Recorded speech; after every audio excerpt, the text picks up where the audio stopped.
About a century ago, the heavens opened and dungeons began to appear in the world.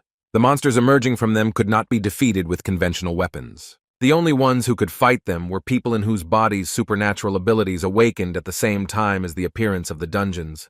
These people began to be called awakened. Thanks to them, the world regained stability. While monsters, mana, and a new civilization took root, some of the awakened ones became hunters whose job it was to destroy these creatures. However, decades later, after the discovery of terrifying dungeons, it became obvious that there were too many hunters. Once the secret mechanism was revealed, it became possible to artificially awaken people so anyone who had enough money for this could take advantage of it. The number of people wishing to become hunters naturally also increased, so the great era of hunters began to flourish.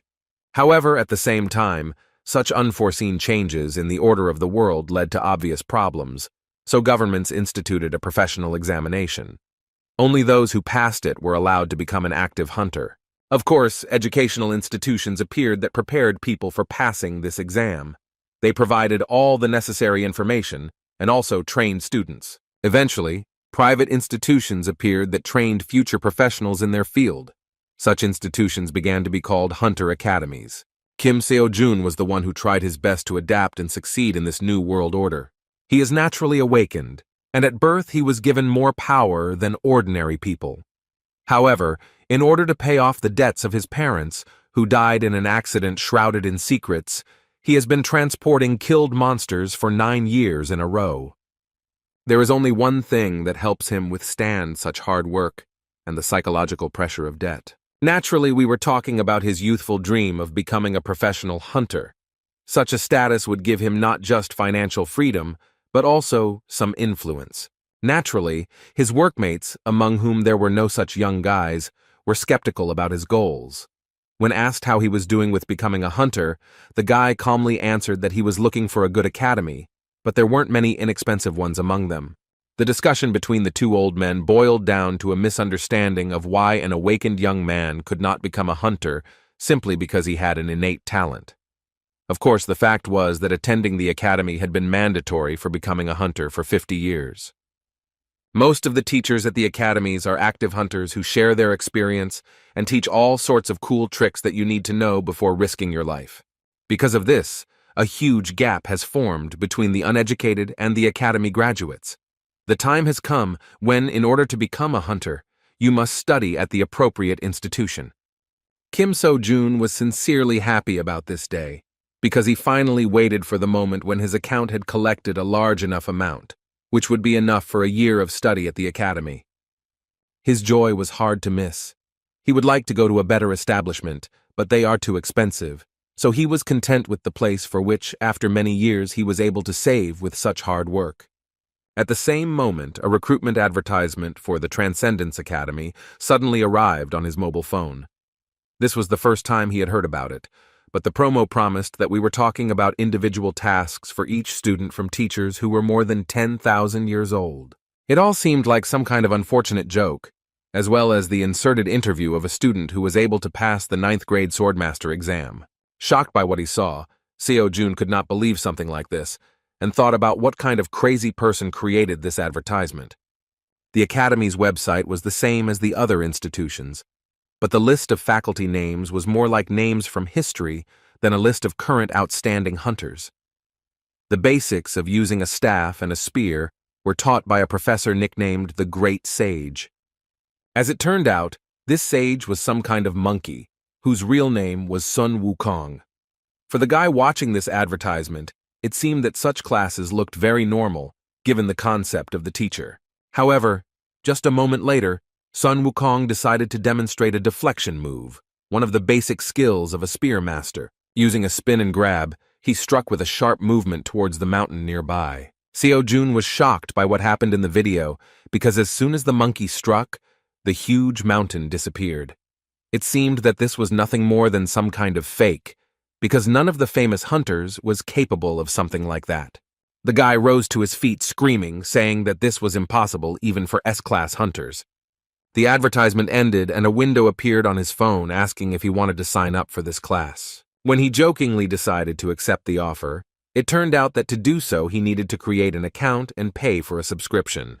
He couldn't believe that they were demanding $40,000 for this, exactly the same amount he earned after many years of difficult work. Shouting that they were some kind of charlatans, the guy closed the advertising window.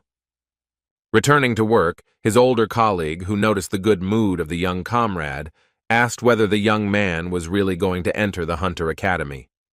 As always smiling, Kim replied that we were talking about an academy called the Ark.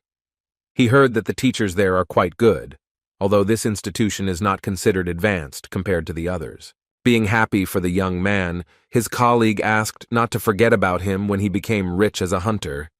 In response, the guy laughingly suggested that he deal with the captured monsters and promised that he would even get a real dragon. Having loaded his back with the remains of the destroyed monster, Kim So-jun promised that one day he would give his friend the opportunity to play football with the skulls of the rarest monsters. Someone once said that life seems like a comedy from afar, but a tragedy when you look closer.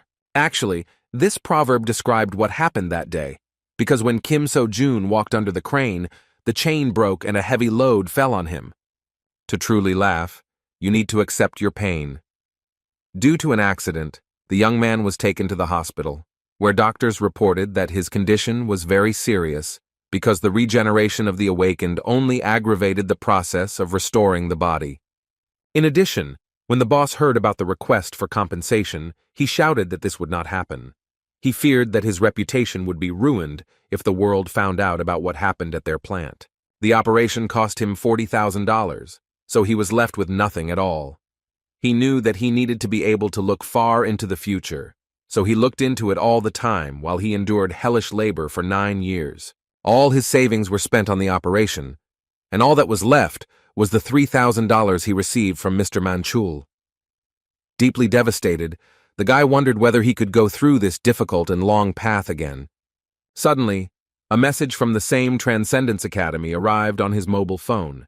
It said that the past of all transcendental masters is insignificant and insignificant, so they have a special offer for new students in the form of a free pass. While in the hospital, he couldn't find their website a second time, but the academy found it on its own. To his surprise, the site reported that their registration fee had been calculated taking into account his situation. Now the registration membership fee was $3,000, and that was again all he had at his disposal. The worried guy wondered if this was a scam, because the mysterious academy was actually trying to take away all his funds for the second time. With a smile on his face, the positive Seo-jun decided to try his luck despite the difficult situation. He was not afraid of losing money, because there was nothing in his bank account. But as soon as he signed the cash contribution, the bills from the envelope began to fly out the window. After that, he saw congratulations on his admission to the Transcendence Academy, and strange magic was released in front of him, and an unusual creature appeared. A small man came out of his phone and asked if the guy in front of him was the one who had become a new student at their academy. Seo-jun was shocked when he heard that this creature was his mentor, who was in charge of primary education at their academy. A strange kid with mysterious magic who continued to stand on the phone said that his name was Mentor. Confused, Seo-jun could not understand what was happening. The little creature again joyfully said that it was the mentor of their new student. Trying to dilute the tense situation with an absurd joke, Kim So-jun suggested that in front of him was none other than Mentor, who was the teacher of Odysseus, the hero of Greek mythology. In response, the proud little man said that in this case, ideas were unnecessary. The mentor said that Odysseus was the first student he mentored. He even added that a long time had passed since Odysseus became a transcendental master. Proposing to get down to business, Mentor said that the Academy of Transcendence trains those who want to go beyond the boundaries of their race. Suddenly, Seo-jun cried out in panic. Did he really sign up to study at the Academy for Transcendence and not for hunters? Sighing heavily, Mentor said that he did not understand how they could be compared at all because they were on a completely different level. The confused guy began to say something about S-class hunters, but Mentor did not listen to him and, interrupting his speech, replied that their instructors were able to deal with hunters with one finger. After that, he held out the phone towards the new student and asked him to fill out the Transcendental Aptitude Test. The first question asked about an area in which he would like to succeed. This way, their academy could see exactly what kind of master he wanted to become. The test also allowed them to determine his current level and inclinations. This was necessary to give him the best recommendations, so Mentor asked him to answer as honestly as possible. So Jun chose combat as his direction. However, when he saw the second question, he was faced with difficulty in choosing an answer. The question was about his skill level, but the answers were simply insane, asking whether he could clear an entire plane or split a mountain with a blow. The mentor admitted with a laugh that many doubt this issue, so it is worth choosing something that literally reflects his abilities. After that, he cheerfully asked if Seo Jun could clear the plane with his strongest blow. As with the previous question, he answered negatively to the question of whether he could split a mountain in two with one jerk. The mentor was sincerely upset, realizing that the young man could not even pull an entire mountain out of the ground. Realizing that he was a real incompetent, Mentor mentally wondered how he even managed to register in their outstanding academy. Winking at the young man, Mentor clarified that there was nothing wrong with this. The guy really didn't have to worry, because the Transcendence Academy does not exclude its students. Once a member of this institution remains a part of it forever. After some time, Kim Seo-jun, choosing the weakest possible options, finally finished the survey. He was seriously exhausted by this test and asked his mentor why the academy asked 108 questions to academy newcomers. While Seo-jun was trying to collect his thoughts, Mentor said that he would like to recommend some mandatory lectures for the new free pass holder.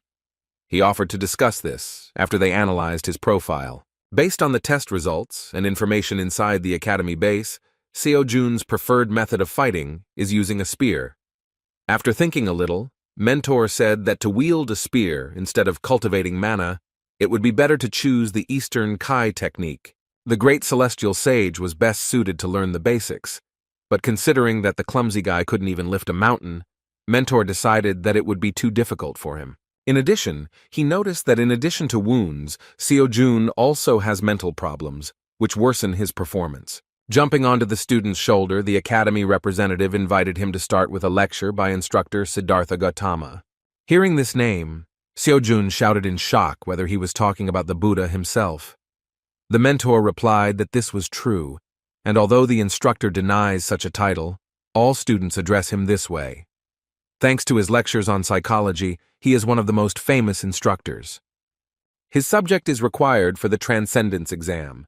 Usually, attending this lecture requires a huge amount of money, but Siddhartha Gautama is so insistent on saving poor souls that Kim Seo-jun received permission to study his teachings for free.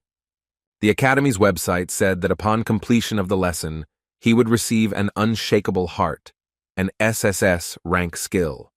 The mentor clarified that this is the reason why the instructor's lecture is considered necessary. An unwavering heart will help a guy succeed in almost any direction of transcendence. Winking positively, Mentor said that even if the young man thought he was going crazy, he should definitely watch the lecture to the end. Disappearing without answering all the questions, Mentor finally said that he would contact the student after he analyzed his profile in detail. The confused guy was left alone again. He realized that having lost all his money, he had no other option but to look at what he paid for.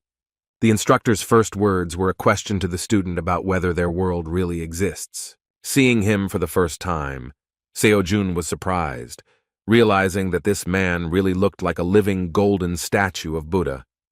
Buddha himself answered his own question by saying that the word I did not exist, therefore he himself does not exist. The lecture turned out to be really difficult, because comparisons and reflections on existence on the part of the instructor were at the level of some kind of deep philosophy. Remembering the words of the mentor, Kim Seo-jun, continuing to study the lecture, only became convinced that the instructor's words could plunge him into shock and drive him crazy. After a few minutes of listening to this teaching, he was so exhausted that he could not continue. The lecture was less than 0.1% complete, and yet he had a lot of free time, so throughout the week the guy still studied the doctrine. The result was simply amazing. The doctor was confused when he saw the amazing speed of the young man's recovery.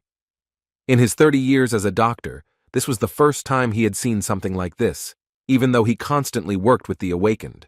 During this time, Kim Seo-jun recovered significantly and became convinced that, thanks to the lesson of Siddhartha Gautama, his heart knew peace. which increased the speed of recovery of his body. Every time he listened to the lecture, it seemed as if his mind was leaving him. However, even though the lesson was only 1.5% complete, the effect was truly amazing. Reviewing the research results, the doctor hesitantly said that you never know what can happen, so Seo-jun will be in the hospital for at least another week. Seo-jun didn't mind. He just wondered what would happen when he finished listening to the lecture. He accepted the doctor's offer with a smile, thinking that the Transcendence Academy was not some kind of joke, as he had previously believed. Now he could move his body and thought about watching Chiron's lecture at the same time. The reward for studying this lecture was Class A Metamorphosis. Compared to Unshakable Heart, the rank of this skill was quite low, but even so, it was far from a low-level ability. Remembering Mentor's words that with an unwavering heart, most directions would become a piece of cake, he decided that that skill was simply too powerful. After turning on the video playback, Seo-jun saw the face of the instructor named Chiron. As it turns out, Chiron is a centaur, a creature with the torso of a human and the lower body of a horse. He was the teacher of almost every hero in Greek mythology, so the importance of this lecturer is incredible. First of all, the hero teacher said that the purpose of this lecture is to prepare students to the stage from which they can move to the early levels of transcendence. Relaxed Kim Seo-jun with a satisfied face thought that such a legendary person was in front of him. In the meantime, the lecturer asked to note that in this course, military techniques will be discussed superficially. When Chiron spoke about the first step to becoming transcendental, he began to hold a strangely long pause. Within a moment, he furiously shouted to the student that the bastard should quickly get up and go to train. From such a terrifying scream, Seo-jun jumped out of his seat and the phone fell out of his hands. The guy suddenly found himself on the ground, and a message appeared on his phone about a task in which he must perform a certain number of repetitions of 5 exercises. Looking thoughtfully at his phone, he wondered whether he would really have such a test literally every day. The doctor warned him that he should try not to overexert himself during the week, so he was not particularly keen on starting the exercises. Yawning lazily, he pressed the skip button to move on to the next lecture. During his stay in the hospital, he planned to simply listen to lectures. However, everything was not so simple. With a smile imposed by the situation, he learned that it was impossible to move on to lectures until he completed the assignment. No matter how he clicked on this button, the result did not change. The guy panicked and wondered how the academy even knew that he hadn't done anything on this list. He had no other choice but to start studying. Still, he had no intention of going against the doctor's advice. As soon as he went to the page with Buddha's lectures, he saw a message that the free pass to the teachings would end in 83 days. With tears in his eyes, he ran outside to begin completing his tasks. He could not waste time on rest, because the loss of knowledge due to limited time could play a bad joke on him. Initially, he was given 90 days, but only a week later he learned that there was such a framework. After all, this is an academy, and it is logical that not everything is free. Although Seo-jun did not know exactly how the academy worked, he assumed that in order to progress, he should absorb the knowledge until he understood it. Once he reached a certain level of understanding, he made no progress from listening until he realized something new. The Buddha's lecture turned out to be not so easy, so while doing Chiron's task, he doubted that he would be able to complete these free courses in just 83 days. To tell the truth, until that moment he had not seen the point in training at all, but fearing to lose this opportunity, the guy went to the training ground. For the sake of the opportunity to study at this academy, he carried monsters and killed hunters for 9 whole years. Now he couldn't afford to lose his chance to become a worthy hunter. The monsters he carried on his back weighed about 70 kilograms, so he had no need for additional exercise. Although he still does not know how to use magic, he was confident in his physical strength, since he is one of the awakened ones. Having completed all 300 push-ups in one go, the guy rose to his feet with a joyful face, and wiping sweat from his forehead, said that compared to years of grueling work, this was just a trifle. To keep up the pace, he glanced at his phone to see the next task. However, at that moment he was confused, because he saw that of these push-ups he was only credited with 81. Having difficulty repeating the exercise, he realized that only perfect push-ups counted. With a trembling body, he nevertheless completed this part of the training. The following tasks were no less difficult, including squats, abdominal exercises, and pull-ups on the horizontal bar. He was simply shocked, because it turned out that even running does not depend so much on the distance covered as on the quality of the movement itself. Towards evening, despite the people around him, he fell to the ground and shouted that he couldn't stand it any longer. And yet, the day's tasks were completed. So several days passed. The guy constantly left the hospital at a certain time and was already attracting the attention of some patients. One granny who was watching him said with surprise that the young man was getting prettier every day. He worked as hard as he could, making his grandmother feel proud of the younger generation. At that moment, they heard urgent news on TV that at 5 o'clock in the morning, a level 4 giant had been discovered in Seoul. According to the journalist, the Hunting Association claims that he was hibernating, which, as it turned out, the Monster Transport Service did not know. So the giant ended up in the center of the city, where he woke up from his sleep. Many could have died, but by pure chance, an awakened one was nearby and repelled the monster's attack. Kim Seo-jun watched this news carefully, because this incident could one day happen in the company where he worked previously. The awakened one who found himself in that place on time was a student of the Gown Academy. Jung-hyun Yoon-woo, an S-class hunter, was able to prevent the tragedy. After hearing the news, the granny said that the hunters had saved their lives again. With the words that the hunters are great people, she showed extraordinary observation, suggesting that the young man was also one of the awakened ones. Taking his hand, she suggested that he was a hunter, so he too would someday be shown on TV. The confused guy didn't even know what to answer. At that moment, a disgruntled man who was sitting nearby joined the conversation.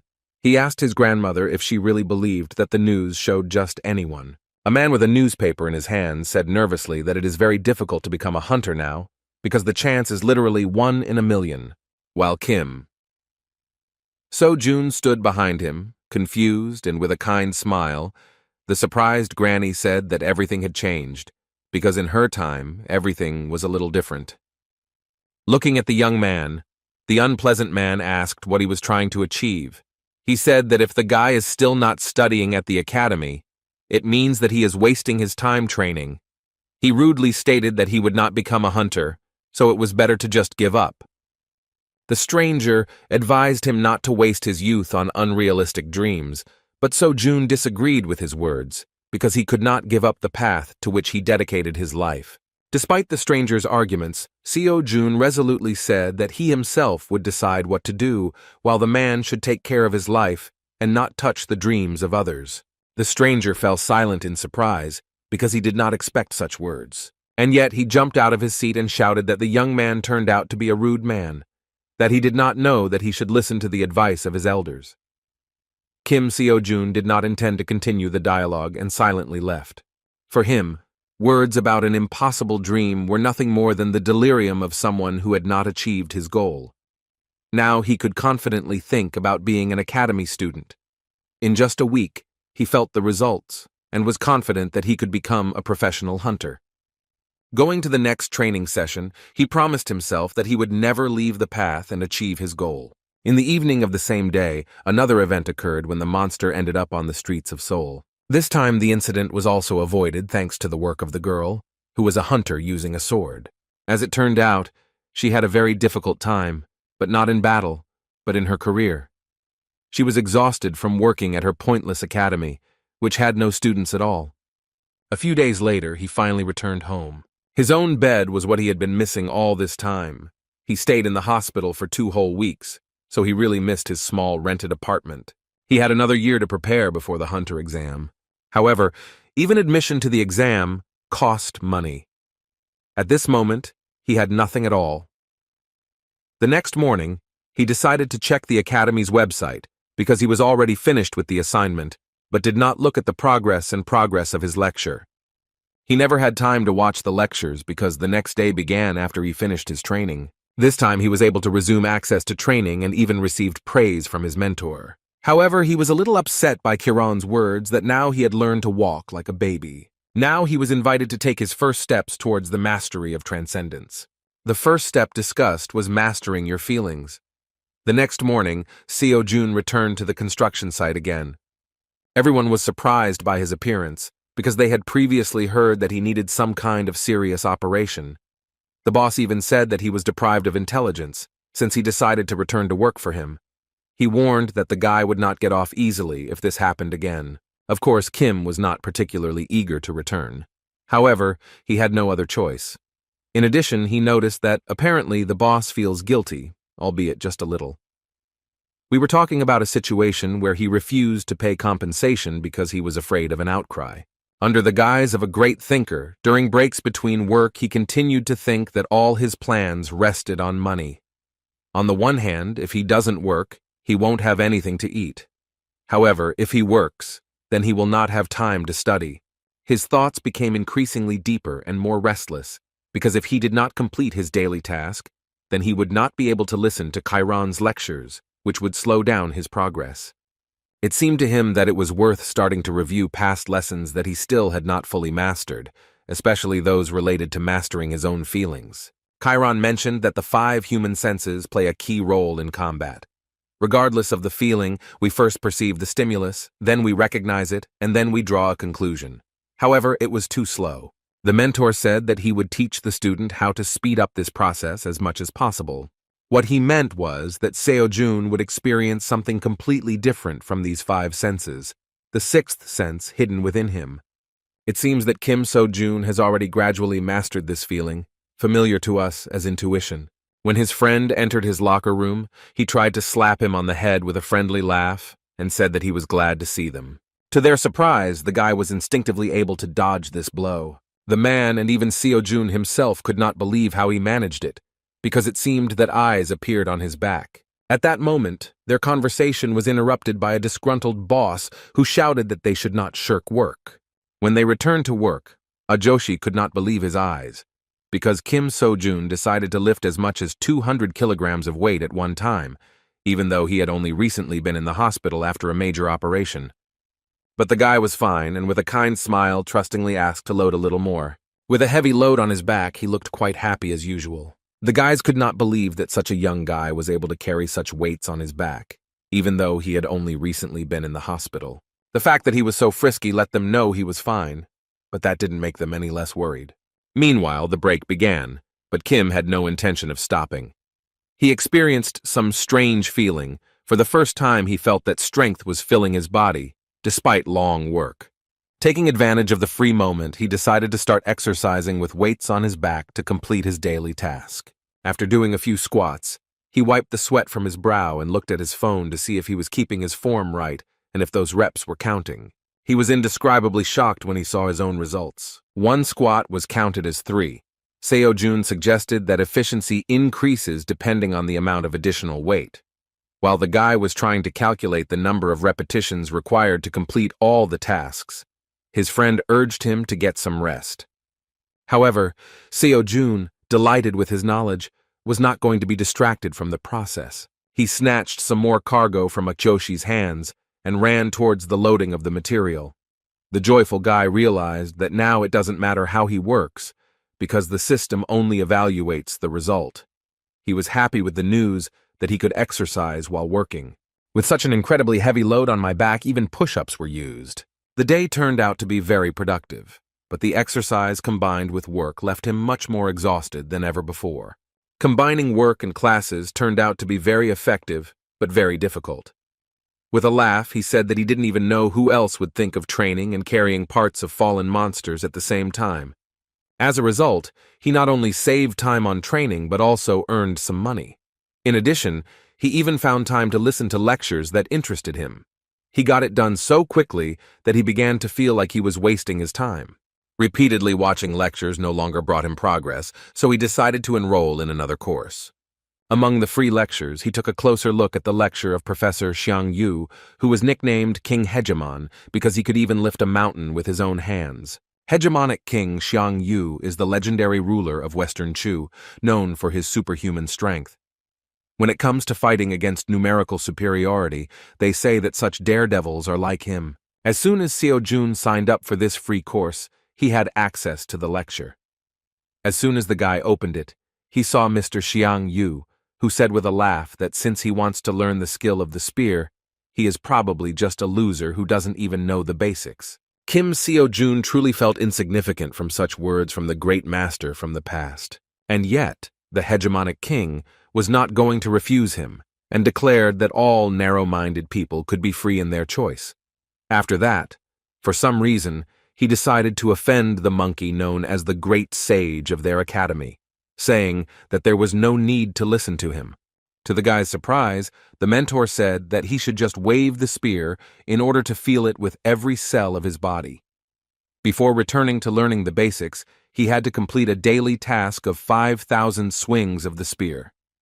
Seo-jun felt depressed because he expected a lot from this lecture, but in the end, the mentor only said a couple of sentences and gave him some kind of primitive task.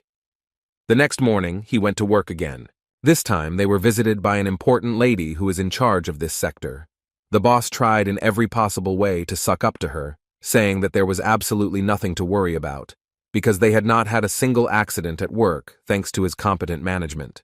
However, B-class huntress Park Seo-yoon came with another question. She asked if the boss had heard about the giant who had awakened the other day. She witnessed his death firsthand, but would still like to do a thorough check in case they missed something. The boss continued to please her in every possible way, causing some condemnation and even laughter from his charges. When the workers started talking about who this huntress was, Seo-jun decided to eavesdrop on their conversation. As it turned out, they learned that Park So-yoon is the granddaughter of the master known as the Star Sword. Even Seo-jun had heard about the man's fame. Park Ming-chul, nicknamed the Star Sword, is a true legend. 100 years ago, he was one of the awakened ones who received their power at the moment the gate opened. Back then, practically nothing was known about the awakened ones, and the monsters were more cruel and could roam the streets unhindered. There was no complete confidence that humanity could survive. Star Sword was among those who grabbed the weapon without hesitation, mastering his new power. He was one of the few awakened people in Seoul, one of those who did not allow our civilization to disappear, the real savior of the world, a hero in the flesh. A lot of time has passed since then. He is already quite old, but he is still a heavyweight in his field, able to compete with any hunter of the highest level. Of course, Kim Seo-jun aspired to reach his level of fame. However, he was not interested in such tales now, because he was completely focused on his training. Noticing what he was doing at the worksite, So-yoon asked the boss what he was doing. The confused boss asked her not to pay attention to him, saying that he had been acting as if he had gone crazy for a week. The girl decided to pass by, believing that he was simply not right in the head, since he was exercising right on the worksite, also with such a load on his back. Min-chul was also not happy with what was happening. He was very worried about the condition of his young friend, but he still behaved strangely. When he approached the young man, he asked when he would finally calm down and have a proper attitude towards work. His productivity didn't really suffer, but it was crazy to see him straining with so much weight on his back, like it was the right thing to do. Having finished the next exercise, the guy happily said that these exercises really make sense. Min-chul didn't understand his behavior at all, because besides, Seo-jun was constantly looking at his phone with the screen off. In response to his comrade's words that he would soon be hoarded, Kim joyfully said that everything was fine and he could bring a little more cargo. This way he not only trains, but also makes the work easier for others. In fact, Min-chul was glad to see him so energetic and happy. Suspecting nothing, he did not notice how the body behind him regained consciousness. The young man's sixth sense made him understand that something was happening, so he looked around worriedly. Within a moment, a huge monster began to rise above his friend, which, having been divided into parts, gathered its body together.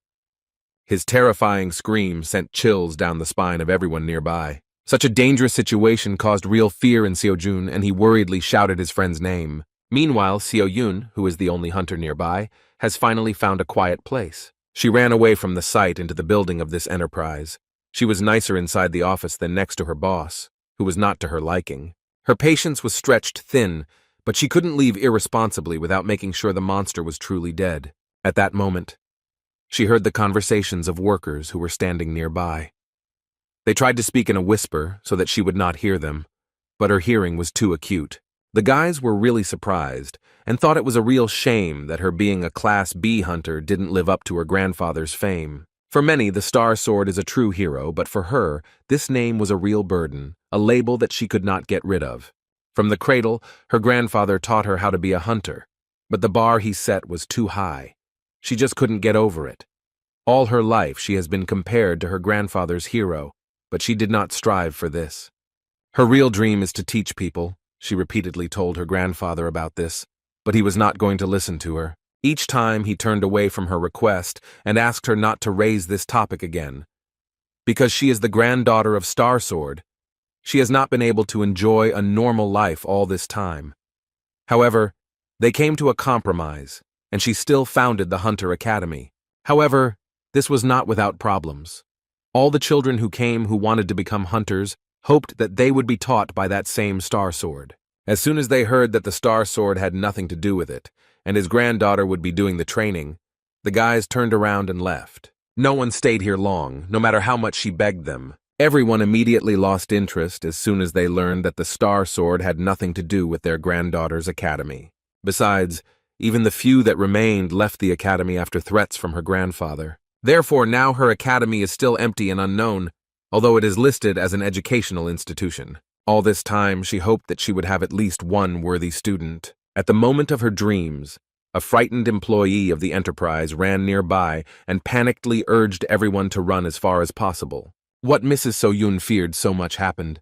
The monster regained consciousness. Achoshi, fearing the terrifying monster, fell to the ground. This monster is a manticore. Its sudden revival put everyone in a terrifying situation. Addressing his young comrade, Minchul screamed and begged him to run as far away as possible. Seo-Jun understood that if nothing was done, his friend would die at the hands of the monster. Adding tension to the situation was the well-known fact that an ordinary person will never defeat a monster, just like an awakened person who is unable to use magic. The manticore is a 4th-level monster, which even a professional will have a hard time dealing with. Thinking about whether there were any hunters nearby, Seo-Jun immediately thought of So-Yoon, but she suddenly disappeared. The guy understood that she would not have time to save his friend, and that in the end, the monster would bite him to death. Facing a terrifying monster, the guy saw no other option but to start acting at that moment. Someone had to do something quickly, otherwise there was no way to save him. It was a moment of determination. Seeing no other option, Seo-Jun grabbed the metal pipe lying behind him. Grabbing such an unreliable weapon, he screamed and rushed towards the 4th-level monster. When he struck, he missed the manticore but caused it to jump back. Looking around, he asked Minchul to immediately run away. Rising to his feet, he declared that he would not leave him alone, but So-Jun shouted that in this case they would both be devoured. Once Minchul trusted him and ran to help, Seo-Jun was left alone. His body began to shake as he realized the difference in their strength. He needed to hold out until the hunter arrived at the site, but this terrifying monster terrified him. Seo-Jun had no experience at all in battles, and this was the first time he had ever picked up something like a weapon. However, at that very moment, he remembered the words of his mentor Buddha. Exploring the world and its essence, he felt true peace and gained control over the situation. The monster began to slowly approach in order to find the weak point of the strange but determined young man. Seo-Jun was completely focused on his surroundings, rejecting all emotions. Within a moment, the manticore rushed in his direction, but the guy stood unshakably in place, moving his metal pipe to the side. His wildly beating heart calmed down in an instant, and he even rushed towards the monster. Approaching the inexperienced guy, the 4th-level monster swung hard to strike him. Listening to Chiron's teaching, Seo-Jun gave up thinking. He moved so that it would not be too late. He had to trust his instincts and 6th sense. Within a moment, he deftly dodged the blow of the monster, whose claws were aimed at his neck. The next point-blank blow was too heavy. The prudent guy jumped back. Without further thought, he pushed off from the surface and found himself above the monster. The manticore tried to find him, but Seo-Jun, who jumped into the air, ended up in her blind spot. All this time, he relied only on his feelings, so now he had no idea how to continue the battle. While thinking about a surprise attack, he remembered the words of his mentor Xiang Yu, who said that strength alone is not enough because a fighter needs courage and zeal. By trusting them, Seo-Jun believed that he was capable of defeating this terrifying level 4 monster. The guy was more determined than ever. He thought that he would not only be able to cut it apart, but would have to do it to save his colleagues. Within a moment, his body began to release a huge amount of magical energy. The blow of a metal pipe of incredible power was aimed at the monster's body. A sudden explosion of energy raised a huge column of dust, and all the buildings around began to tremble. Hearing the explosion, So-Yun began to break through the crowd of workers, looking worried, heading towards the scene. Ahead, she saw only a huge column of dust that was slowly dissipating. First, a guy appeared in a worker's uniform with a metal stick in his hands. Everyone was shocked when they saw a defeated level 4 monster behind him. As soon as he realized what had happened, he began to laugh awkwardly, scratching the back of his head. The B-class hunter couldn't believe that some loader, who didn't even study at the academy, could handle such a monster with a metal stick instead of a normal weapon. Thanks to such efforts, Seo-Jun did significantly better in some lectures. His progress increased by as much as 10%. When he came to his senses, he remembered what was really worth worrying about. Ignoring the daughter of the Star Sword, he walked past her and headed towards his colleague, who almost got hurt due to the sudden revival of the monster. He tried to make sure his worried friend was okay. The girl was greatly alarmed by the fact that even after such an amazing event, this young man continues to remain calm and, first of all, worries about the others. In his defense, Seo-Jun said that he constantly trains, and that is why he managed to survive after the sudden battle. Meanwhile, the boss tried to assuage his guilt by saying that he was checking the manticore, but as it turned out, he was just a little mistaken. However, So-Yun didn't even pay attention to this old sycophant, because all her attention was directed to the strange guy with unimaginable potential. With a surprised look, she said that someone who could become a worthy student had appeared before her. After this incident, work continued, and when evening came, everyone went home. A free minute appeared, and so Jun immediately decided to take a look at the progress. The increase surprised him greatly because when he listened to the lectures, he had never seen such figures. It became clear that everything was due to the fact that he defeated the manticore. So he came to the conclusion that it is better to see once than to hear 1,000 times. Practice turned out to be the best way to improve progress in lectures. But in order to fight monsters, he must at least obtain a temporary license, which he can only obtain in classical state academies. You can't get into the dungeon without it. He came to the conclusion that he again needed to save for education. The financial burden only increased. At that moment, Seo-Yun was quietly following him, interested in his potential as a hunter. Suddenly she turned to him, apologizing for wanting to distract him for a few minutes of conversation.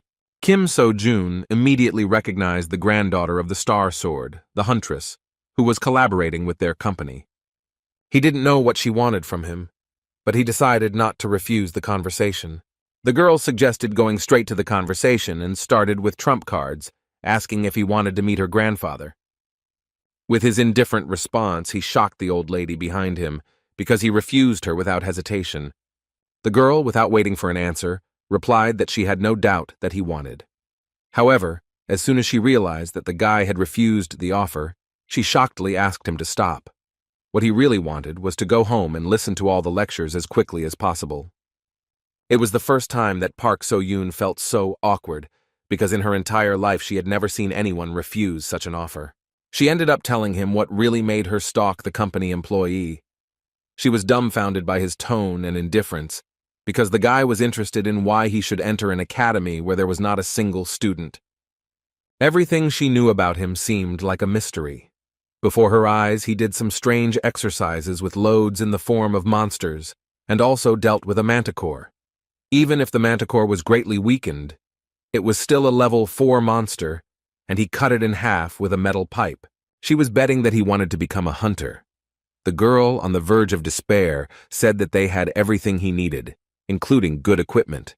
She admitted that she was the only one among the teachers, but guaranteed that she would devote all her time to his training. However, he still refused. This was the first time in her life that it was so difficult for her to get a student. Her last compelling argument on the verge of breakdown was the offer to become her grandfather's student. However, even so, he still refused. So Yun was amazed, because all the hunters dream of learning from the Star Sword, while this strange guy was so easily going to miss such an opportunity. She couldn't just let him go, so she shouted that without membership in the academy, he wouldn't be able to pass the written part of the hunter exam. Even to this argument, Seo-Jun replied that he could somehow handle it himself. Continuing to follow him, she nervously shouted that he should think about the advantage in the form of dungeons, because he was already in such shape that he could go on a raid.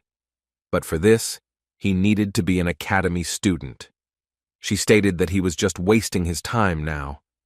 In response, Seo-jun said with indifference that only government-approved academies have the right to issue licenses. Discouraged, So-yun said that they had already been approved, and if he agreed, he would be able to get into the dungeon tomorrow. These words made the guy think, and he stopped. Seeing the doubts that appeared in the mind of the promising student, the girl decided that she could not retreat. She promised that if he really didn't need teachers, then she wouldn't interfere and would give him a place to train on his own. The most powerful argument that really worked in this situation was the phrase that she would not take a penny from him for training. At that moment, the guy turned around and asked whether he could really just join their academy. He didn't really believe in such a possibility, so he said that free cheese only comes in a mousetrap. He wanted to know what her real intentions were behind such an act. With her hand on her heart, So-yun sincerely promised that until he became a hunter, he would only be required to represent their academy in competitions. She also wanted him to tell everyone that he was a member of her organization. In response, the guy asked why him. Seo-jun understood perfectly well that this was an extremely advantageous offer, because in this way he would solve all his problems at once, while practically nothing was required of him. When asked why she chose him, So-yun stated that she saw great potential in him. With a kind smile, the shrill guy decided to trust her words. It was a mutually beneficial relationship, so he extended a kind look in her direction, saying his full name. In turn, Park So-yun also introduced herself properly and happily shook his hand, showing that she was ready for their collaboration to begin. The next day, he received a sudden call from Mr. Manchul. His comrade was visibly agitated. He asked if Seo-jun was behind the fact that their boss was fired. In fact, yesterday, before saying goodbye, he suddenly asked So-yun to report to their company that she didn't like their boss, and because of this, she no longer wanted to cooperate. He didn't expect to be fired immediately, but it was still a positive outcome for his former colleagues. In response, he said that he had nothing to do with it, and believed that the boss himself left so as not to be responsible for what happened with the revived monster. Meanwhile, he arrived at the meeting place, so Yun was already waiting for him at the building of the academy called Dream. Once they were inside, she handed him his temporary license. She settled everything, because the license began on the day he killed the manticore. Thus, he could avoid punishment for hunting without a license. Although he has not yet become a professional hunter, he has already taken the first step towards his dream. He was so excited about the success that he immediately asked So-yun how to go on raids. The girl replied with a smile that there was no need for such a story. The guy didn't understand what we were talking about. So-yun took him to the inventory area and presented him with 3 spears to choose from, after which she told him that when he decided, they would immediately go to the dungeon. The prudent teacher expected his eagerness to fight, so she prepared everything in advance. She signed a contract to one place that was located near Seoul. A low-level dungeon has recently opened here, suitable for a beginner who does not yet have enough experience in fighting monsters. As expected, So-jun easily dealt with the local monsters, which looked like mutants of ordinary rats.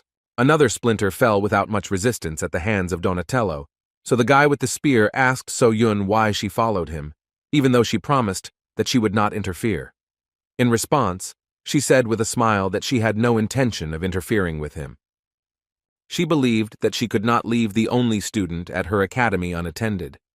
With a sly expression on her face, she suggested that he consider himself to have a private lesson, which was an opportunity only for the most capable students. Seo-jun considered it an honor. Moving forward, she assumed it was his first time in the dungeon. That's why she wanted to accompany him.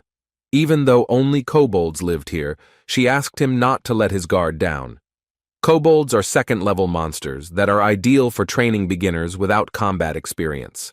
Fortunately, he easily penetrated their magical armor, just like in the fight with the manticore.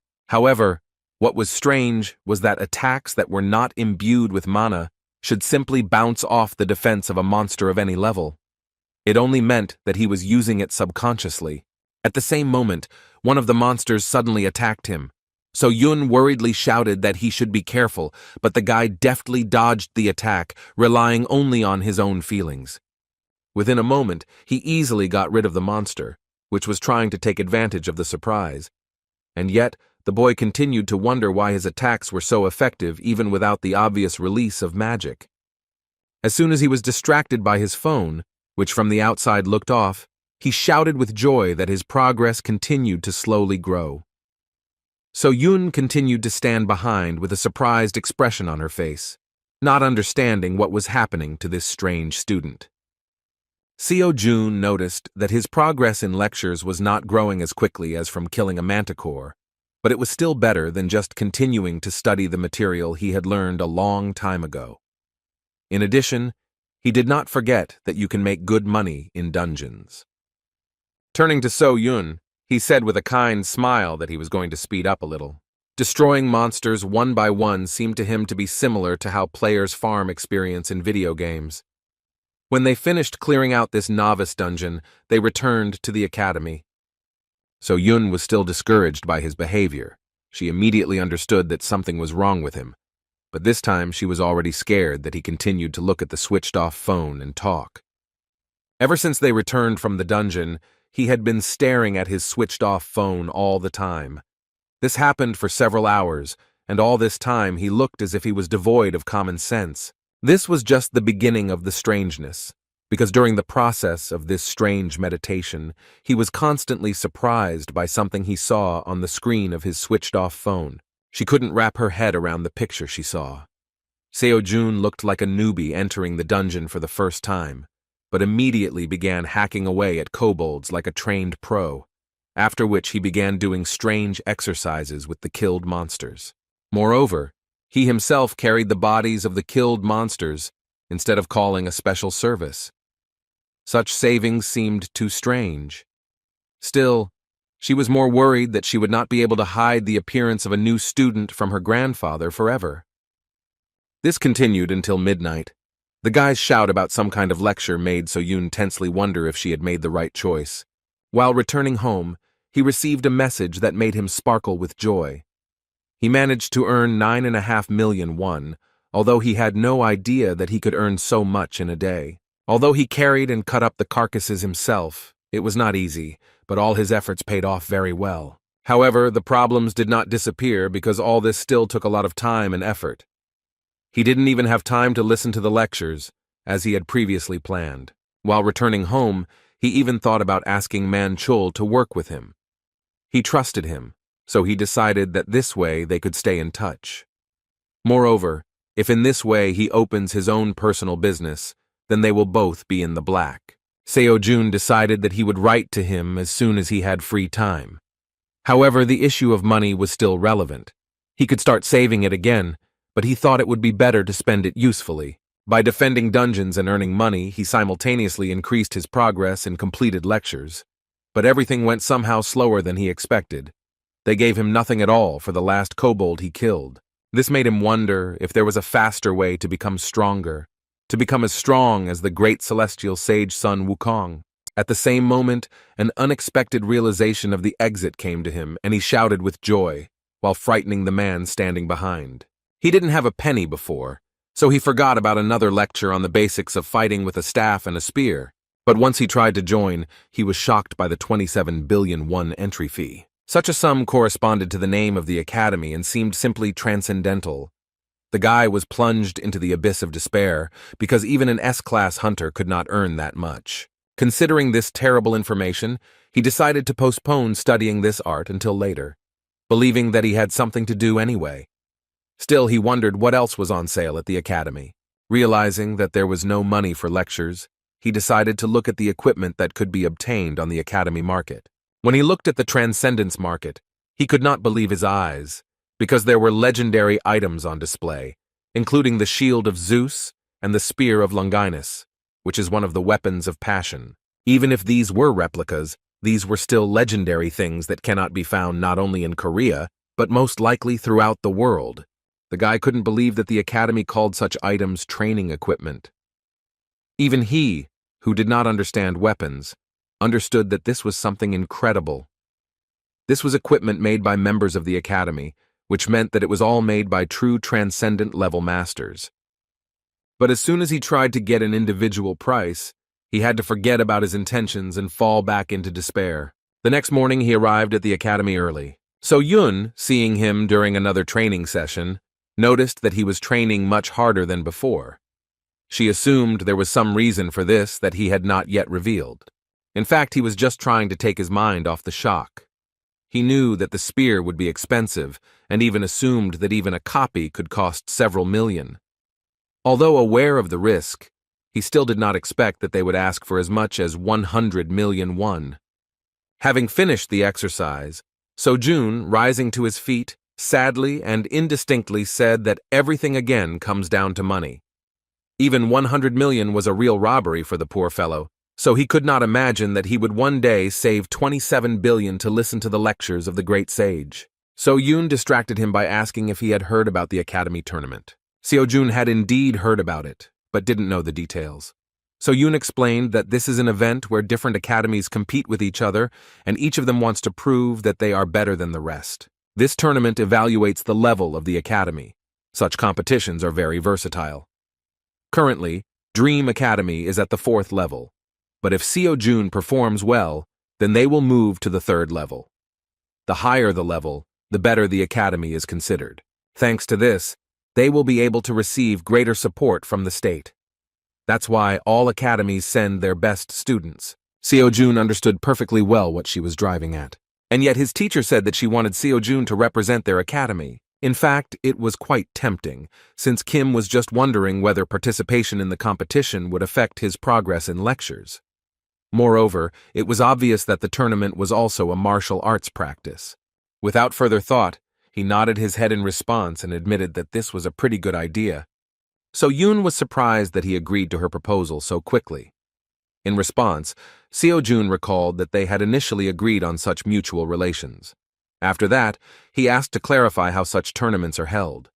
The director and at the same time teacher of the academy thoughtfully replied that everything was kept secret until the start of the competition. However, as far as everyone knows, the one who scores the most points for the raid and duel wins. Thoughtful, so Jun concluded that all his combat experience was limited to kobolds and manticores.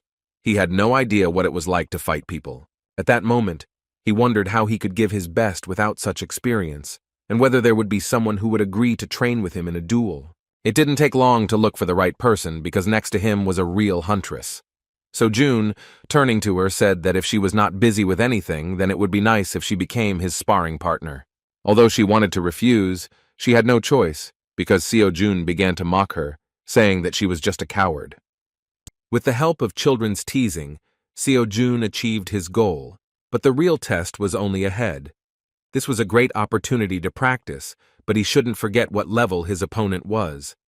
So Yun is a B-class huntress, and although this is far from the pinnacle of peaks, she was taught by the Star Sword itself. Of course, he was only a beginner who could not objectively judge real hunters, but he had no doubt that it would not be easy. And yet he was truly delighted with such an opportunity, because he had long wanted to find out what his teacher was capable of. Before starting, So Yoon asked if he knew that she was an active B-class huntress. In response, the determined guy prepared for battle and said that in this case, she should give him a small head start. Sighing heavily, she invited him to attack as soon as he was ready. Such an offer could not be refused, and the guy rushed into the attack with great enthusiasm. Seeing his speed, Seo Yun was a little disappointed. Easily dodging his attacks, she thought that she expected something more from him. In fact, his movements were quite fast, but extremely careless, so they were very easy to read. Remembering his recent battles, she assumed that she had simply overestimated his abilities. With some sadness on her face, she thought that he was just an ordinary beginner. Swinging a blade overflowing with magic, she wondered how he had the confidence to fight her. Having lost interest in his abilities, she decided to end the battle with one light blow, which would be enough for a beginner. To her surprise, the outcome was not at all what she expected. Seo Jun somehow miraculously managed to block her wooden training sword, overflowing with magic. In fact, it was not at all easy for him, but the very fact that he withstood this pressure was amazing. Now So-Yun completely forgot about her recent thoughts that he was an ordinary average beginner, because it was difficult to understand how he even managed to block her blow with magic. In this situation, the weapon should have jumped out of his hands, and her sword should have been at her throat. Moreover, having withstood such pressure, he even began to resist and tried to strike. Still, Park So-Yun couldn't let him get away with it and threw him aside with one swing. Now she looked at his strength completely differently. The determined student was still full of energy and had no intention of backing down. Wiping the blood from his mouth, he said that he would also fight seriously. Now he was even faster. He rushed into battle and his movements changed noticeably, and his attacks became much clearer. This couldn't even be compared to what happened before. If Seo-Jun had fought like this from the very beginning, So-Yun would not even have thought to doubt whether he was worthy to become the representative of their academy. As it turned out, he simply listened to the words of his mentor Chiron, who said that the battle should begin with obvious attacks. All this time he followed the plan and has already begun to change the situation with the help of feints, in other words, diversionary attacks. Her opponent was very difficult, and by delivering countless ordinary and unremarkable blows, he made sure that she, assessing the situation, could change tactics depending on the level of threat. Without giving her the opportunity to move, he continued to strike, distracting her attention. In response to her blows, he used the same obvious blocks in order to relax her attention. However, as soon as his next blow was repelled, he rotated the spear back. He repeated this until So-Yun opened herself up to his real attack. As soon as this moment arrived, he prepared to put all his strength into the blow. Seo-Jun was more focused than ever to take advantage. Seeing his huge swing and really serious attitude towards battle, So-Yun felt danger from him for the first time. Within a moment, there was a powerful explosion from the collision of their blows. As expected, So-Yun not only blocked his blow but also threw it aside. Still, she couldn't believe that Seo-Jun was actually capable of something like that. However, when she saw that she had overdone it a little and threw him into the wall with great force, she screamed in panic. She hit with all her might, without even thinking, so she immediately rushed towards him to make sure that he was at least alive. Rising to his feet as if nothing had happened, Seo-Jun began awkwardly scratching the back of his head and laughingly admitted that he had indeed lost in the end.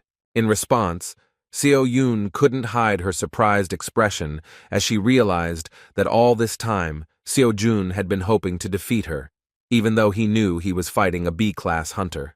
The girl did not know how to react to this, while Seo-Jun, continuing to scratch his ridiculous head, recognized the power of the huntress. Still, it was not possible to fight her like a monster, and this made him understand that the approach to fighting people should be a little different. However, he did not lose his positive attitude because he knew that if we talk about his difference with professionals, then it is worth noting that he still has everything ahead of him since he has just begun his journey. As he expected, although slightly, his statistics still increased.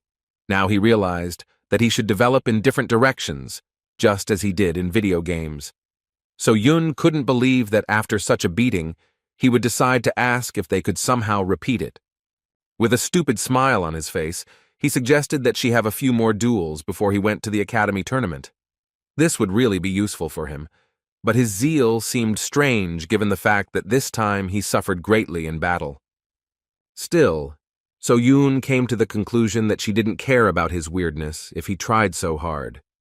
She had previously promised that she would work on his skills every evening, so she enthusiastically replied that she would have no problem doing anything he asked. Moreover, she mentioned that she was going to give him all the prize money. When the guy heard about the money, he was surprised because he didn't even think that there would be any reward besides the rating for the academy. After thinking a little, the girl tried to remember exactly what amount we were talking about. As soon as she remembered and said that the reward would be 100 million won.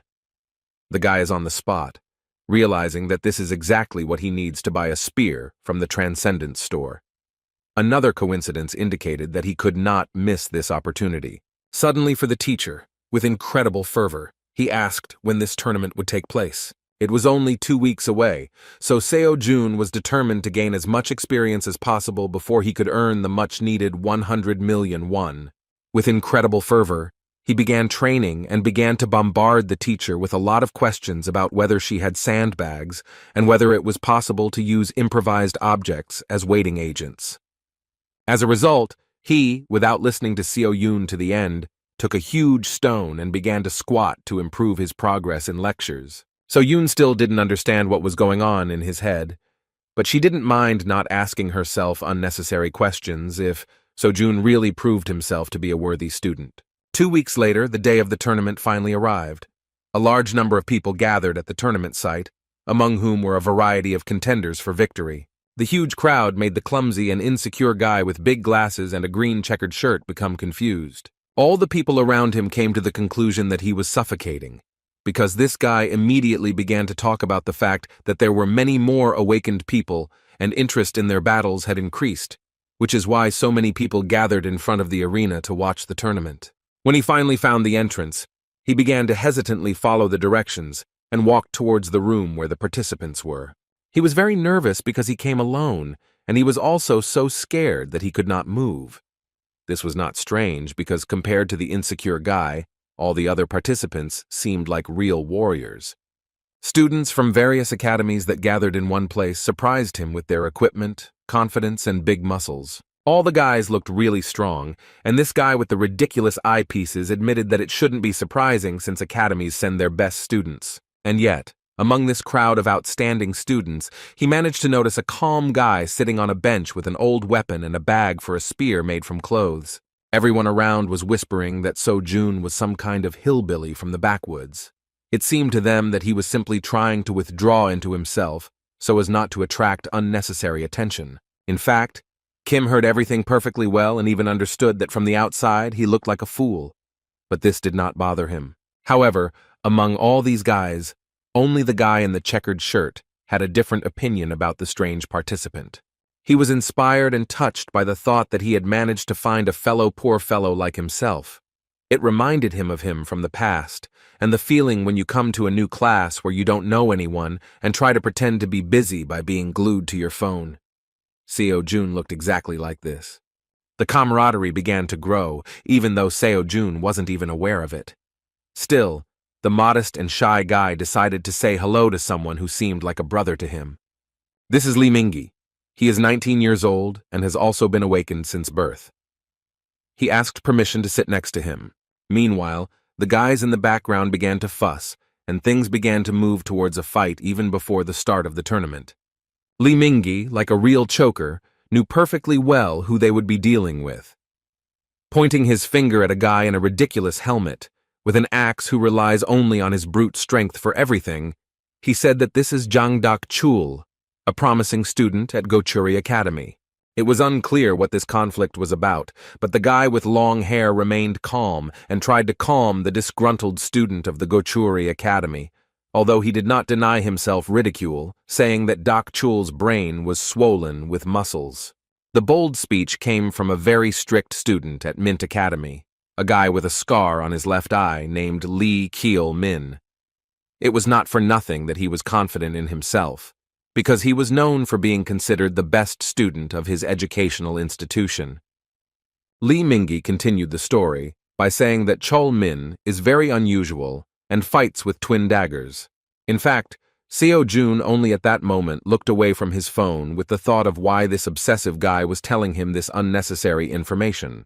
At one point, the situation became much more interesting, because a red-haired guy in a black tuxedo intervened in the conflict. After saying that they should keep quiet, everyone around them looked around and fell silent. This guy's words meant a lot because he was Lee Ju-hwan, a student at Revenant Academy.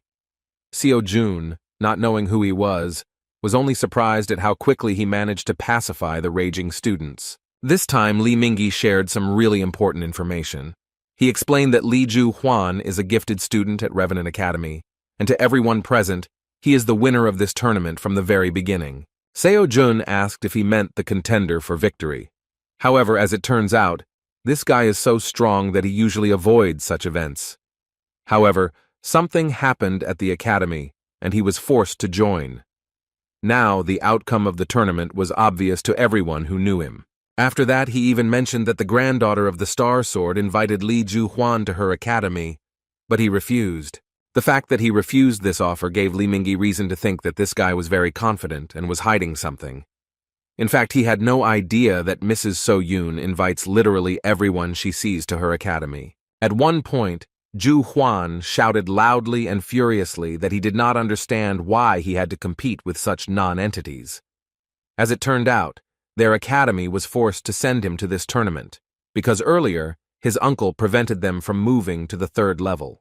Li Yung-hwan was truly furious, thinking that winning such a primitive tournament would not bring him recognition. The situation around his Revenant Academy haunted him, and he even began to regret that he had refused So Yun's offer.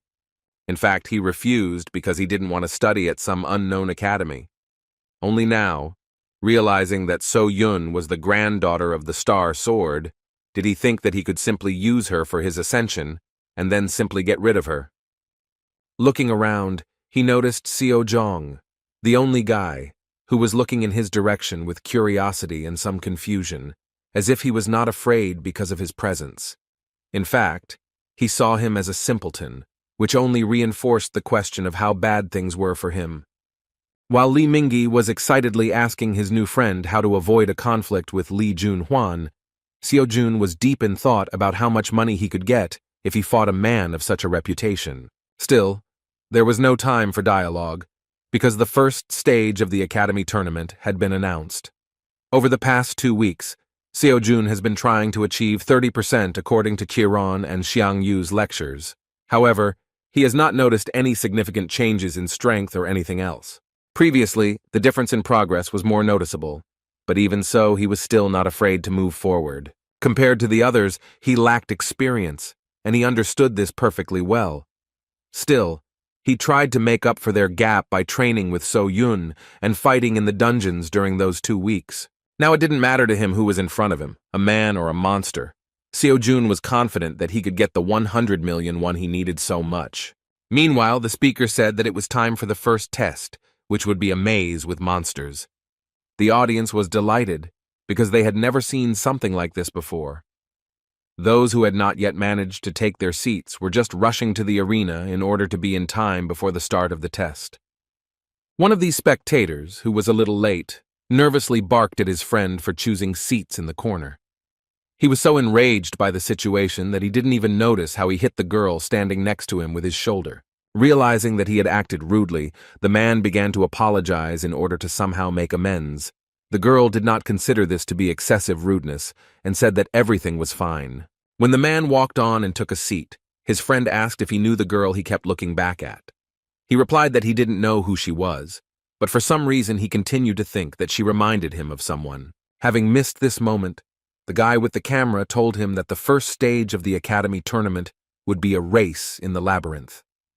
Participants must escape the maze without attacking other participants while eliminating monsters in order to gain some clues. Although this was a 4th-level competition, those present doubted that the organizers had created an ordinary maze that would be passed by the luckiest one. The 2 spectators believed that the judges wanted to test whether the contestants had all the necessary skills to raid the dungeon. Lost in thought, the man in the purple shirt said that this year all the students look pretty blue. At the same moment, his comrade with the camera excitedly shouted that he should pay attention to how the main contender for victory was fighting. Zhang Huan was simply incredible. He was already an excellent master of magic and could easily destroy level 4 monsters with just one attack. Such a test seemed like some kind of trifle against the background of his incredible brute strength and cold prudence. The audience was delighted, because this guy's level was undoubtedly higher than that of the other students. As soon as the talk turned to the fact that this guy was none other than Li Ju-hwan, So Yoon realized who they were talking about. She took off, realizing that he was someone who could one day become her student. So Yoon began to wonder what such a monster would forget at such a tournament. As soon as she took off, the man in the purple shirt looked around, again thinking that she reminded him of someone. In fact, So Yoon was trying to hide her identity, so she immediately turned away because she didn't want anyone to realize who she was. Meanwhile, Seo Jun hasn't made much progress through the labyrinth. However, after several blows with a spear, he came to the conclusion that it was simply impossible to break through the walls and thus get out. Now he came to the conclusion that he should take the test in the same way as others do. He even began to regret that he had not watched the lecture of Theseus, the hero of Roman and Greek myths, who is famous for defeating the Minotaur and getting out of the labyrinth. After a few tens of meters, he came to a fork where he had to choose the right path. Leaning against the wall, he decided that he would follow the main rule of movement in labyrinths. He should have just stuck to one side and eventually found a way out. However, the problem was how long it would take him to get through the entire maze in this way. The test result depended on the speed. In order not to hesitate, the guy headed to the left. However, after a few steps, he felt an indescribable feeling. He still didn't understand why, but it seemed to him that instead of sticking to the left, he should take a different path. He suggested that this was the sixth sense, the intuition that Chiron talked about. There was no other choice, so he began to slowly walk forward. By relying on intuition, he was able to experience the true value of the sixth sense. Meanwhile, the challenge host continued to report that some academy students were dropping out of the tournament. Seo-jun assumed that they were all constantly fighting monsters that were stronger than them. However, unlike the others, he was the only one who never met a single monster in this labyrinth. As he thought about this, he suddenly realized that his intuition was not only telling him how to find a way out, but also telling him how to avoid the monsters. Kim wondered if he would be able to foresee the future if he achieved 100% of the lecture and mastered metamorphosis. In a moment of sweet dreams, he was suddenly distracted by a sad and pitiful voice from behind. Somehow Lee Mingi managed to find him. The frightened guy, addressing Seo-jun as his brother, warned him that a monster could be waiting around every corner, one of those that had already dealt with a dozen students. Looking around in fear, fearing to meet a monster, Mingi said that Seo-jun walked as confidently as if he knew the way. In order not to attract unnecessary attention and not prolong the conversation, Kim justified himself that he was going wherever he wanted.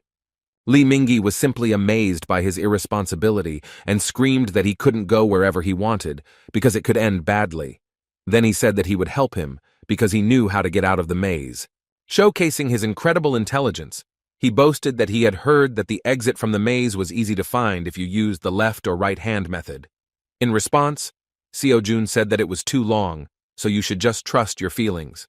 When the guy in the plaid shirt, denying this proposal, said that they could get lost, Seo-jun suggested that they split up. He had no idea why Lee Mingi decided to tag along like a stray dog. Adjusting his glasses, Mingi shouted that they should stick together since they were brothers in misfortune. Seeing the misunderstanding on Seo-jun's part, Mingi awkwardly said that he did not come from the academy, but himself, and looking at him, he decided that he was also a loner. Only after these words did Seo-jun realize why this strange and absurd guy decided to talk to him. His world was turned upside down by the words that weaklings better stick together.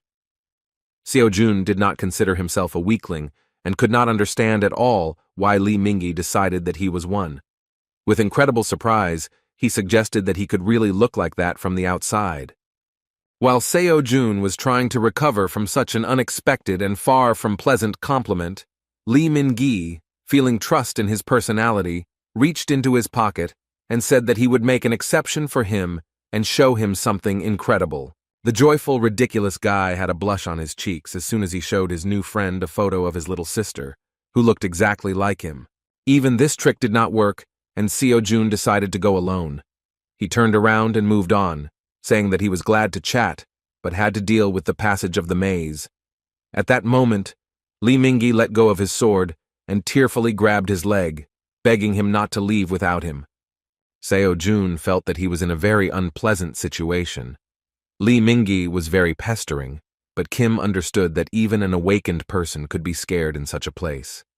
He believed that he himself would have been scared if he had ended up in such a place at the age of 19.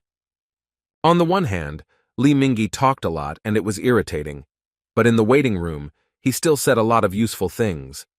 But even this was not enough.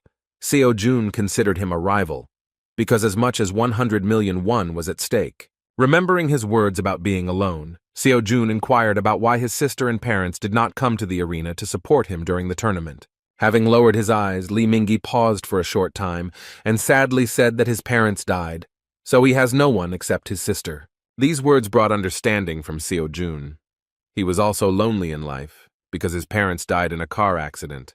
Seeing that Seo-jun began to feel awkward about this matter, Lee Min-gi began to fuss on the spot and asked him not to worry about it since it was a long time ago.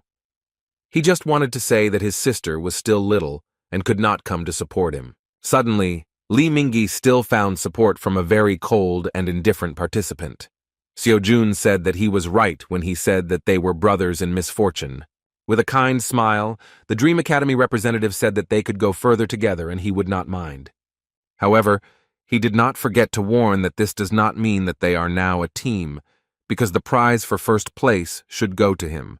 After these words, Seo-jun rushed forward, and Lee Min-gi hovered in place, not understanding his friend's unexpected behavior. In a few minutes, they passed several more turns, Seo-jun moving so fast that his new friend could not keep up with his pace. Seo-jun recalled the words that he was not going to wait for him, and if Lee Min-gi did not want to become a burden for him, then he should speed up a little. The guy in the plaid shirt thought this behavior was very strange. He could not understand why Kim was so confident in his decisions and did not hesitate at all, despite the danger of the labyrinth. The friend leading ahead did not even think about choosing the path. It seemed that Seo-jun knew in advance where they should go. Indeed, during all this time, they never met a single monster. At one point, they reached a dead end. Seo-jun stared at the wall, while Lee Min-gi, tired of such a rush, said that they should move on before someone else finds a way out. However, Seo-jun was in no hurry. Leaning his hand against the wall, he said that they were already close. As it turned out, there was a hidden door in front of him that led to the exit from the labyrinth. Lee Min-gi couldn't believe his eyes, but in this way they actually ended this test. Within a moment, the host of this stage of the tournament announced the name of the winner, and even managed to set a new record for completing the maze. Seo-jun completed the test in just 27 minutes, while the current best time ever took more than 1 hour. The audience was simply shocked when the winner was announced. Moreover, everyone was watching Lee Ju-hwan. He continued to fight, and everyone realized that somehow he had failed to take first place in the maze. So-yun was simply in shock. She could not believe that her ridiculous student was capable of such a miracle. In fact, Kim Seo-jun did not consider this a big victory, because all this time he was hoping that he would be able to gain at least some progress by fighting monsters. At the end of this test, Lee Min-gi could not come to his senses for a long time, and come to terms with the fact that he really took second place only thanks to luck. Everyone present in the waiting room could not believe that a new record had been set by some student at the CD Dream Academy. This was the first time they had heard about this educational institution, so they believed that this modest guy was probably the son of some influential person. The whispers of the other students prevented Seo-jun from concentrating on the lecture. At one point, he noticed that Young-hwan suddenly approached him. Seeing how he approached the amazing newcomer, everyone present instantly fell silent, afraid to make even a sound. Despite the tension, Seo-jun was still calm. Looking into the eyes of the most promising participant in the tournament, he wondered why he was looking at him so much. Lee Young-hwan was clearly dissatisfied with the result of the first stage, but did not feel any threat from the Dream Academy student. Turning away, with a self-confident smile, he asked the others why they believed so much in this loser. The red-haired guy believed that Seo-jun was able to set a new record in the maze only due to luck. At the moment when everyone was distracted by conversations regarding Lee Jong-hwan's words, Seo-jun decided to return to studying the lecture, but at the same moment they were interrupted by the appearance of the tournament representative. A guy in a blue tracksuit with lists in his hands was just about to explain what awaits them at the second stage. This time, the participants had to fight each other in one-on-one battles. Since they were all at the 4th level, so that everyone would be on an equal footing, they were forbidden to enhance their weapons with mana. However, they were still able to strengthen their bodies. Not everyone was happy with this news. Seo-jun was still calm. He was extremely interested in who would become his opponent. 32 students made it to the second stage, and in this case there must be 5 rounds of duels.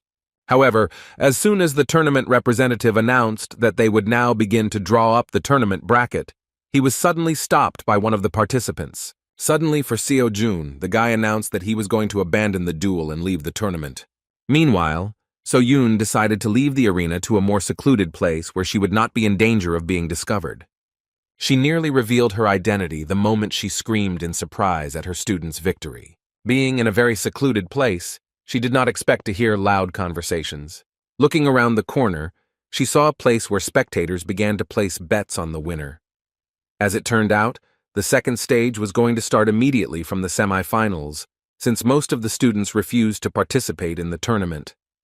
It seemed that now there was no point in betting because everyone present firmly believed in Li Juhuan's victory. Because of this, the odds for his victory were quite small.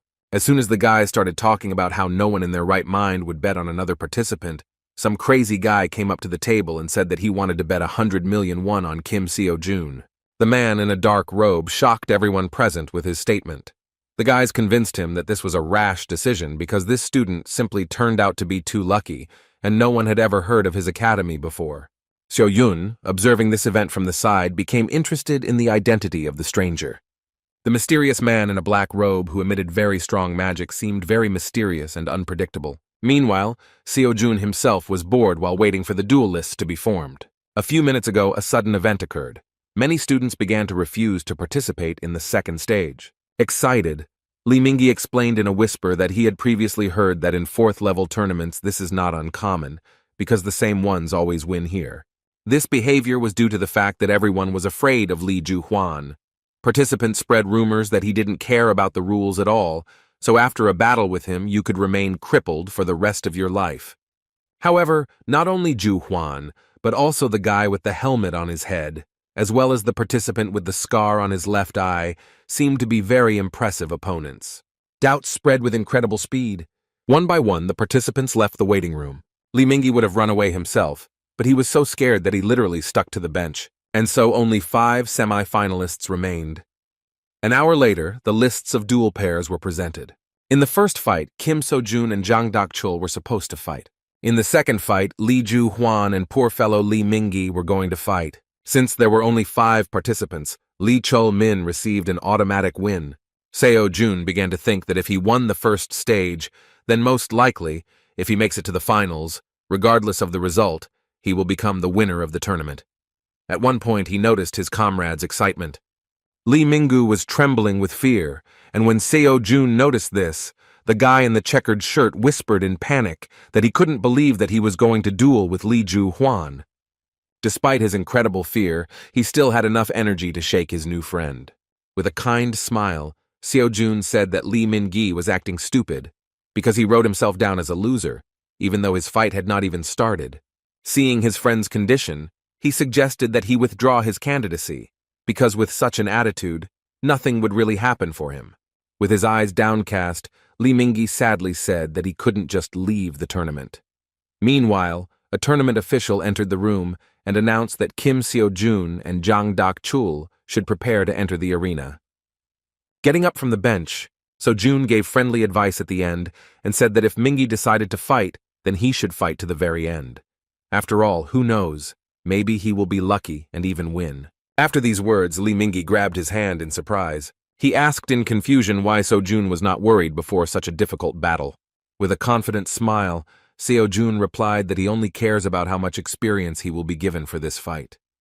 This answer naturally did not satisfy his friend's interest, but Seo-jun simply left, motivated by the opportunity to earn 100 million won. As soon as he entered the stage, the presenter announced the continuation of the tournament and the beginning of its second stage. The first to be presented was the new record holder of the race in the labyrinth, who was able to bypass all the monsters. Seo-jun was presented as a participant shrouded in mystery, because no one could say for sure whether he was talented or just plain lucky. At the moment of thunderous applause towards Seo-jun, he suddenly heard from his opponent that luck would not help him here. Jang Dak-chul was so self-confident that he didn't even hide it. Moreover, he was presented as one against whose crushing power any tricks were useless. With a loud laugh, an arrogant guy with a ridiculous helmet on his head said that student Kim spent all his luck on the first stage, where he managed to set a new tournament record. In response, Seo-jun said that it was too early to judge which of them was unlucky. These words seriously angered his opponent. As soon as the referee announced the start of the battle, Dak-chul furiously attacked, shouting that he would make Seo-jun regret his bold words. However, these threats did not bring any results, because the Dream Academy student was more determined than ever, because a prize of 100 million won was at stake. As soon as Li Mingyi heard that his friend's battle had already begun, he began to worry even more. Glancing at his opponent, who was standing to the side with an angry expression on his face, he decided that now was a bad time to worry about others. He had to face Li Juhuan, which seemed terrifying from the very beginning. Even though he was trembling with fear, Seo Jun's words were what kept him in control. But just as he thought that he and Seo Jun were no match for these guys, those in the waiting room screamed in surprise at the shocking news. None of those present could believe that the duel would end in the blink of an eye. The winner of the semi-final of the second stage of the tournament was Kim Seo-jun from Dream Academy. In response to the result of the first fight, the red-haired guy, who was previously considered the winner of the tournament, arrogantly said that the scum should have a place among the scum. Despite his words, Li Mingyi felt much better once he learned that his fellow sufferer was able to defeat his opponent. Looking at his future opponent, he said that he too would be a winner. As expected, the fight of the first couple began with an aggressive attack by an offended guy in a ridiculous helmet with horns. One could not expect anything less from Chan Dak-chul. His strength was truly crushing. However, Seo Jun also surprised everyone present, because instead of blocking the blow, he easily dodged it. Moreover, the Dream Academy student continued to maintain a frantic calmness, which caused self-doubt on the part of the enemy. Dak-chuk attacked without respite and even managed to run out of steam, while his morale was plummeting due to the fact that all this time Kim looked like he was not taking him seriously. Enraged by the situation, the opponent with the axe could not gain control of the situation at all, and wondering why his attacks were not working, continued to move forward. At one point, he seemed to go crazy, so he strengthened his body with an aura and rushed to the attack with a powerful swing of the axe and shouting that now the vile Seo Jun would not be able to dodge. However, at that very moment the games were over, because the student from the Dream Academy took the matter seriously and easily knocked the heavy axe out of the hands of his opponent. Dak-chul couldn't believe what happened. His body trembled with the realization that his axe was behind him for the first time in his life. It was simply incredible. No one expected this, and did not even think that the battle would end in the blink of an eye. The muscular fighter was in despair, as he could not accept that he had lost to someone he considered just a lucky fool.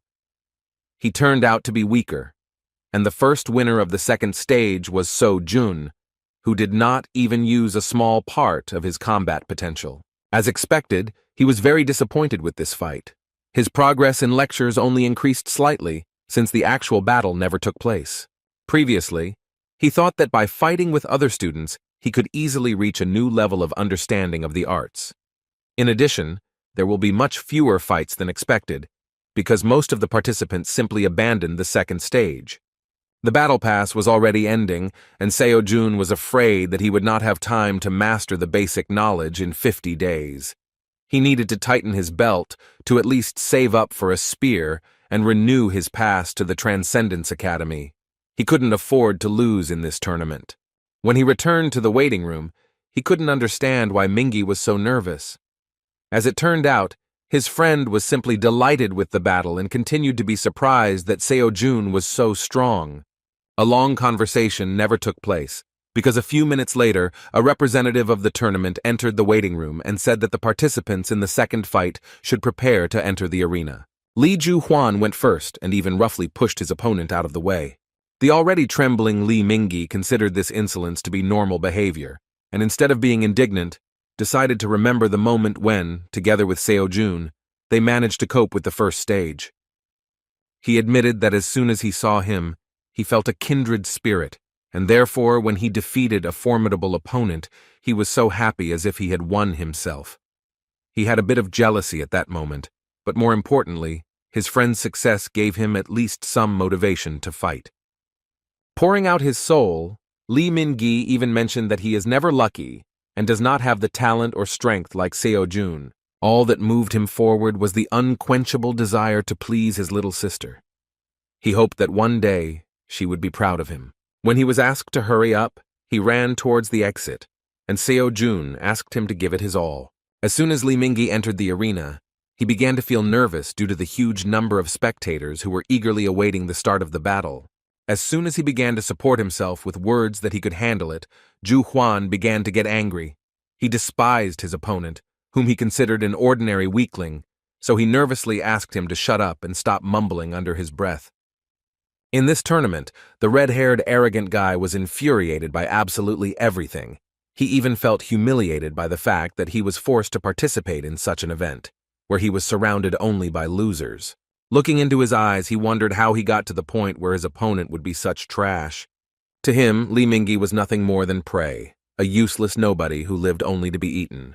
Considering his opponent his prey, Zhu Huan decided that in this fight, he just needed to remind the scum where he belonged. He was even more infuriated by the fact that he failed to take first place during the first stage.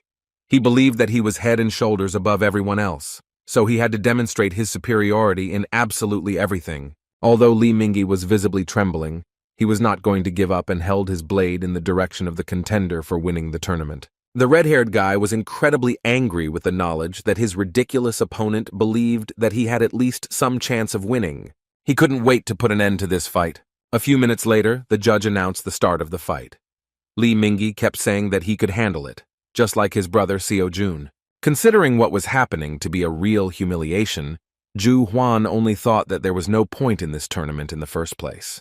As soon as the fight began, Zhu Huan charged furiously to end the fight with just one blow.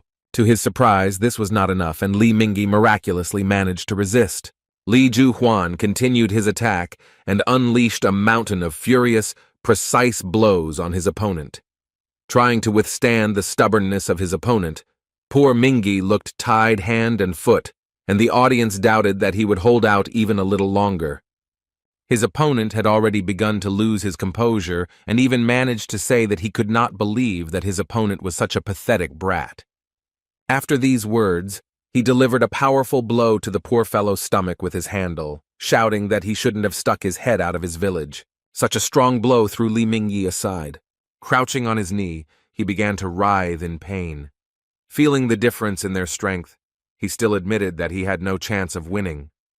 The realization that they were on completely different levels sent tremors through his body again.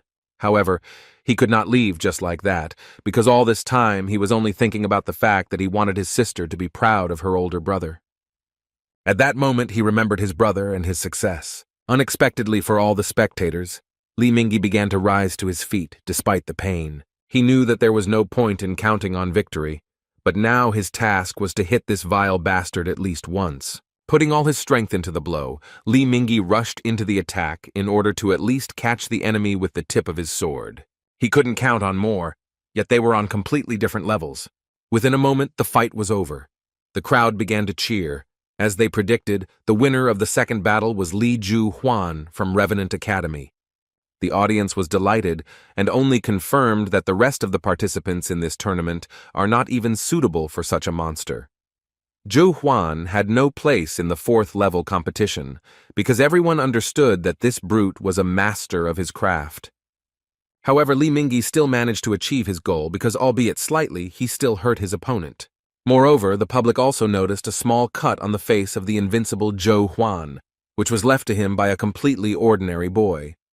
The arrogant, red-haired Revenant Academy student was beside himself with rage.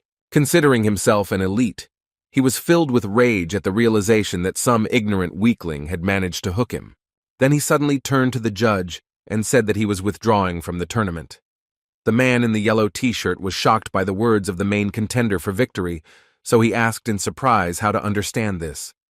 Everything came to a head at that moment, when the inadequate red-haired guy walked up to his already beaten, losing opponent and furiously kicked him in the face. Addressing the audience, he shouted that this tournament was a bunch of losers. He accused the organizers of accepting just anyone, after which he stated that therefore they would not be able to achieve anything above the fourth level.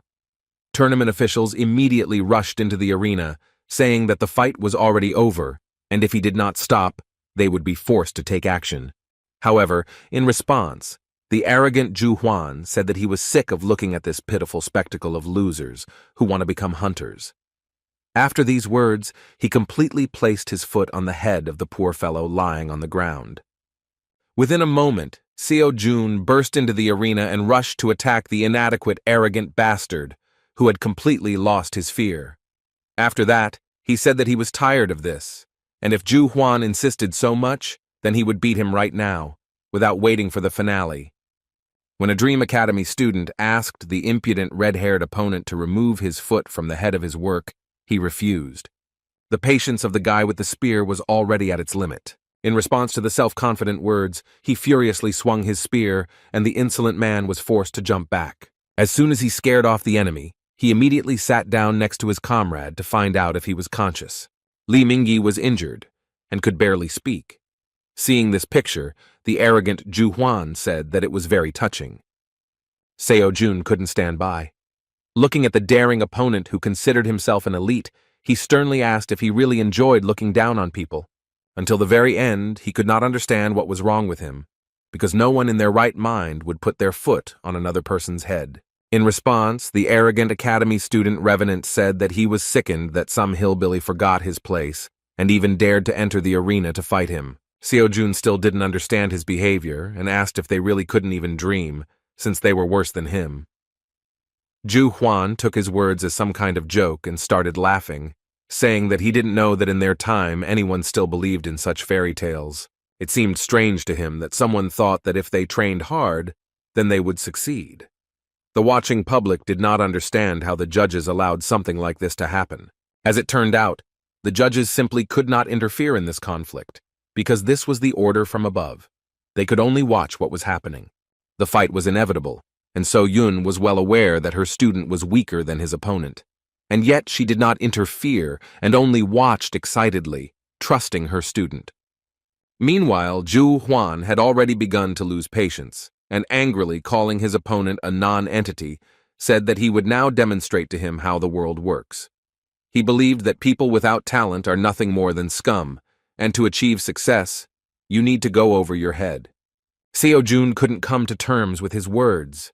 Ju Huan really believed that there is no place for dreams in this world, and all awakened people are divided into worthy and losers. And yet he couldn't hate him, because in truth he used to think so himself. During these 9 painfully long years, when he endured everything just to become a hunter, he was constantly faced with a harsh reality. He hated himself because he had neither money nor talent. He hated himself for his helplessness.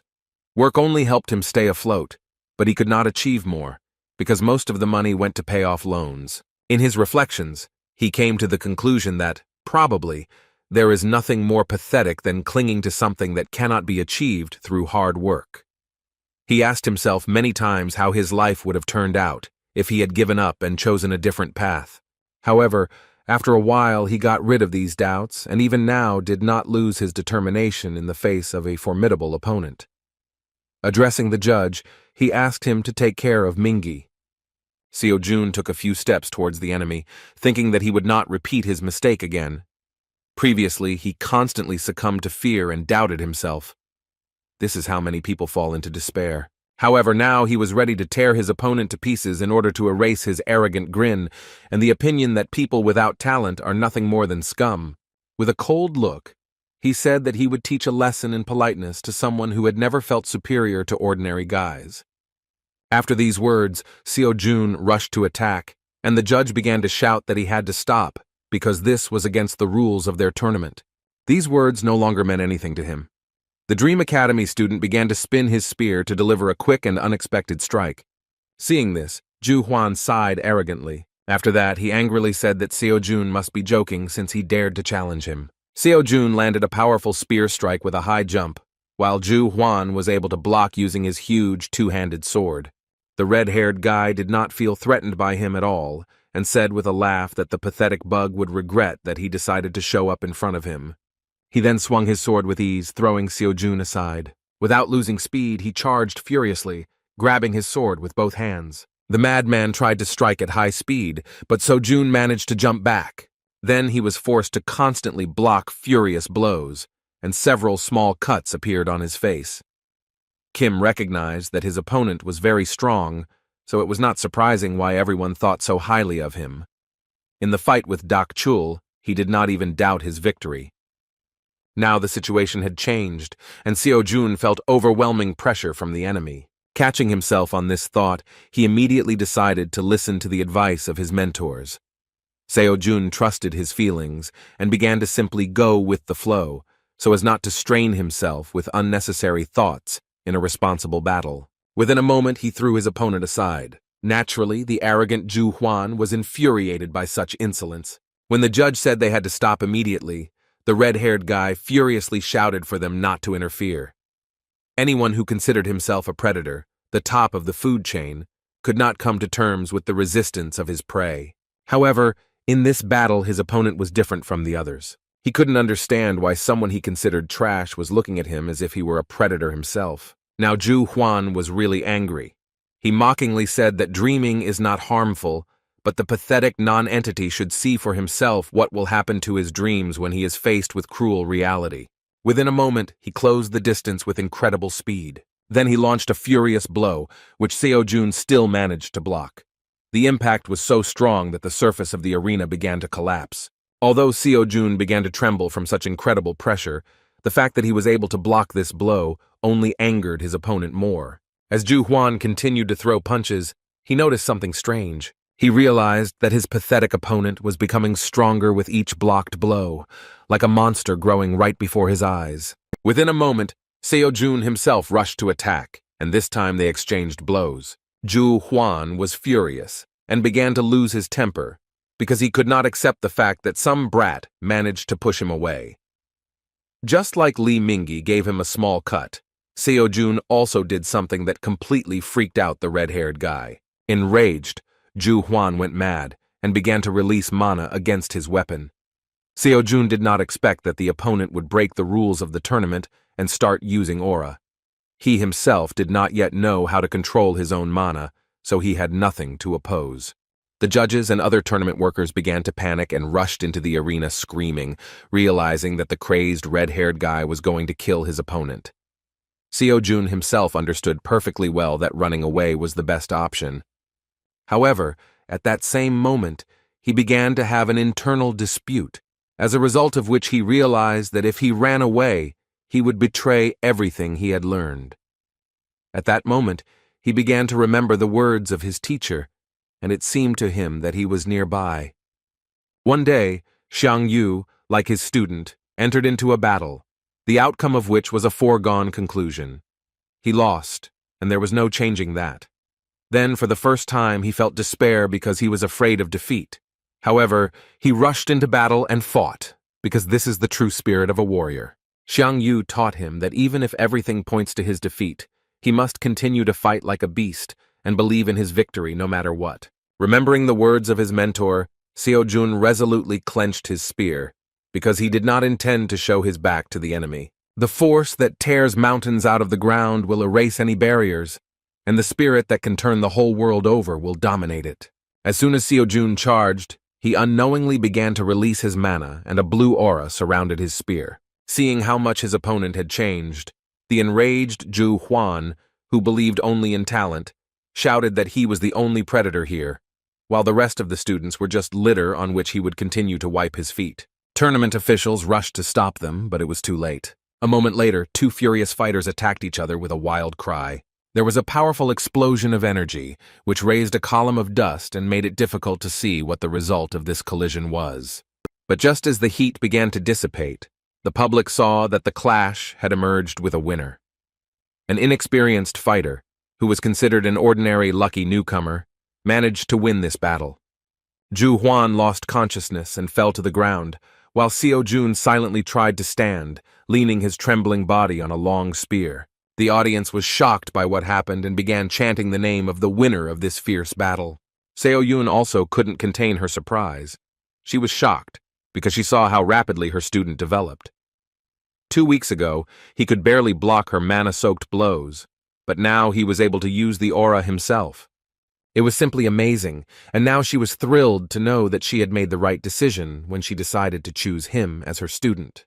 Looking around, she again saw the mysterious man in a black robe. Previously, she found him very suspicious when she saw that he had bet on Seo-jun at an underground bookmaker. The stranger himself shouted in surprise. He was excited by what had happened because he couldn't believe that someone from the 4th level could so suddenly master the aura technique. So Yoon was also surprised, but still not as surprised as this stranger. It seemed that before his eyes, Kim So-jun violated the laws of the universe. At that moment, she just remembered an important detail, that the stranger had bet a large sum on Seo-jun's victory. However, when she looked around again, the mysterious guy had disappeared from sight. The tournament ended after Seo-jun's incredible triumph, but he returned home without a victorious mood. Unfortunately, the victory over the tyrant did not bring him anything more than applause and recognition from the public. Because he did not listen to the judges, he was disqualified. Tournament officials admitted that Lee Ju-hwan had behaved in an inappropriate manner, but at that time he withdrew from the tournament and Seo-jun intervened as a participant. The judge warned him of the consequences, but he did not listen and did his own thing. Seo-jun broke the rules of the tournament and couldn't even argue with it. But the fact that no one even tried to stop his opponent before he intervened himself remained in question. Although Lee Ju-hwan withdrew from the tournament at that time, he was also punished, because enhancing a sword with an aura was regarded as attempted murder. Despite this, he will not go to trial, but the Hunters Association will definitely prohibit him from taking the exam for the next 5 years. Lee Chul-min automatically became the winner, even though he never fought in the second stage. Second place went to Lee Mingi, and third place went to Jang Dak-chul. Among the good news was that Seo-jun himself had made some pretty good progress in his lectures thanks to the last battle. According to Xiang Yu's lectures, he achieved 56% mastery of information, while Chiron's lecture was close to 49%. After thinking a little, So-jun came to the conclusion that the incomprehensible power that he felt in the battle could manifest itself precisely because progress had passed halfway. Based on the increase in his level, he decided that it was worth looking at the list of courses to choose another direction. However, at that moment, he was distracted by So-yun. She was very worried about his condition and decided to see him after the tournament ended. Fortunately, Seo-jun was completely fine, and said in his defense that although he looks like a weakling, he is actually a very tough nut to crack and doesn't mind such a battle. After making sure that everything was fine, So-yun breathed a sigh of relief. Suddenly, for his teacher, Seo-jun decided to apologize. When asked what he was talking about, he said with a feeling of guilt that he could have won if he had not interfered where he was not asked. Seo-jun was surprised to hear that there was actually nothing wrong with it, and she just wanted to know if he was okay. After her words that he initially counted on a cash prize, Seo-jun was speechless from the realization of the main problem of disqualification. The poor guy grabbed his head and started screaming because he really forgot that the main reason for attending this tournament was the money for a spear from the Transcendence store. He plunged into despair, and when asked what he wanted to spend the money on, he admitted that he liked one incredible spear. Despite the failure, he quickly recovered from the moral trauma and rose to his feet, saying that there was nothing wrong with it. With a kind expression on his face, he admitted that he would be lying if he said that he had no regrets. However, on the other hand, if he had not intervened, he would have regretted it much more.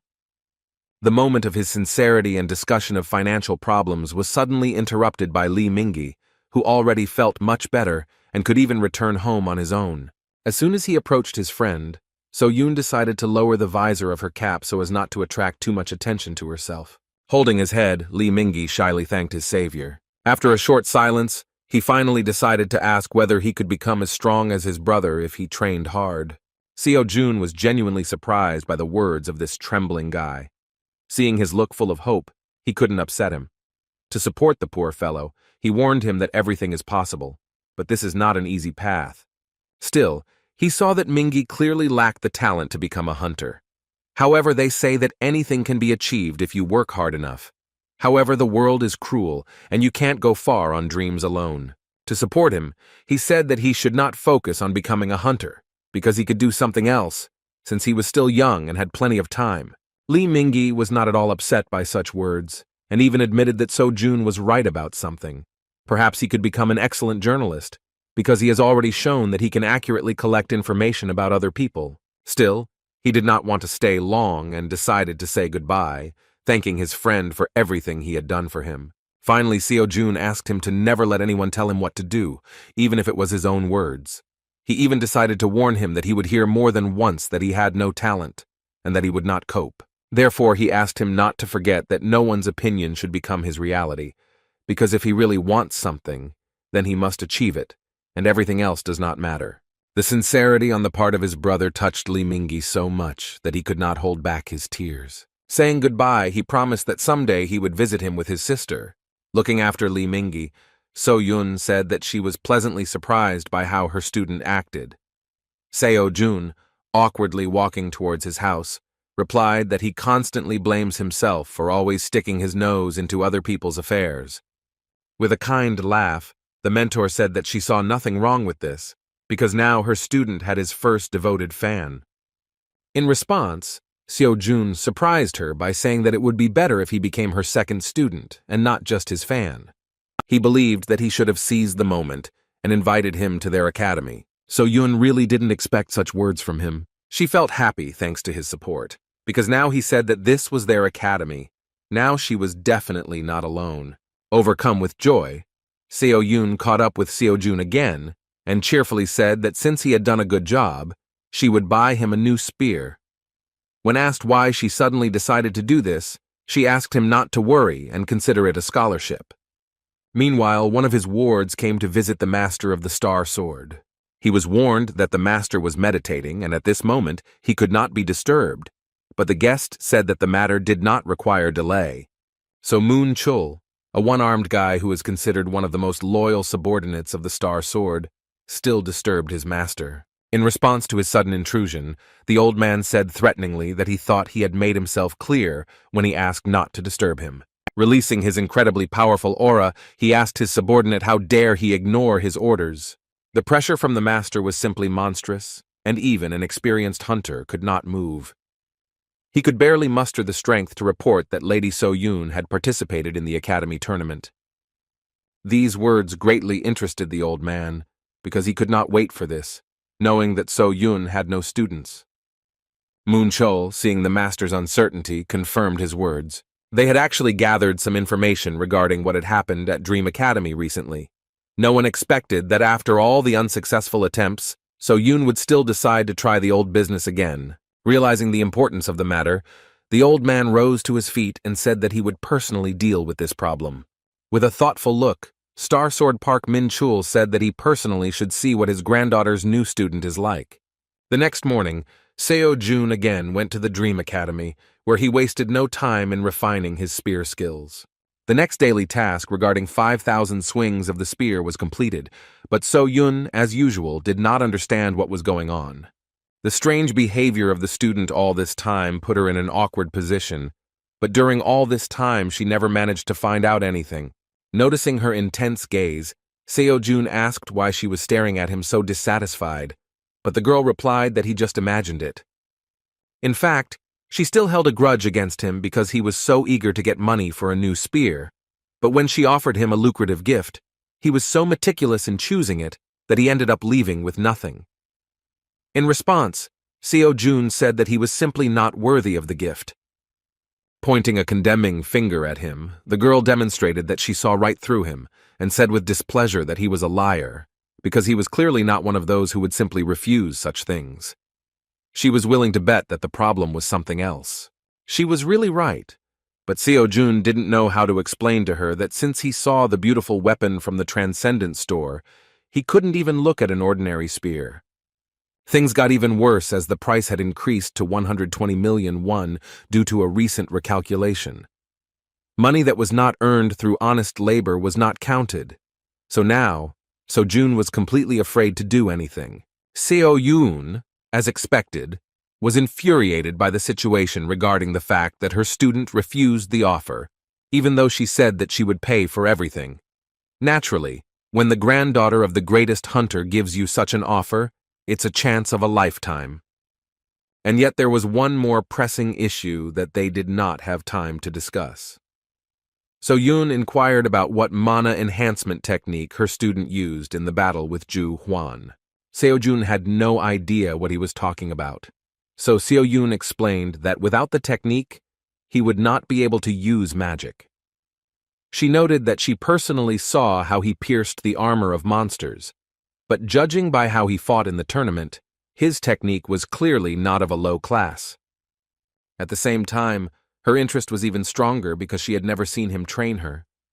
At that moment, Seo-jun thought, because he really doesn't know how this happens, because he has never studied any technique for enhancing mana. The mana enhancement technique is a technique that allows you to use your mana most effectively. There are many different types of this technique. Depending on its effectiveness, it is divided into lower and higher class equipment.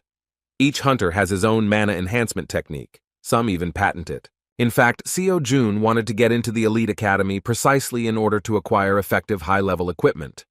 Therefore, he asked his mentor if she taught the technique of enhancing the mana of the Star Sword.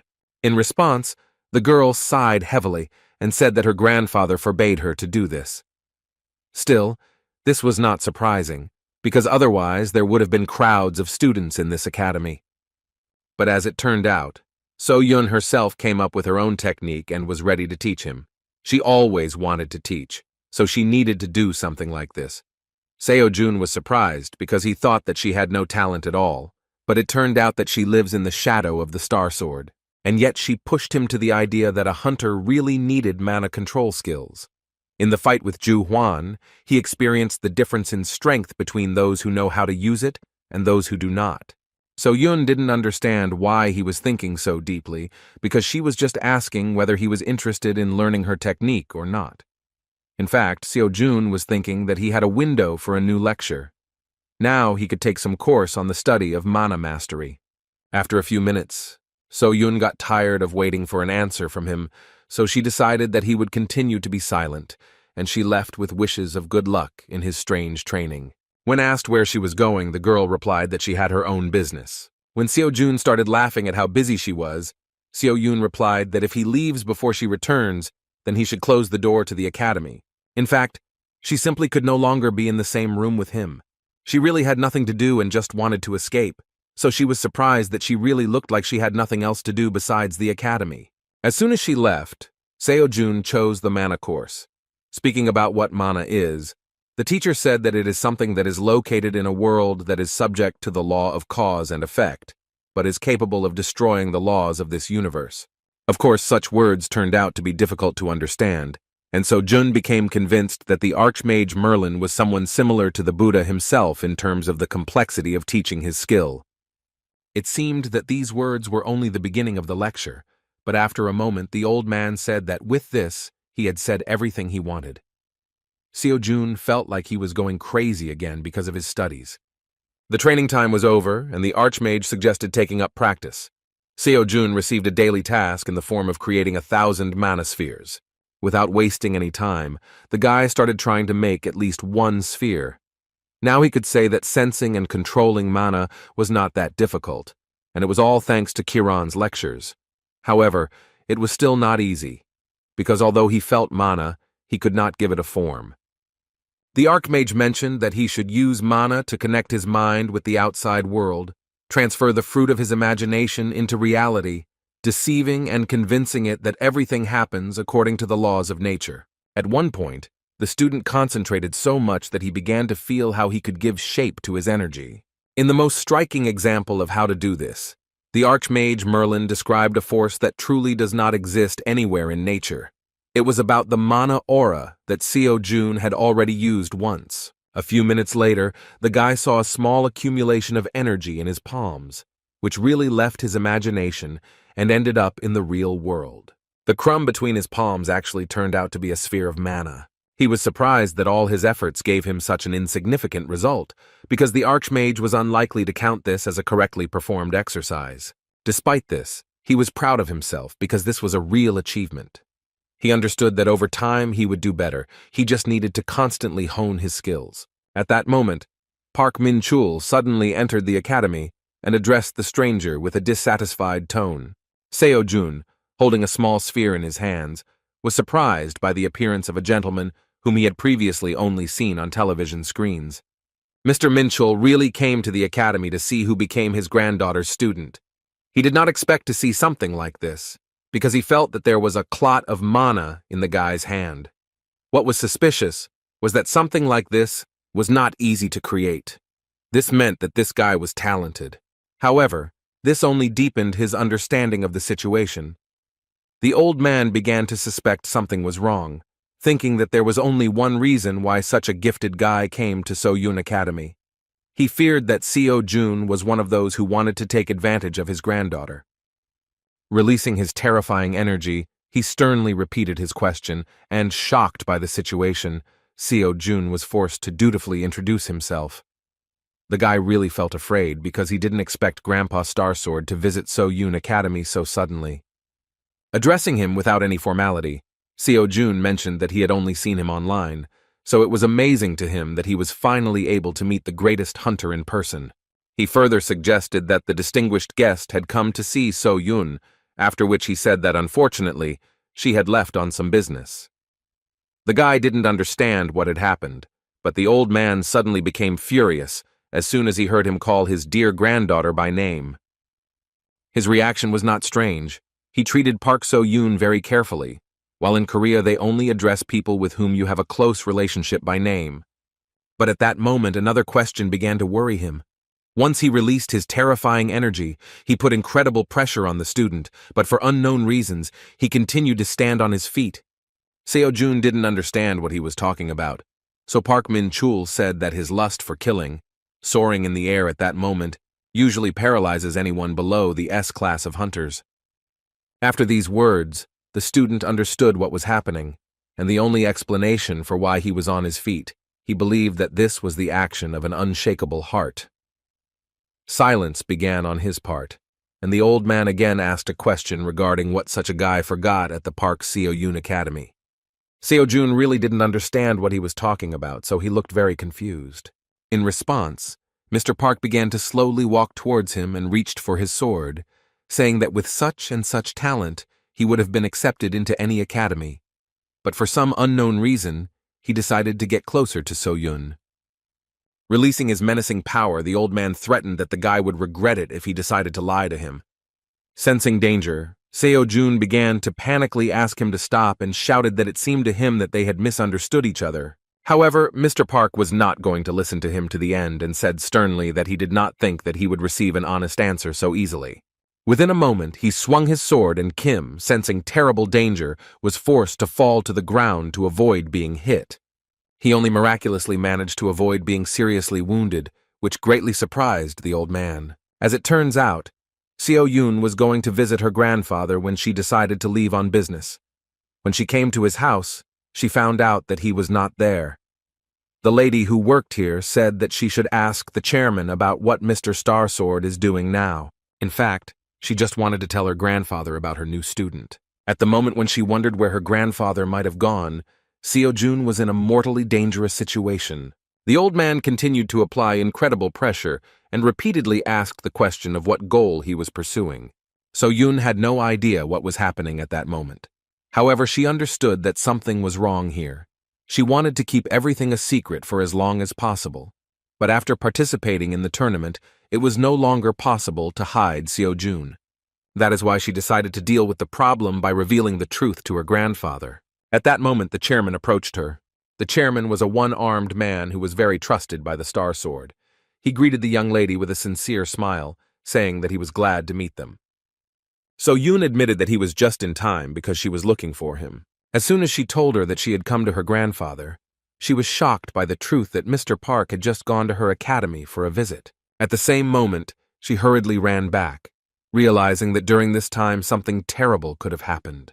The lady in the purple jacket didn't understand why So-Yun was so scared by this news, but the chairman already guessed what it was about.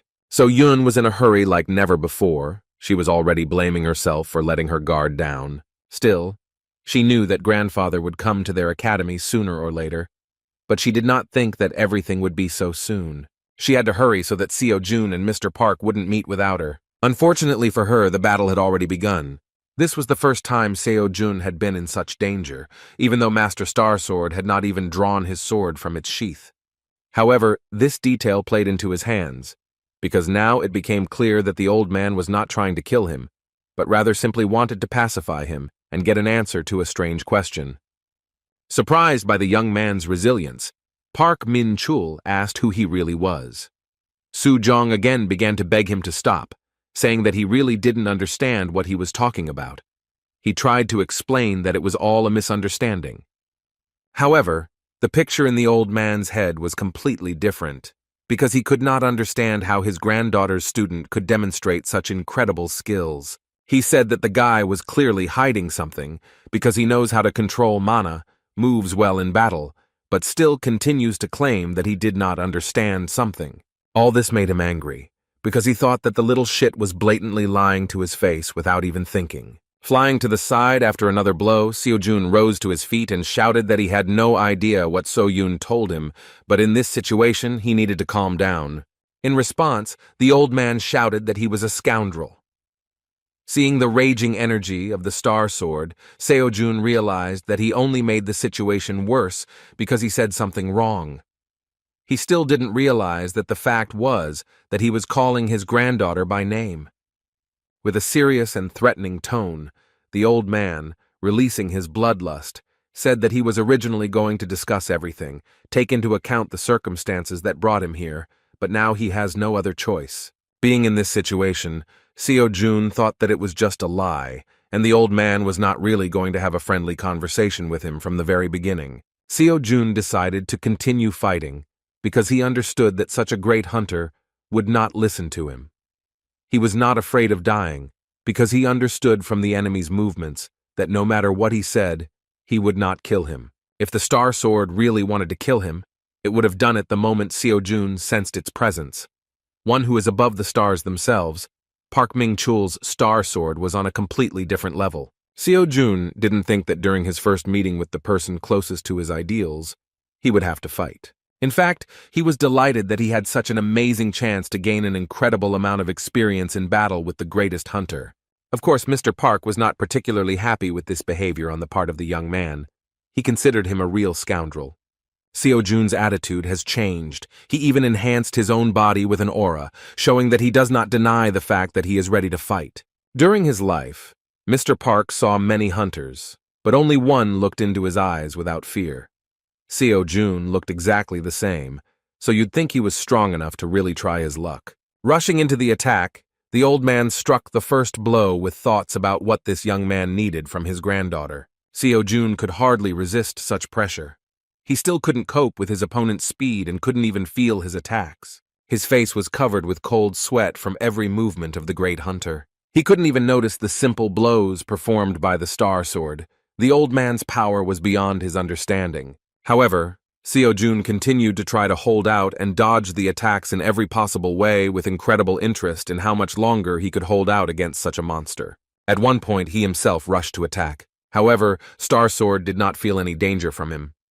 He was surprised by the young man's self-confidence and decided to teach him a lesson, hitting him in the stomach with incredible speed with the hilt of his sword. Seo-jun flew to the side with a scream, and Mr. Park looked away and said that his pathetic attacks were ridiculous banality. Despite the hopelessness, Seo-jun did not give up and tried to gain as much knowledge as possible from this fight. He could not allow the battle to end quickly, and tried to find out at least something else. Rising to his feet, he realized that tricks would not help him. However, while the enemy was not yet serious, he felt that he still had a chance to surprise the old man. Park Ming-chul did not want to waste much time on this issue, so he rushed to the attack again. Seo-jun felt like he needed to impress him, but he didn't know how to do it. However, as soon as he stopped thinking about it, he trusted his feelings and surprisingly managed to evade his opponent's sword. He then desperately swung his spear to strike at close range. Subduing the mana to his will, he forced it to fill the spear, strengthening the counterattack. The old man was unexpectedly surprised at what the young man was capable of, who didn't even have a hunter's license. He couldn't figure out what kind of mana technique he was using, but it looked extremely interesting. Seo-jun directed his punch with a furious cry, putting all his strength into this attack. A powerful surge of energy directed at the old man limited visibility at that moment. However, the result was a foregone conclusion.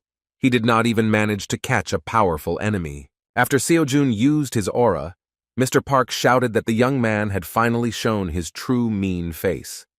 In response, Seo-jun said displeasedly that Mr. Star Sword was the first to attack him. After these words, Seo-jun, who did not understand the old man's feelings, again said that he could not wait for his teacher to return. calling the granddaughter of the Star Sword by name. The greatest hunter began to lose control, demonstrating his terrifying strength.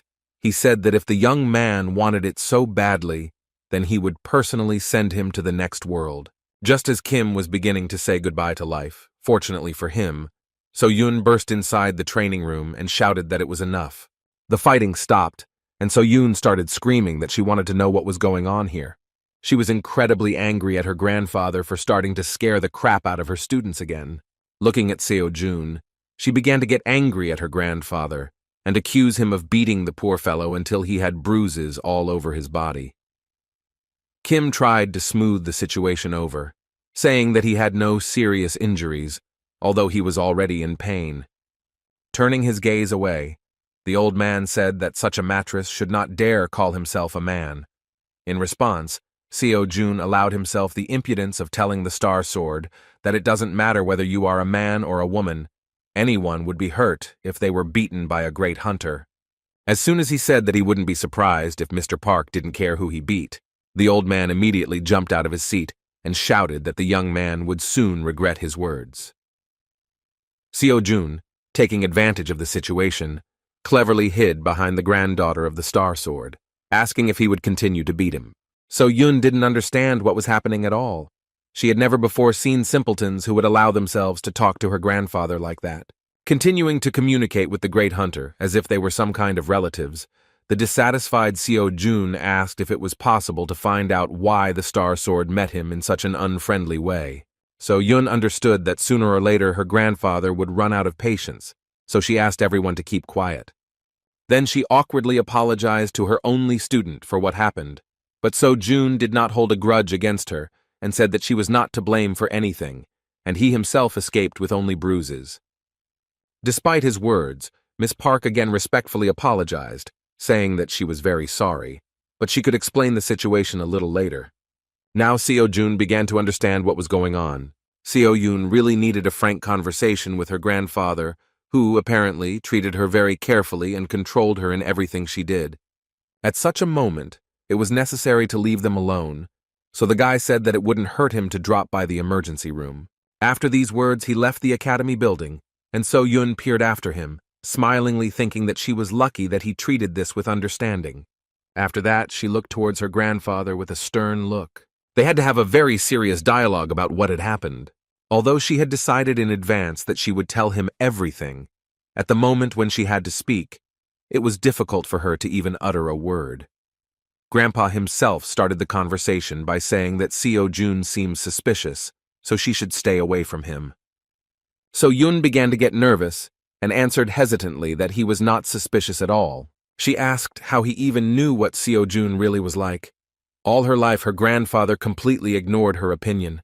The academy turned out to be a compromise among all her decisions, but even her grandfather constantly interfered with her activities. He gave every new student a dressing down, and so they all left, unable to withstand such pressure. Still, she understood why grandfather behaved this way. Previously, students actually came to her academy because of her big name, so she couldn't stop them when they wanted to leave after learning that grandpa didn't teach here. Not wanting to discuss this, Park Min-chul said that So-Yoon should throw this guy out of her academy. He didn't even expect that So-Yoon would dare to contradict his words. Refusing his instructions, she said that Seo-Jun is not at all the way he sees him. When her grandfather asked her to repeat these words in a stern tone, So-Yoon shouted that she would not do this, and that she should not always listen to him. Not wanting to put up with her grandfather's next intervention, she shouted to remind him that this was her academy, and only she could decide what to do with her students. She had almost nothing to remember during the time she communicated with her student, but when she looks at him, she feels something strange. She wants to be with him as long as possible, because in these moments she feels happy. Now she wanted to take matters into her own hands. So-Yoon showed her character for the first time, although it was more like a desperate cry from the soul. Turning around, she apologized in a quiet tone for allowing herself to shout at her grandfather, and yet she again said that this time she would do as she decided. It was really the first time Mr. Park had seen her so emotional. A few years later, a tragedy occurred that shook his life and turned it upside down. That day, he heard about an incident with the appearance of a monster on the streets of Seoul, but was busy with his own affairs, leaving it to the young hunters. However, At one point, he was interrupted by the chairman with the terrifying news that his only son had died in that incident. When he lost his son and looked at So-yoon, who had no one left, he decided that he had to teach her how to stand up for herself. The little girl's life had changed greatly, and she could no longer enjoy the things that children her age usually enjoyed. The old man could not do otherwise, because he had to protect her. That's why he was so strict with her.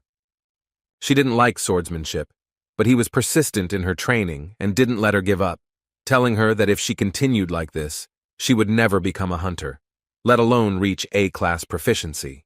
As she grew older, she began to express that she did not like being a hunter. She talked about how she wanted to become a teacher, but her grandfather refused to accept her wishes, saying that that was not what he taught her for. He was afraid of her own decisions and desires, so he constantly shouted that she should just do what he told her. Park Min-chul understood perfectly well that all this time he had been oppressing his granddaughter, even though he had the awareness that sooner or later she would turn against him. Actually, this is what happened, because he once agreed to a compromise when he gave her a little freedom, allowing her to found her own academy. Sighing heavily, he accepted this situation, realizing that he could not take away the only thing that brought her joy. As expected, So-yoon reached her breaking point and still rebelled. Meanwhile, Seo-jun has already completed his examination and treatment at the emergency room. Now he felt like new and naively thought that another conversation with the Star Sword would no longer be a problem. Recalling their meeting with a smile, he noted that at that moment he thought that he was no longer a tenant. He understood perfectly well that he escaped with only minor bruises, only because the old man held back. However, if So-yoon had been late, then everything could have ended much worse. Now he understood how difficult it was for So-yoon to be under his strict supervision all the time. That evening, So-yoon called him and told him everything. She spoke about her difficult relationship with her grandfather and about what happened to past students. Despite such revelations, Seo-jun was still sure that she kept silent about a lot. But this was enough to understand how she felt and why the Star Sword treated him this way. Returning to the academy, he could not forget that situation, thinking that even though he understood the old man's motives, it was still wrong because even such experiences are not a reason for beating. As he walked back to the training room, he doubted he would hear an apology. On the other hand, he still learned a valuable lesson because he made little progress not only in his skills, but also in mastering the lectures. Joyfully opening the doors, he suddenly heard a low male voice. He couldn't believe that this time he would be greeted by the Lord of the Star Sword again. Park Min-chul sat calmly on the floor and, seeing the young man's indecisiveness, asked him not to stand at the door. The guy began to feel trembling, realizing that the old man probably wanted to beat him again, but the Star Sword made an offer to sit next to him. During a calm conversation, Mr. Park learned that So-yoon and her strange student had entered into some kind of mutually beneficial agreement. Yet he was still suspicious and with a stern look asked if Seo-jun was hiding something else. Kim was as impatient as the Star Sword himself, so he nervously replied that he had expressed everything and had nothing to hide. Taking a closer look at the calm flow of the young man's magic, the old man admitted that he was not lying. However, the question of where he got such talent and so much strength still remained a mystery to him. In his entire career, Park Min-chul had never seen so much power in an ordinary academy student. Even more questions were raised by the moment when they first met, and so June, seeing his anger, not only wasn't afraid, but was even somehow inspired and didn't back down. When Seo-jun said that he wanted to go away to start his training, the old man decided that this would be a great time to find out more about him. He wanted to see how this scoundrel trained to see what he might be hiding. However, after several hours of careful observation, he was sure of only one thing. This young man was clearly not himself. He couldn't believe that what Seo-jun called training was continuously staring at his phone, which was turned off with a blank screen. At the same time, Seo-jun was very emotional and even sometimes screamed strange things. Distracting the young man from the strange method of teaching, the old man suggested that he was meditating this way. Seo-jun didn't know how to explain his training, so he decided to just agree. In response, the experienced hunter agreed that meditation is an excellent workout, but noted that you shouldn't overdo it either. He wanted Seo-jun to understand that meditation strengthens the mind and spirit, but not the body. Seo-jun simply agreed with him and continued to look at the phone, so Mr. Park was surprised that he was not at all interested in his words. The old man decided to play trump cards and said that if the young man wanted, then he could teach him something. Seo-jun pleased his pride because he was really distracted with surprise that the Star Sword himself decided to take care of him. The old man did not expect a different reaction, yet the young man hurt his pride, so he blurted it out. To keep things simple, he didn't mind showing him a couple of his moves. However, his pride was trampled a moment later, because the ridiculous boy refused, saying that he was happy with everything anyway. Moreover, he asked if he could be left alone during training, because they could talk a little later. The moment of trampled pride of the great hunter could have ended in tears, but So-yun visited the training hall on time. She was shocked when she saw her grandfather next to the student whom he had recently nearly beaten to death. The old man was glad to see her and immediately headed towards her, saying that he needed to discuss something. So-yun was afraid that he was up to something, so she warned him that she would not forgive him if he even laid a finger on her student.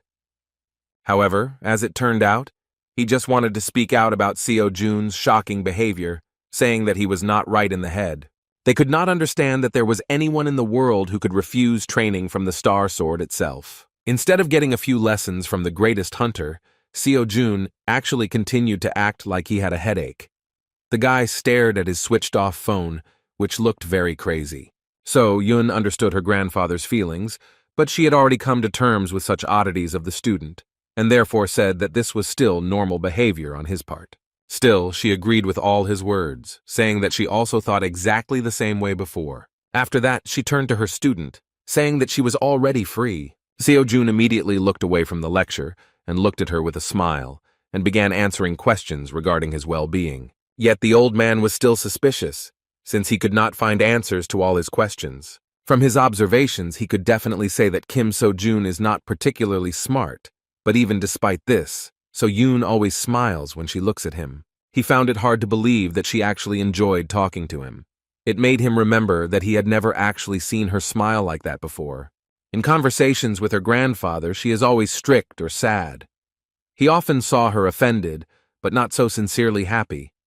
Realizing that this could be their sympathy for each other, the old man began to get angry again, worried about his granddaughter, thinking that So-jun dared to hit on her. As soon as he took the first step to teach the impudent man another lesson, he was interrupted by the chairman, who hastily burst into the training room. He immediately apologized for distracting them, but said that the matter was urgent. As it turned out, the Order of Truth invited Mr. Park to visit them. Star Sword was surprised that those wonderful guys even wanted from him. In response, he said that if they want something from him, then they should come themselves, because he doesn't mind. However, this time the matter was very serious, because as it turned out, Sir Kalia himself wanted to see the master of the Star Sword. Even more shocking was the addition that the Order of Truth had another request. Everyone was literally speechless when they heard that Kalia wanted Mr. Park to bring a man named Kim Seo-jun with him. Hearing his name, Seo-jun was surprised that anyone actually knew about his existence. The old man immediately thought that the strange guy was somehow connected with the cunning Order of Truth, so he assumed that he was Sir Kalia's faithful dog. Even So-yun believed this assumption, so Seo-jun answered impudently and dissatisfiedly that he himself was interested in how they knew his name. Everything fell into place when Mrs. Park remembered that there was a strange man in a black robe at the academy tournament. She assumed that the stranger hiding his identity was somehow connected with the Order of Truth. But even after these words, the old man thought that it was still somehow strange because Kalia was unlikely to be interested in any ordinary person. Turning to So-jun, So-yun asked if he happened to know this person, but her student answered with tension that he didn't remember anything like that. After that, he completely put the guys in an awkward position when he confusedly asked if he could refuse this request. All his life he was far from such things, because he devoted himself to working at the Enterprise. So-yun said that the Order of Truth is an organization that includes 7 apostles who are on a par with the heads of major states, so it is unreasonable to refuse their request. Sir Kalia is the successor of the Apostle of Chastity, and usually people like him do not schedule personal meetings. Even after hearing this, Seo-jun did not cease to amaze and said that he had nothing to do with this, because for him it was just some unfamiliar foreigner. He was more interested in continuing to train. In response to these words, Mr. Park's chairman said that he now fully understood why everyone thought so highly of Sir Kalia. When Starsword asked to clarify what he was talking about, Seo Moon Chol replied that Sir Kalia knew in advance that Kim So-jun would refuse his offer. The young academy student froze in place when he heard that the foreigner asked to convey, in such a case, that if Seo-jun agreed to come, then he would give him 100 million won. The mere mention of such a large sum caused neural activation in the monkey's brain, and Seo-jun immediately smiled reflexively, agreeing to the offer. Moreover, he wondered how the stranger knew that he needed exactly that amount. The Order of Truth is a religious organization, but it does not serve human gods, because their god is truth. That mysterious man in a robe is the Great Voice, and the organization is headed by 7 apostles. They convey the will of God, that is, the truths of humility, diligence, gratitude, mercy, patience. A century ago, the Order of Truth was considered a simple cult, one among many. But when the cataclysm happened, they joined forces with the forces of the heroes. Largely thanks to them, peace reigned on Earth again, and so the number of followers of the Order increased significantly. But more importantly, the berserker giant monster was destroyed thanks to their power. When everyone thought that the trouble was over, Berserker suddenly appeared. He was so strong that even all the heroes combined could not cope with him. The situation was so desperate that it was called the Second Cataclysm. Only the Great Voice and the 7 apostles were able to cope with it, thanks to which the Earth was saved. These days, one of them made a surprise visit to Seoul and settled into a hotel on the outskirts of the city.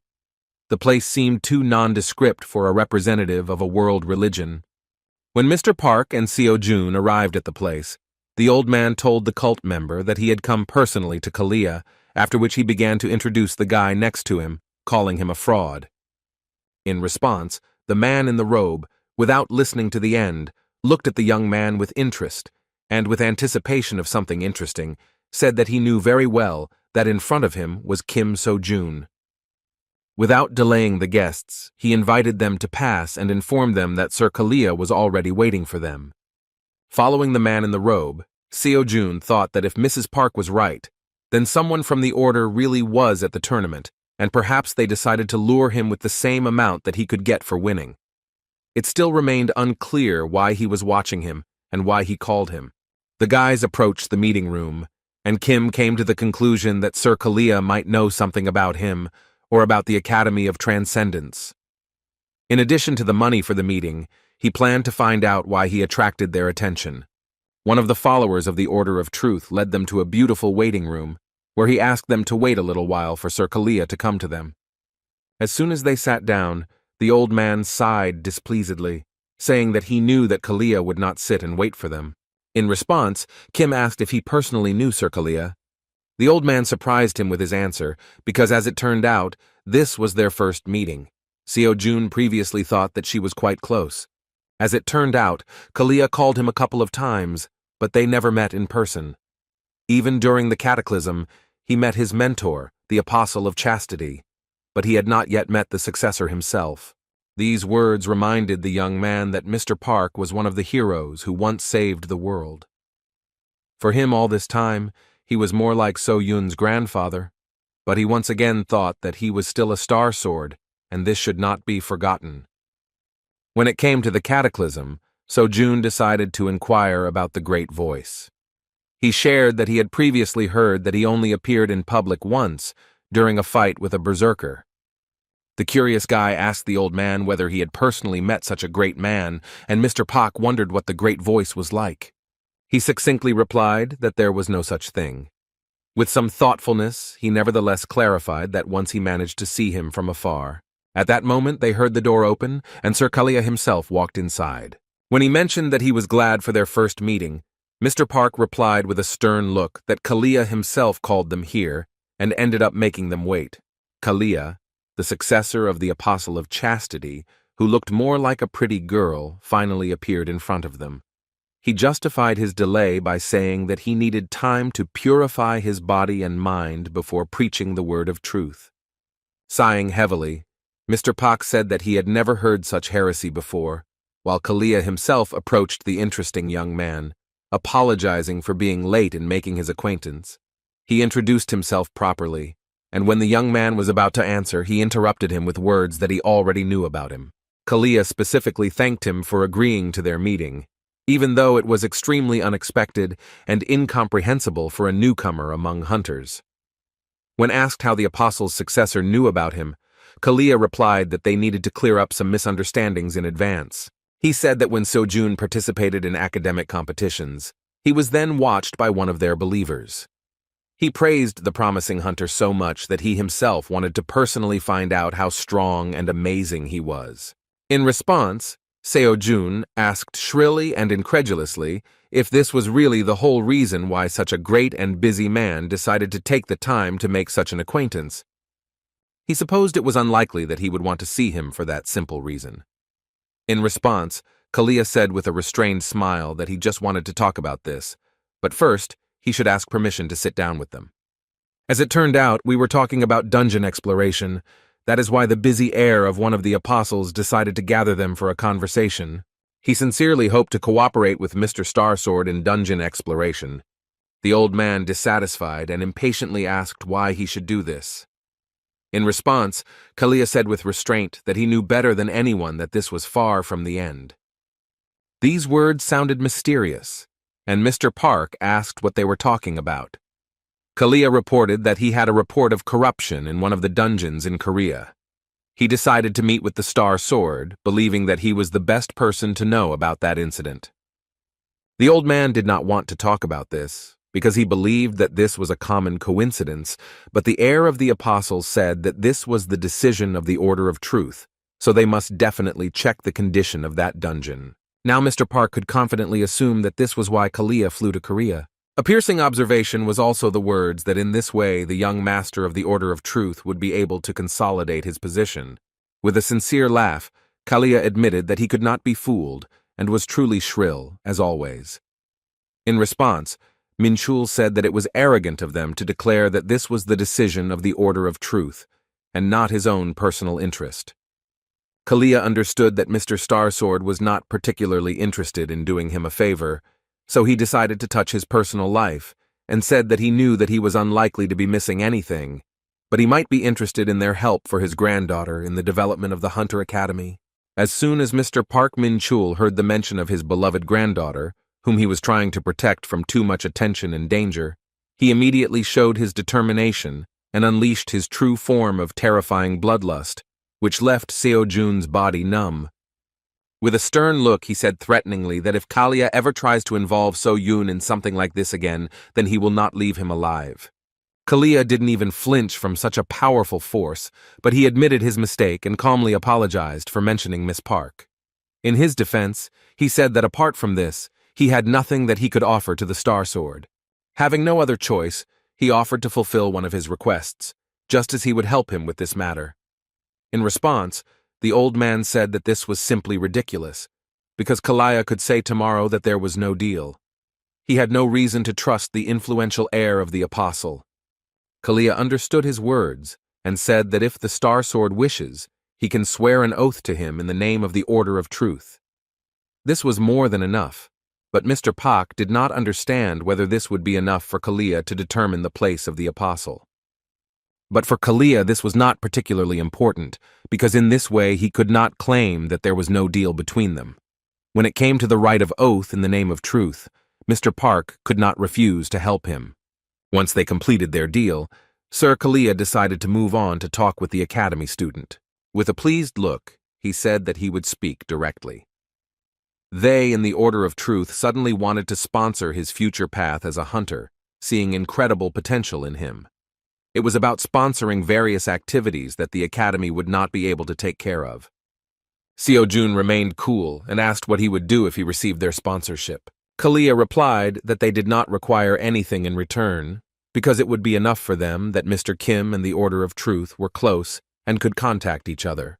It all seemed strange, and so Jun understood that they would still want to receive payment for their services. In response, he decided to satisfy his own interest and said that if Sir Kalia answered one question honestly, then he would think about their proposal.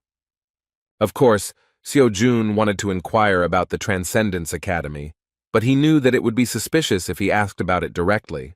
He could not be sure that Sir Kalia would answer his question honestly, and if he turned away or avoided answering altogether, then he would no longer be able to find out the details of the interest in his person on the part of the Order of Truth. In this case, he decided that there was only one way to check whether Sir Kalia knew something about the Academy, thanks to which he acquired incredible power. With a sudden and not entirely formal movement, he took out a mobile phone from his pocket and held the screen towards Sir Kalia's face. After that, he asked the heir of the Apostle what he saw on the screen of this smartphone. This question was very sudden. Sir Kalia looked intently at the screen. At that moment, Seo-jun turned on the Buddha's lecture on what the soul, death, and reincarnation are. However, Sir Kalia calmly replied that the question seemed very strange to him, and it was difficult for him. Taking the phone away from the face of the heir of the Apostle, Seo-jun said that in this case, he could not do anything with his decision if Sir Kalia did not want to answer. A moment later, the heir of the Apostle laconically replied that he saw only a black screen. When asked if he was satisfied with this answer, Seo-jun said that this was enough. After this, he finally made a final decision regarding the sponsorship offer and announced that he was refusing. This conversation haunted the heir of the Apostle even after they said goodbye. His ward named Kalkos was the one who carried out some important assignments. He was also the person who noticed Kim Seo-jun. This time he had to find out about the distortions, but he was unable to find anything. When Sir Kalia asked if he was sure in a threatening tone, Kalkos swore in the name of the Order of Truth that he was completely sure of his observations. As for Kim Seo-jun, Kalia concluded that there was nothing special about him. He believed that even if he were special, he was now just an ordinary student. The question of what he saw on his smartphone screen took him by surprise, but all he really saw was a dark screen. But in fact, for a long time he was haunted by the nagging feeling that remained in his chest. Then Kalkos said that he was forced to report to another apostle. In response, Kalia said that now it is worth observing, because the priority is the distortion in the dungeon and the situation around other heroes. Besides the Soul Blade and the Sword of Darkness, he called everyone. As for these two, no one saw them, so communication was never established. While returning home, Seo-jun kept thinking about whether Kalia really opened anything from him. He was distracted by Mr. Pak's question regarding why he refused Kalia's offer. The guy replied that it seemed too suspicious to him. He did not know what the Order of Truth actually was, but he was still sure that Kalia was clearly not associated with the Academy of Transcendence. He did not want to enter into an almost free deal with suspicious individuals. When asked if he was embarrassed by the studentless academy he belongs to, Seo-jun replied that he had never met a more honest person than Miss So-yun. Taking advantage of the moment, he decided to ask Mr. Starsword what the concept of dungeon distortion meant. Park Ming-chul seriously replied that this means that the magic inside is distorted. The magic wave inside the dungeon is distorted, so its difficulty is different from the value measured when the dungeon was formed. Such distortions have many side effects, but mainly, they are a sudden increase in difficulty and breaking the dungeon earlier than expected. Seo-jun had never heard of this before, so the Star Sword explained that in fact, they had observed this paranormal phenomenon many years ago, and now you really don't see such a thing.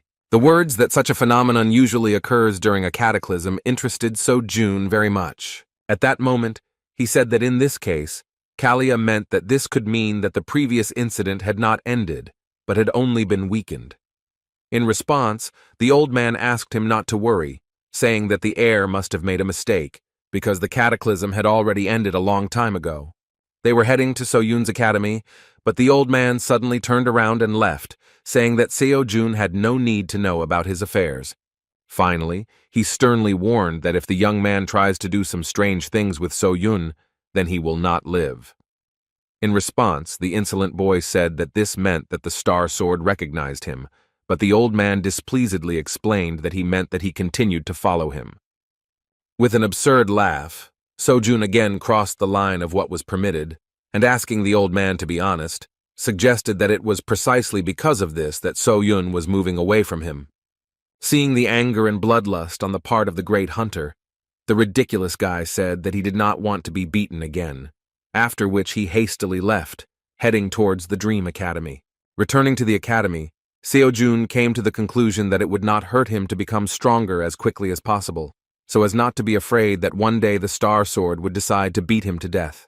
When he walked inside, Seo-jun wondered why he was alone. The student explained that she and her grandfather were heading to the academy, but he suddenly changed his mind and went in the opposite direction. When asked by the worried Seo-jun about what was being discussed, he replied that nothing terrible had happened, and she needn't worry. Fearing that another unpleasant dialogue could occur between them, Seo-jun said that Grandpa has a bad character, for which she sincerely apologizes, because she should have said this earlier. In response, Seo-jun said with a kind smile that the way the Star Sword expresses itself is, of course, wrong, but there is nothing wrong with it. With an awkward laugh, he said that the old man could change even now. Still, he admitted that he would still take a few hard hits if he did something terrible. After these words, he began to apologize for speaking some kind of nonsense, but at that moment a blush appeared on Seo-jun's face and a sparkle in his eyes. After a little awkwardness due to genuine emotions, she decided to change the subject and reminded him that he needed money and was trying in every possible way to earn as much as possible. He could not deny this, because all the 100 million received from Kalia went to pay off debts. While Seo-jun was immersed in his problems and financial shortcomings, Seo-jun took up the task of rectifying the situation and, looking at the phone, said that while he was away, she found a task that was ideal for him. As it turned out, she was very interested in dungeon clearing competitions. When Seo-jun saw that the first-place prize was a whopping 300 million won, he screamed with joy, making Seo-jun happy with his reaction. The girl clarified that this competition is like a kind of dungeon raiding competition that no one can handle. As it turned out, these were the dungeons that hunters didn't really want to go through due to their low profitability. Seo-jun remembered that it was true that while those awakened during the cataclysm had a sense of responsibility, now hunters only strive for profit. In turn, Seo-jun clarified that unprofitable and abandoned dungeons are mostly low-rated and more difficult to attack. However, if the dungeons are not cleared quickly, then after a while they explode, releasing monsters, so no matter how low-ranking the monsters are, they still pose a threat to society. At first, such dungeons were monitored by government hunters, but it was ineffective to send them to such a seedy place. And in the end, the state solved this problem in a different way. That is why the so-called dungeon clearing competitions were created. The dungeons are just the right level for even the average student to tackle. The strength of the students now is more than enough to deal with them, and they also said that the results will be reflected in the ranking of the hunter academies. Upon learning of this, Seo-jun admitted that only a real genius could have come up with this. Seo-jun was sure that he could handle it, so she asked what his answer would be. The prize of 300 million and the opportunity to increase the progress of lectures as the raid progressed did not give him a reason to refuse. With cheerful smiles, they agreed to participate, and Seo-jun said that she would then submit an application in the near future. Seo-jun had no idea how much she worked to satisfy his needs. He assumed that most likely she was looking for information on how to raise the academy's rating and came across something similar. As for the competition, he already guessed that, taking into account the experience of the last game, it would not be easy. However, this time he promised himself that he would not make mistakes and would definitely get his money. After that, he decided to clarify exactly how the competition was held. As it turns out, it lasts 1 week, and when it starts, a list of dungeons will be sent to participants from the government.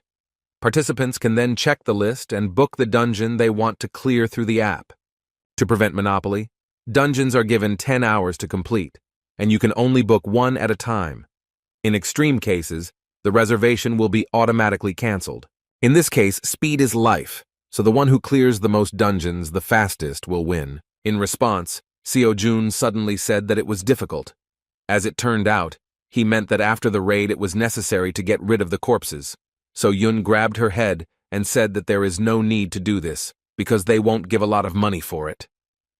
She was shocked when she realized that he wanted to do this again. The winnings were unimaginably larger and more important, but Seo-jun stood his ground, saying that if you collect all the corpses, you will get a very impressive amount.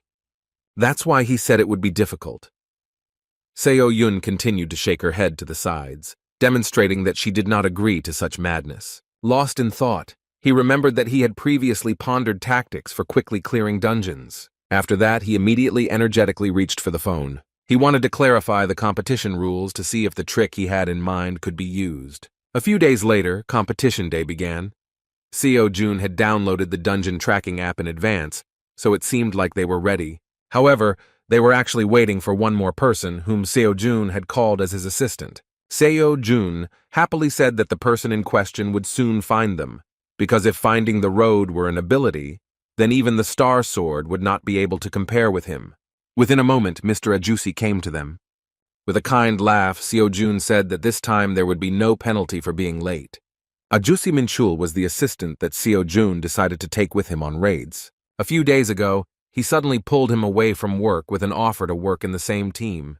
He invited him to carry the corpses of monsters left after the competition and also to be his driver. The guy promised that he would pay him well, because no one else could do such delicate work, in which every second was important. The job of cutting up monsters requires quite a bit of skill, and when it came to his uncle's skills, Seo Jun could vouch for him. A few minutes after the meeting, they received a message that the dungeon clearing competition had begun. Mr. Ajushi and Seo Jun began the task and quickly got into the truck they were going to use to transport the monsters from the dungeons. Just in case, Seo Jun again reminded them of their strategy, saying that the one who clears the most dungeons wins. Victory was directly dependent on speed, so in this competition they needed two things. The first is the high speed of clearing dungeons, and the second is fast movement between locations. Basically, all dungeons were first or second level. Depending on the level, the raid time will also differ, but Seo Jun was ready for any dungeon. All Minchul needed was to get from one location to another as quickly as possible. After that, he handed him the phone with the application. It had a list of dungeons and their locations. Seo Jun hoped that Mr. Anjosi could plan a route that would minimize travel time between these dungeons as much as possible. The old man was confused, but Seo Jun cheerfully praised him, saying that he was much faster and more accurate than any navigation system. Without wasting time, they accelerated and drove to the first point. At the dungeon site they were heading to, Inspector Go Soo-jin was in charge. She had never heard of Dream Academy before, so she didn't expect anything special from them. She assumed that since Kim Seo Jun was from some unknown academy, then he was probably a weak student who would need at least an hour to clean up. When she saw Minchul, she initially thought that Dream Academy was going to cheat, but the gentleman in the white t-shirt remained waiting outside, so she was no longer worried. After that, she assumed that he was just an ordinary driver who, for unknown reasons, was using a truck. At one point, she saw that the dungeon began to make a strange noise. The gate suddenly opened and a student appeared from it, turning to his friend and saying that he had already finished, after which he asked him to get ready.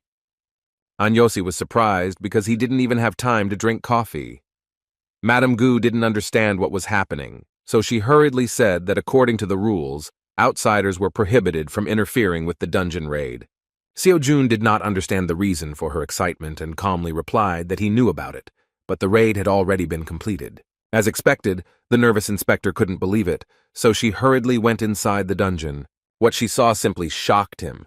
A student from some unknown academy actually completed the dungeon in less than 5 minutes. While she was trying to realize that this was true, Seo Jun got down to business. The confused girl asked what he was doing. In response, the guy she thought was crazy began carrying the monsters outside while doing exercises. Mr. Anjosi, who was just preparing the table for cutting up the monsters, was also amazed that the joyful youth continued to engage in madness in the form of exercises with monsters on his shoulders. To keep things simple, Seo Jun replied that in addition to his main quest, he also has side goals in the form of exercise and selling dungeon monsters. When asked how much time they would need for this, Mr. Anjosi said that since these are low-level monsters, they have few profitable parts, so cutting one goblin will take no more than 15 seconds. While Mr. Anjosi was preparing for the cutting, Seo Jun was going to move the rest of the monsters to the place of work. The inspector was simply shocked when she saw such a picture before her eyes. Despite her dissatisfaction, she could not utter a word regarding this, because the rules did not exclude the possibility of butchering destroyed monsters. There were no complaints, so the guys got to work.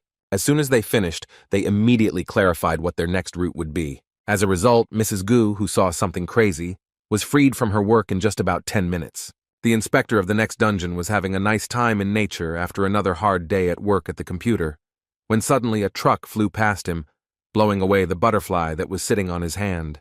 Within a moment, Seo Jun and Min Chul rushed past him, preparing to clear the gate. Inside were low-level undead that Seo Jun had never encountered before. However, he did not see any particular problem in fighting such monsters. With one powerful swing of his spear, he created a wide-area attack, destroying everything around him.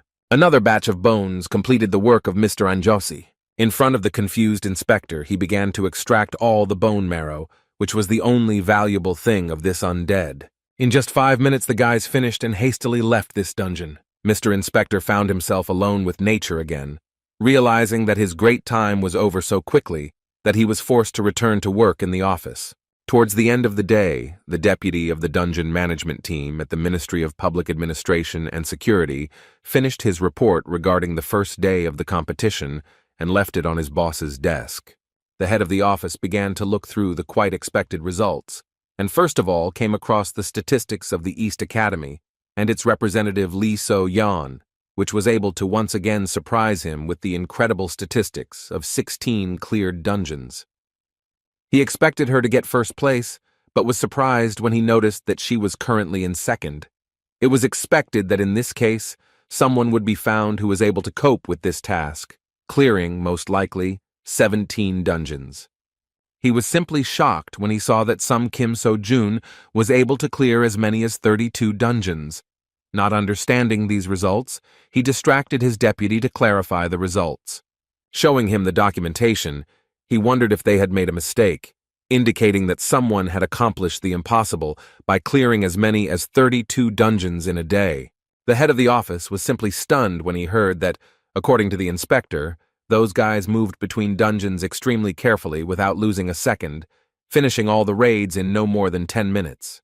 The entire office couldn't believe it, but as it turned out, after a thorough investigation, it turned out that Kim Seo-jun did not violate any rules for participating in the competition.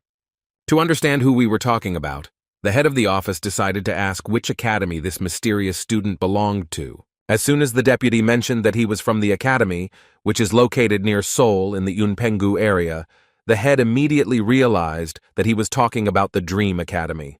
Remembering that that organization belonged to the granddaughter of Starsword, they immediately realized that it was quite possible. The guys stared at each other in surprise, thinking that this was only possible if the Star Sword itself intervened in the process of clearing the dungeons. Meanwhile, Lee So-yeon, a student at East Academy, was forced to apologize for the fact that she somehow miraculously failed to take the championship on the first day of the competition. The head of the academy threatened that she would not get by with a simple apology, because they would suffer enormous damage if she did not get first place this time. In response, So-yeon promised that she would do everything possible to win.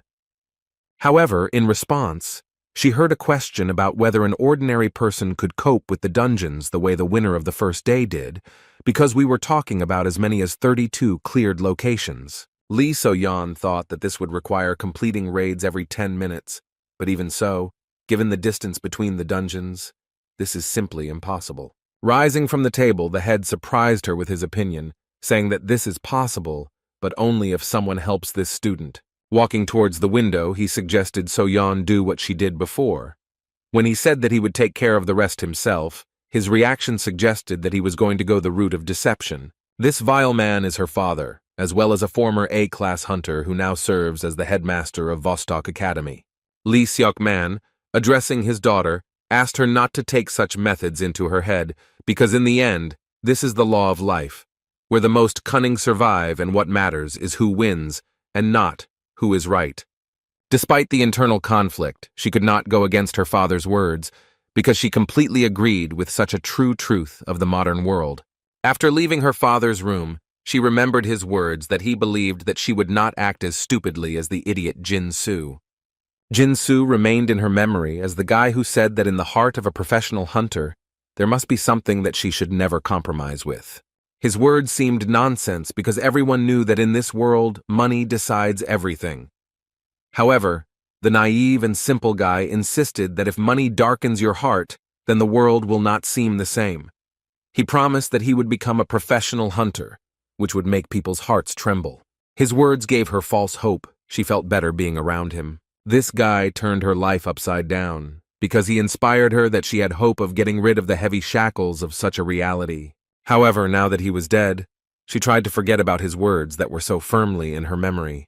The working day was finally over and the guys could sit down to rest. As for earnings, not taking into account costs and taxes, they managed to earn about 8 million won. As expected, Kim Seo-jun offered to split this profit equally. Despite this, Min-chul called himself a miserable driver, who would be satisfied with 30% of the total amount. After lengthy bargaining, Seo-jun, although he did not want it, still agreed to such an agreement. Uncle was no longer able to carry on a long conversation, so he didn't even mind that the little bastard still added a little money before his reward. Suddenly, Seo-jun asked why he looked like he wasn't surprised by anything. He wasn't even talking about money, but about how quickly he was able to clear dungeons.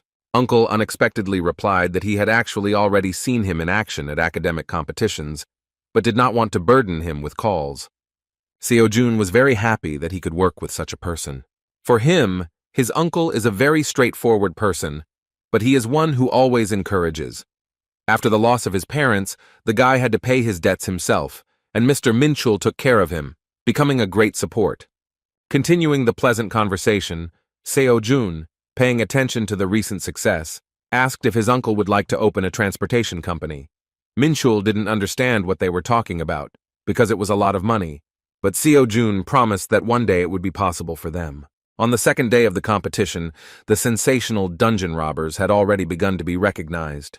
They were called dungeon cutters, because in addition to raiding, they managed to cut up monsters. In fact, a lot was said about them now, and it was hard for the next inspector to believe it until the moment he saw it with his own eyes. Now he was convinced that there were no problems regarding their work and did not mind them continuing to take care of the dungeon for which he was responsible. On the second day, their gap from second place increased significantly. The difference between them and Lee So-yeon was as much as 20 cleared dungeons. At this rate, victory was not far off, and it would even be strange if they began to lose ground. Seo-jun enjoyed every minute of working with his uncle and was glad that he was the one asked to come to the rescue. There were still 5 days left until the end of the competition, and all this time Mr. Min-chul worked without a break, trying to keep up with the incredible pace of the young student. To cheer up his uncle a little, he promised that if they won, he would treat them to something very tasty. Min-chul assumed that he could afford this because as a promising student, he probably eats food for the rich. Things were going very smoothly, and the young man said that he had a good feeling and now they simply had to win the main prize. However, on the third day of the competition, the situation suddenly changed. The unexpected oddity put Mr. Min-chul in an awkward position, and he suggested that the student take a look at the changes on the dungeon map. Seo-jun couldn't believe what he saw. All the dungeons in the area were booked. The nearest available place was at least an hour's drive away. It was clear that the fact that only those seats next to him were booked was not just a coincidence. A suspicious change in the activity of their competitors indicated that they were trying to stop their success. This was not according to the rules, so the uncle expected that competitors would soon remove the reservation. His instinct told him that this was not by chance. Seo-jun replied that they don't know for sure yet, so they should get to the nearest dungeon first. However, even after the next dungeon, the same thing happened. As a result, they managed to clear only 10 locations, while Lee So-yeon began to rapidly approach first place with a result of 25 successful raids. Seo-jun understood that something very strange was happening, so it would be impossible to do without help. They approached So-yoon with this question, believing that this was the work of the Members Academy in second place. You can use the app to find out who booked dungeons, but not these ones. It was for this reason that Miss Park decided to contact the competition organizer. Seo-jun was still in first place, but he understood that at this rate, he would quickly give way to his competitors, because this was only the third day of the competition. Turning to his uncle, he said that now they would be forced to change their strategy a little, because there would simply be no time left to cut up the monsters. The gain was much more valuable, but even so, no matter how quickly he cleared the dungeons, the distance was inevitable, and even his uncle's talent could not overcome this obstacle. Suddenly, Seo-jun announced that he had a good plan to counteract.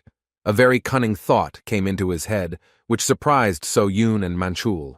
Its implementation was supposed to make the efforts of competitors pointless. The next day, Vostok Academy representatives gathered together again to begin booking the dungeons. The Academy representative asked everyone present to be on guard, because as soon as Seo-jun appeared on the map, they would have to reserve the dungeons around him. The guys did not take their eyes off the phone, anticipating that they would be able to repeat the trick that worked last time. While all the participants in the cunning scheme were discussing the situation, a representative of the Vostok Academy noticed activity on the part of their main competitor. He shouted that everyone should get ready to book everything around his location. Like last time, he asked to make the reservation gradually so that it would not look too suspicious. The guys knew very well the essence of their business and asked the gentleman not to worry, but instead to make sure that he paid for their services on time. However, once they logged into the app, they saw that Seo-jun had booked a dungeon right next to Lee So-yeon, which could hinder her success. Moreover, they could not book dungeons near it, because according to the rules you cannot cancel a reservation within 10 hours if you have not completed the raid.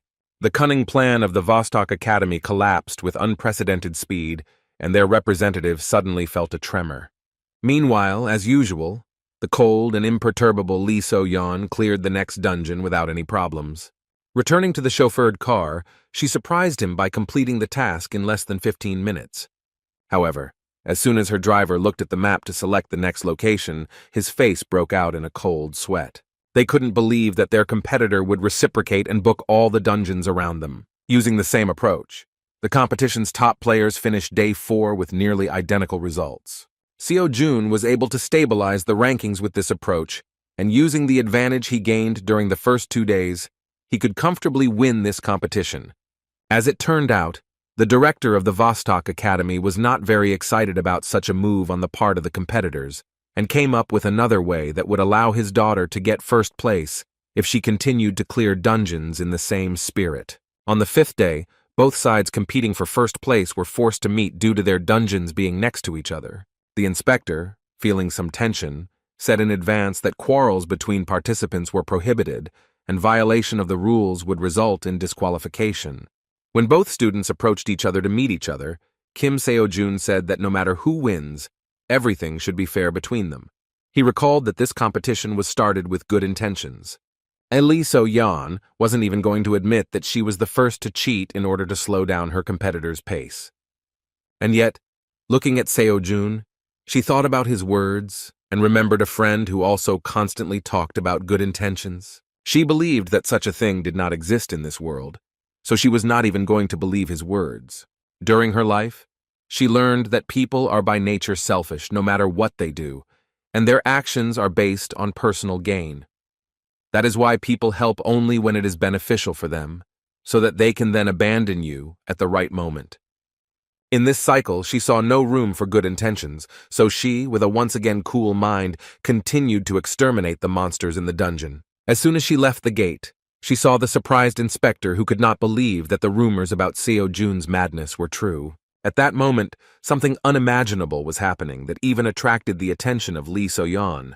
The madmen separated the monsters right before her eyes and then loaded them into their truck.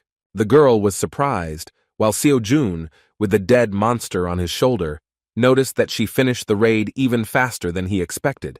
He then caught her off guard by asking if he could also take the monsters from the dungeon she had just cleared. Seo-jun couldn't miss the chance of such profit, while Lee So-yeon didn't mind. Still, she felt a little awkward at the way this strange student, who was her main competitor, behaved. Having grabbed the monsters from her dungeon, he began to cheerfully walk towards his uncle, while doing exercises. Noticing Lee So-yeon's attention, he explained that he was just doing exercises so as not to waste time. As for the monsters, he explained that they also bring in a lot of money, so he would not want to leave them in dungeons that would soon close themselves. In fact, Lee So-yeon quickly regained her former sanity, saying that it was a waste of time. She has not changed her opinion that there is no place for good intentions in this world, because Seo-jun only does it for the money.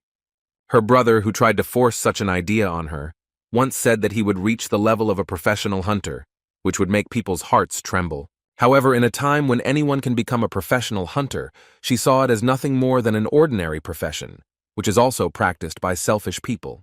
Meanwhile, Star Sword and Mr. Kalia went together to the 6th level dungeon, in which they suddenly discovered a 10th level monster. Mr. Star Sword dealt with it without much difficulty, but the reason why the dragon was here remained a mystery. Lady Kalia mentioned that when measured, this dungeon was definitely level 6. She assumed that the fool appeared here due to a possible distortion.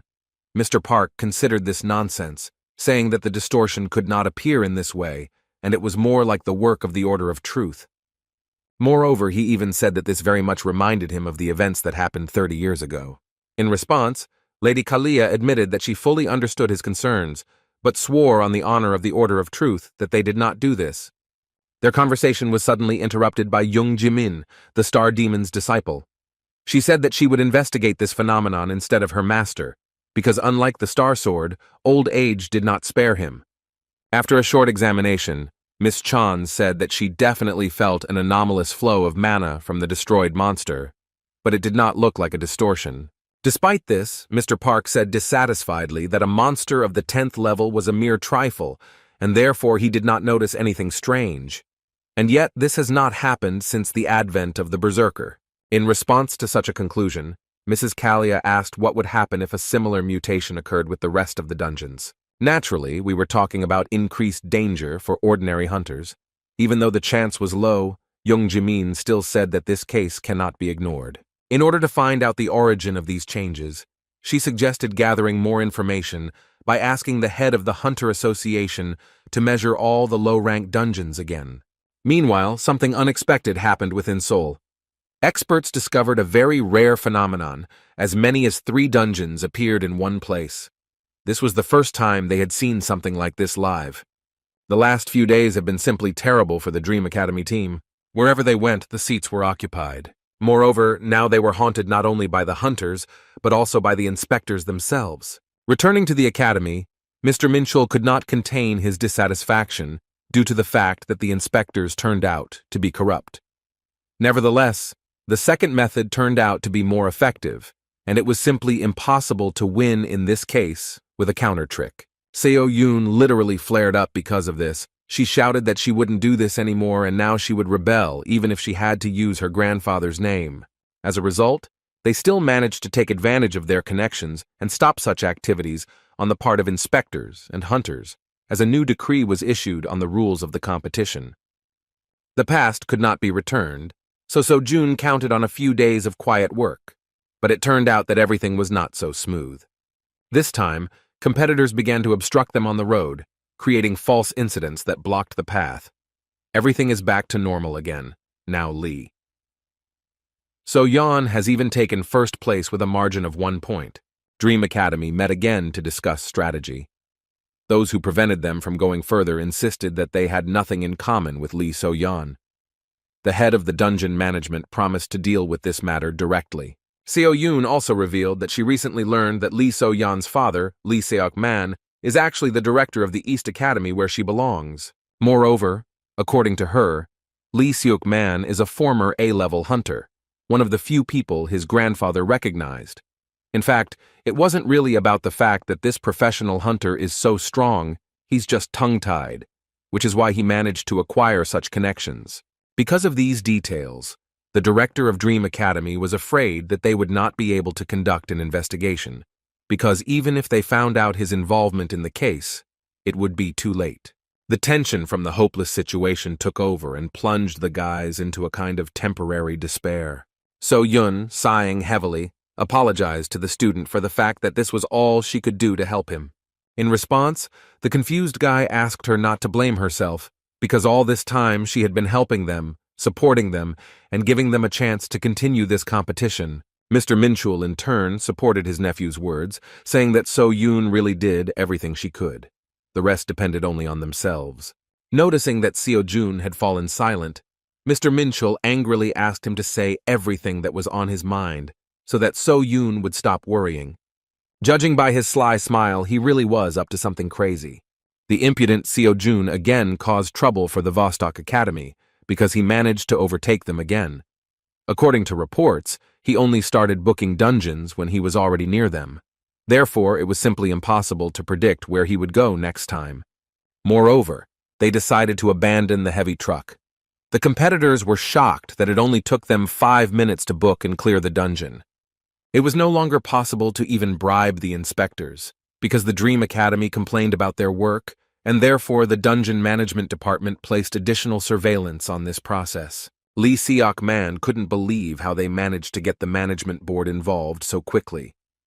In response, the ward said that the Dream Academy is an institution under the leadership of the granddaughter of the Star Sword itself. Naturally, after hearing this, the director of the Vostok Academy decided that there was no point in conflicting with him directly, so he ordered to find another way so that they would definitely win. The last day of the competition began, and Kim So-jong began to slowly regain his position. There wasn't enough time to win, but in the end, he at least managed to score as many points as Lee So-yeon. The cabinet of competition organizers was forced to assemble a higher commission. As expected, having met face-to-face, Seo-yoon and Seok-man began to make claims against each other, in which the director of the East Academy still continued to deny the fact that he was cheating.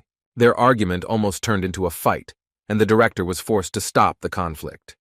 He said that, first of all, the commission came to the conclusion that there could be no draw. Plus, they didn't have solid evidence that Lee So-yeon cheated, so disqualification was impossible. That is why the commission decided that they would have to resolve this situation with a competition, which would eliminate the possibility of cheating.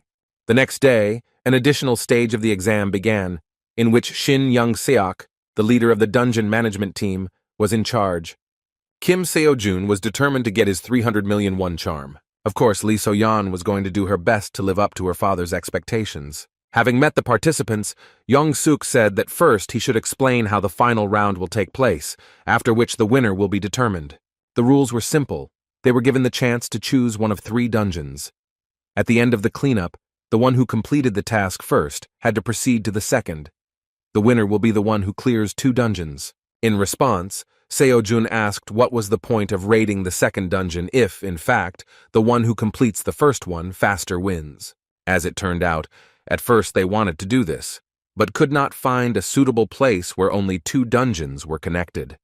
Therefore, they chose this place because they could not leave this gate unattended. In addition, the winner must have more dungeons cleared. He also said that all 3 dungeons have 2-star difficulty, so they can discuss which dungeon and who will go. Seo-jun doubted that they had set something up this time, but just in case, he decided to choose first. Lee So-yeon didn't mind. As a result, Kim So-jun chose the right gate, while Lee So-yeon went to the left. Having chosen the dungeons, the guys prepared to begin the test. Before Mr. Yeon-seok announced the start, Lee So-yeon addressed her opponent and coldly said that after the end, they should not show their tears due to losing. Seo-jun was surprised by her speech, because he didn't think that she was so unfriendly towards their academy. As soon as Yeon-seok announced the start, both students rushed inside their dungeons. Seo-jun walked inside and began to move forward at an accelerated pace. He still continued to think about So-yeon's words, not understanding what she meant.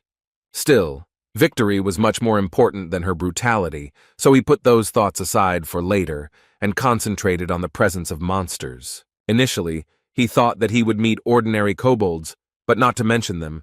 He did not even hear a single sigh from the monsters, even though 5 minutes had passed since the start of the test. This dungeon seemed a little suspicious to him, because it seemed that the monsters were simply hiding from him, and yet he did not even think that this could be another trick of their competitors. However, within a moment he froze in place, feeling the monster's terrifying thirst for blood. The terrible scream spoke of one thing. This was not the monster we were talking about. Within a moment, a 4th-level monster, Manticore, with which he had already fought once, furiously rushed at him, but then she was extremely weakened. Seeing such an opponent, he could only assume that there was an error in measuring the dungeon. However, there was no time to think, so Seo-jun rushed forward with incredible speed and dealt a fatal blow to this monster. The Manticore was easily destroyed. Although he completed it in a matter of seconds, completing this dungeon took too much time, so Seo-jun rushed towards the gate, believing that Lee So-yeon had most likely already completed the raid. Within a moment he was outside, expecting that his rival had already taken the second gate. Turning to the inspector, he nervously shouted that he had met a Manticore, Pointing his finger at the gate, he asked the inspector to make sure that this could not be a second-level dungeon. As expected, Yeon Seok was surprised that this guy could handle such a monster alone. So June, considering this unfair, demanded revenge. Still, the inspector fully understood his request, but there was one nuance. It was difficult for them to cancel the competition at this point. When asked what was the matter, Young-suk unexpectedly replied that member Lee So-yeon had not yet come out of her dungeon. The girl who entered the ominous gate, in which there should be nothing worse than kobolds, had been there for more than 10 minutes. Her dungeon had also been corrupted, and a monster even worse than her competitor was waiting for her, Lee. So-yeon, although she was a strict older sister, always took care of her brother. Still, she did not understand his kind soul in such behavior, so she was wondering why he did not listen to his father. Jin-soo was not stupid, but he seemed naive, saying that he did not want to cheat for his own gain, even if he had to go against his father's words. He always idealized the work of a hunter and insisted that if you are a professional, then there must be something in your heart that you should never compromise on. His sister could not come to terms with his gentle nature and constantly reminded him that his people called him a reckless fool. She believed that all the problems in this world only come from kindness, and therefore those who cannot take care of themselves should not try to jump over their heads. But no matter how much she scolded him about the fact that the era of the heroes he was talking about had already passed, he still looked at her with kind eyes, full of hope and sincerity. Despite all his sister's attempts, Jin-soo did not agree with such a true world. With a kind smile, he continued to repeat that there are as many heroes as there are conscientious and incorruptible politicians. One day, on a cold, rainy evening, a terrifying event occurred. What Lee So-yeon feared most happened. Jin-soo died while protecting some stranger. The tragedy that shocked the girl did not bother their father much, who raised them cold-blooded, ready for the realities of this world. Lee. So-yeon promised that she is not like her reckless brother. She believed that he died trying to help others, not knowing his place. The news that the competitor had still not come out of her dungeon haunted So-jun. Based on this, Mr. Yeon Seok stated that the Dream Academy student won even under such circumstances, so he should not demand revenge. They had no right to refuse, but the offer still remained strange. Lost in thought, the guy realized that something was clearly wrong here. He was sure that the dungeon measurement error was not just an accident, but most likely another trick from Lee So-yeon. However, it has now become clear that she also got into similar troubles. The deputy head of the dungeon management, who arrived to remeasure, suddenly reported that his device began to produce some strange results, and suddenly showed the 4th level of difficulty of the dungeon that Seo-jun had cleared. At that moment, Seo-jun was lost in thought, remembering the conversation with the Star Sword about distortions. The conversation between Mr. Yong-seok and Deputy Kim only confirmed his terrifying guesses because during the 20 years of their joint career, the device for measuring the level of danger had never failed. The situation was quite dangerous, so they decided that they should call professional hunters to investigate the incident. But at the moment when Mr. Yong-seok wanted to inform Seo-jun that they had identified an error due to which the competition would have to be postponed, the guy disappeared from sight. Meanwhile, Lee So-yeon was already seriously wounded and lost her left arm in the battle. She couldn't believe that there was such a terrifying monster in this dungeon. On the verge of death, she asked her brother if this was the same poetic justice that he always told her about. Her level was not enough to survive the battle with the Nurker monster of 6 danger stars. Within a moment, Nurkura shouted furiously and rushed to the attack. Lee So-yeon couldn't even move from her place. All she thought about was that this terrible world has no place for justice, because this only happens in fairy tales. When the monster rushed towards her, she had already said goodbye to life and closed her eyes. With a smile on her face, she said that at least she would not die such a stupid death as her reckless brother. However, within a moment, she heard a sudden whistle and repeated scream of this terrifying monster. Opening her eyes, she could not utter a word. A student who was her main competitor suddenly appeared in front of her. Seo-jun struggled to hold on to the heavy paw of the monster that was trying to kill Lee So-yeon. Holding Nurkur tremblingly, Seo-jun asked in a weakened voice if she could move. While the shocked girl could not utter a word, he shouted that time was running out and she should hurry up. His strength was running out, but with such a monster it was impossible to relax for a minute. Throwing the monster forward, he only became convinced that it was much more powerful than Manticore. In this case, he decided that he should attack him without stopping, so as not to give him the opportunity to strike back. Rushing towards the monster, he tried to distract it in order to take it away from the wounded Soyeon. This trick worked perfectly and the monster switched to him. Within a moment, Mercura closed the distance and delivered a heavy blow, which Seojun could hardly block. The guy understood that if he ever made a mistake, the missed blow would be fatal. Still, the monster's movement seemed somewhat familiar to him, so he hoped that if he continued to cause damage to him, then in time, he would defeat him. However, within a moment, the monster pierced him with its horn with incredible speed. Seojun was shocked at such speed because he did not even have time to notice this attack.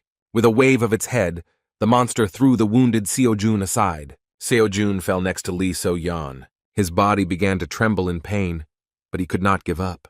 Meanwhile, Mercura began to rage, spreading a huge amount of terrifying magic.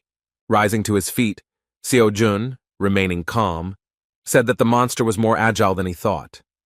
Keeping his spirit up, he suggested that the fight would not end soon, so So-yeon should hurry up. The confused girl, holding back her bleeding, asked in a weakened voice why he was doing this and what benefit he would get from it. She shouted that he could have just cleared the last dungeon and won the competition, because after all, he came here for the money. Seojun, pointing his spear at the monster, agreed with her words that he came to the competition for big money. In response, the girl shouted that in this case he must get out of this dangerous dungeon in order to win. To save him, she even mentioned that he was well aware of everything she had done. She called him a fool for thinking she would thank him for saving her. However, Seojun did not agree with her words. He didn't deny that what she did was definitely wrong, and that he had no desire to forgive her for it. Like her dead brother, he said that even so, this is not a reason why he should allow her death. So-yeon remembered Jin-soo's words, that one day the day would definitely come when they could meet again. It seemed to her that the guy in front of her was the embodiment of the ideals that her brother pursued. Seojun didn't think that So-yeon's dishonesty was the reason why he shouldn't help her.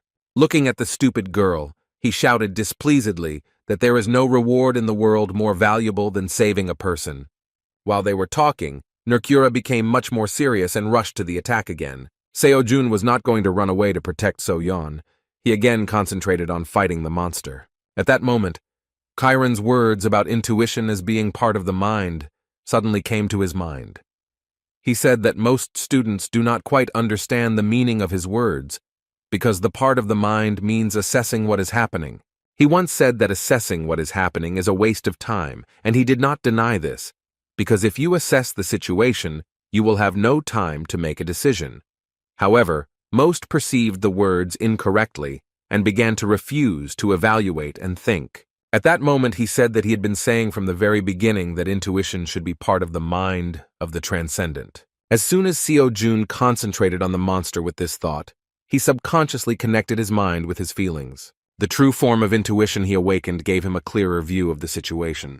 Even before the monster struck, it reflexively began to move backwards. Mercura's claws almost touched him, but he managed to dodge. Having dodged the fatal blow, he escaped with only a small scratch on his face, realizing that he now clearly saw what was happening. The terrifying monster's subsequent attack was blocked by the spear. Now Seojun could even notice every muscle movement of the monster, immediately understanding what attack he was going to deliver.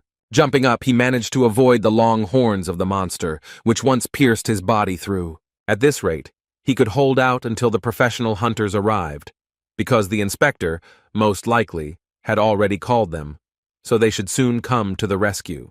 But on the other hand, time was running out because So-yeon was seriously wounded and her strength was running out. Seojun didn't know how long she could hold out, so he had to hurry. There was no time left for inaction, so Seojun, pushing off the nearest wall, rushed to the attack. Attacking was the only right decision, and he, releasing an aura of mana, aimed at the terrifying monster.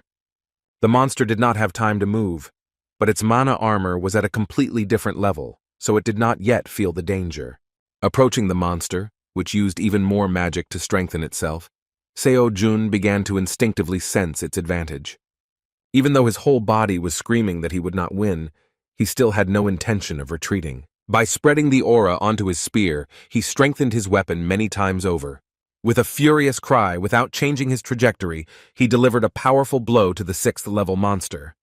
Looking up, Lee So-yeon couldn't believe how much effort Seo-jun put in.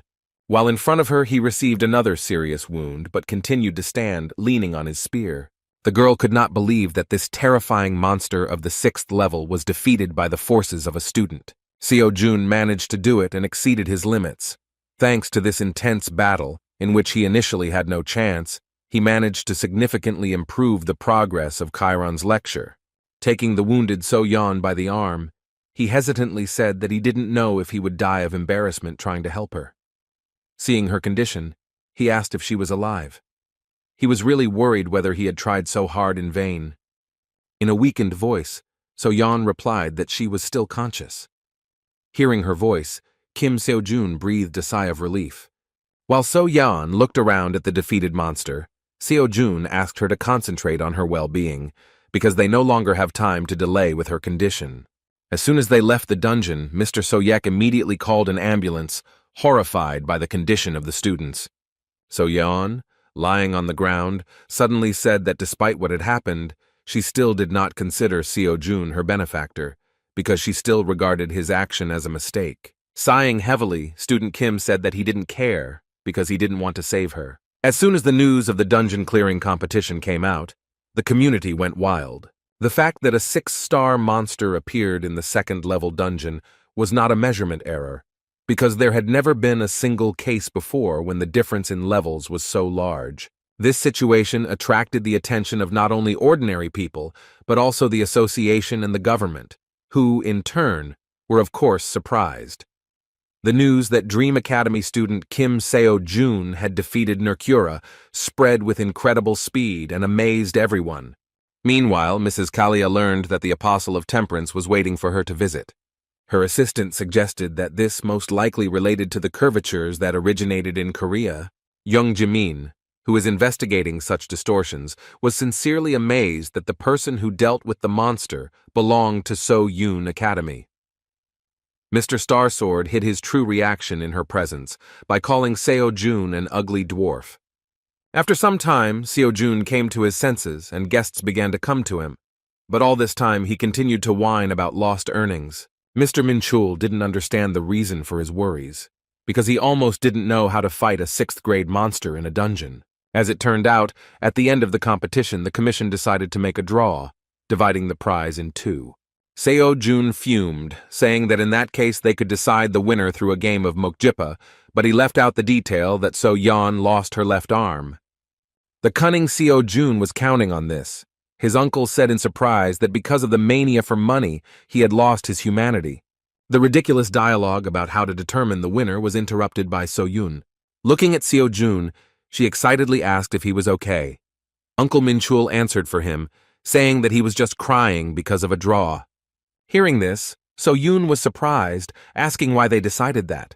She revealed that Seo-jun was the sole winner. As it turned out, Lee So-yeon personally gave up her first place, and including this, she also revealed all the fraud done during the competition and blamed it on her father, the director of the East Academy. Seo-jun couldn't believe that Seo-yeon, who said he made a mistake by saving her, would suddenly act in such an honest way. As it turned out, So-yeon had already visited her competitor, who even conveyed her words to them. She still believed that Kim Seo-jun had done wrong when he saved her by breaking into her dungeon. But as it turned out, she now admitted that this was her personal mistake. To So-yeon, these words seemed like a mystery, but it was a message directly to her student, who wondered if she had suddenly changed her mind. With a joyful expression on her face, Seo-yeon concluded that their academy now has every right to receive 300 million won for first place in the competition. In addition, the government took responsibility for that unforeseen incident, so it offered him benefits, and, if we talk about only the most important ones, it is Seo-jun's tax exemption for prize money and 100 million won as a bonus. Seo-jun shouted with joy, because he did not even expect that in addition to the main prize, he would suddenly have another large sum. So-yeon noted that this is only a bonus in words, but in fact it is compensation for damages for their oversight. While Seo-jun was trying to calculate his total balance, which was already over 400 million won, the director of Dream Academy said that there was more to come. Thanks to winning the competition, their academy was finally promoted to 3rd grade. Thanks to Seo Jun's winnings, they have met the evaluation criteria and now have several privileges available to them. What's most important for Seo Jun is that you can now clear level 4 dungeons. Seo Jun could not hide his sincere joy, because in previous competitions he was worried about being promoted to the 3rd class of the academy level and rewarded for 1st place, but now he received a decent payment for his efforts. Things suddenly picked up and this hard week was completely worth it. With a kind smile, Seo Jun said that now they can slowly recruit other students for themselves. Distracting his joyful nephew, Minchul admitted that the young man's affairs were rapidly going uphill. In response, Seo Jun, who now had money, finally regained his humanity and offered them a lavish dinner at his own expense. The opportunity not to deny himself anything turned out to be temporary because Seo Jun remembered why he needed such an unimaginably huge amount. When he entered the Transcendence store again, he saw that the price of the spear had risen to 400 million won. Only recently the spear of Longinus was worth only 100 million. The problem is that he did not know how the cost calculation works and how he could wait for the moment when the price would be the most favorable. He wondered if there was a way to calculate it, or if the price would continue to skyrocket. Such thoughts made him worry that if the price continued to rise, then not only would he not save money, but he would also lose a lot of money. He didn't want to be left without a penny again, so he had to make a decision. In this case, he decided to look at other options, and first of all he liked the Aphrodite belt, which could attract the opposite sex, as well as Gleipnir, a chain that helped defeat the dragon Fenrir. The product looked good, but he was wary of buying blindly because he had not interacted with the market before. In addition, the price was suspicious, because such things on the normal market would cost billions of won, not millions. It was also interesting why the store did not write in detail about the product. Because of this, he had to guess what the weapon's advantages or disadvantages were based on the brief description. Interaction with the market seemed to him like buying a pig in a poke. It was possible to find out for sure whether the product corresponded to the description only after its purchase. While thinking, the brilliant idea came to his mind to visit the community store website to find customer reviews. For some reason, he didn't have an ID, so he couldn't comment, but he still had the ability to view other people's comments. To his surprise, he immediately came across a huge post from some anonymous student that he had bought himself as many as 100 different weapons and created ratings for each of them, mentioning important characteristics. The first was the Shield of Aegis, also known as the Shield of Aeggiok. According to him, this is complete crap, and you should think about buying it. Although he is able to block any strong attack, the shield has a jellyfish head in the shape of a sun, which brings problems. Well, because of this head, he has the ability to turn a target into stone if the subject looks at him. However, the owner is also exposed to this risk, and there is simply no way to control the ability. In general, because of this ridiculous property, an anonymous student called this shield garbage and gave it only 2 out of 10 points. There was even room for a joke in this comment, and the author noted that this shield would be quite suitable as a gift to a close friend. As he read further, Seo Jun began to laugh, because initially he thought that the author was joking, but he actually bought as many as 100 items and made a very long list. Seo Jun became interested in an item called kibisis, which at first glance is an ordinary bag for carrying light things. As it turns out, this bag has spatial magic that helps expand the space inside and stop the flow of time in it. The author also believed that it is better to buy this kind of product as a replica, rather than an expensive original, which does not even match its price. Since it is a replica, it only reduces the weight by 70%, and the internal size is not infinite, but quite large. This was the first review in which an anonymous student was ready to give 10 out of 10 points, passionately recommending the item and promising that if he bought it, the buyer would definitely not regret it. Seo Jun remembered that kibisis has the same name as the pouch possessed by the goddess Hera from Greek mythology. She gave it to the hero Perseus, who, with the help of this item, managed to defeat the jellyfish. When he went to the market to calculate the individual price, he was surprised that it was only 100 million won. Considering this, he thought that this was quite a useful thing, because when carrying out raids, he would immediately be able to put monsters and weapons inside. The only downside was that it does not completely reduce weight. However, after a moment, the realization came to him that this minus could play into his hands. Kibisis will be very useful for him even without a complete weight loss, because he will be able to put everything in this bag to make doing the exercises even more convenient. Seo-jun decided that he simply had to buy this item. 3 days later, he left the hospital and prepared to go on a raid with new items.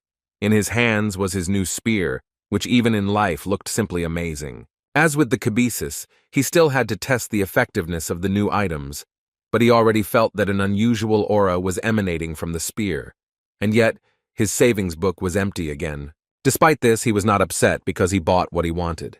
He hoped that these items would be worth the investment, which he could earn at any time. Standing on the street, Seo-jun was suddenly noticed by Seo-yoon, who realized that he was going to a dungeon raid, so she excitedly said that it would be better for him to take a short break.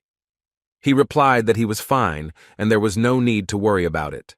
He admitted that he couldn't just sit back, knowing that he needed to earn more money.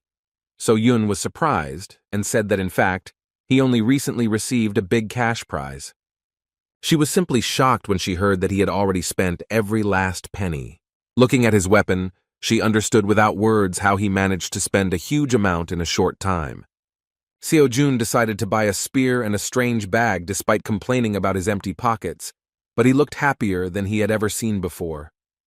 When Seo-yoon found out that he spent everything again, she became furious, but this is his personal responsibility, so she refrained from liking it. The guys went to the nearest 4-star dungeon. Seo-jun asked So-yoon to be careful and stay close, because if it becomes dangerous, it will be easier for them to fight against the sudden attacks of monsters. Taking a few steps forward, they noticed that the statues suddenly came to life. They were gargoyles. While spinning his spear, Seo-jun thought that since this was a 4-star dungeon, the monsters here should have the highest defense rank. Rushing to attack, he decided that in this case the gargoyles would be ideal for testing the strength of the Spear of Longinus. At first, he decided to use it without investing magic to see what damage his new weapon did. No matter how strong a level 4 gargoyle was, he was sure that the Spear of Longinus would definitely be able to inflict at least some damage. In case of danger, he was going to strengthen his attacks with magic in order to deal with the monsters without any problems. However, what happened next simply shocked him.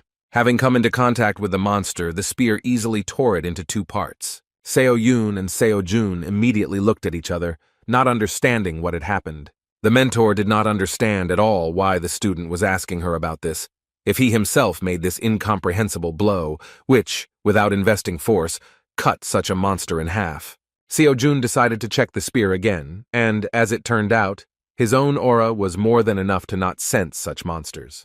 Trying to keep a smile on her face, shocked by what was happening, So-yoon thought that it seemed to her that after all his accomplishments, she would no longer be surprised by any surprises.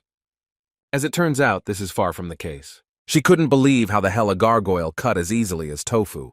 However, this was not the end, because when enough monster bodies had collected, Seo-jun reached for his bag, saying that it was worth collecting the loot. So-yoon didn't understand what they could be talking about, because you could barely fit 2 fists into his bag.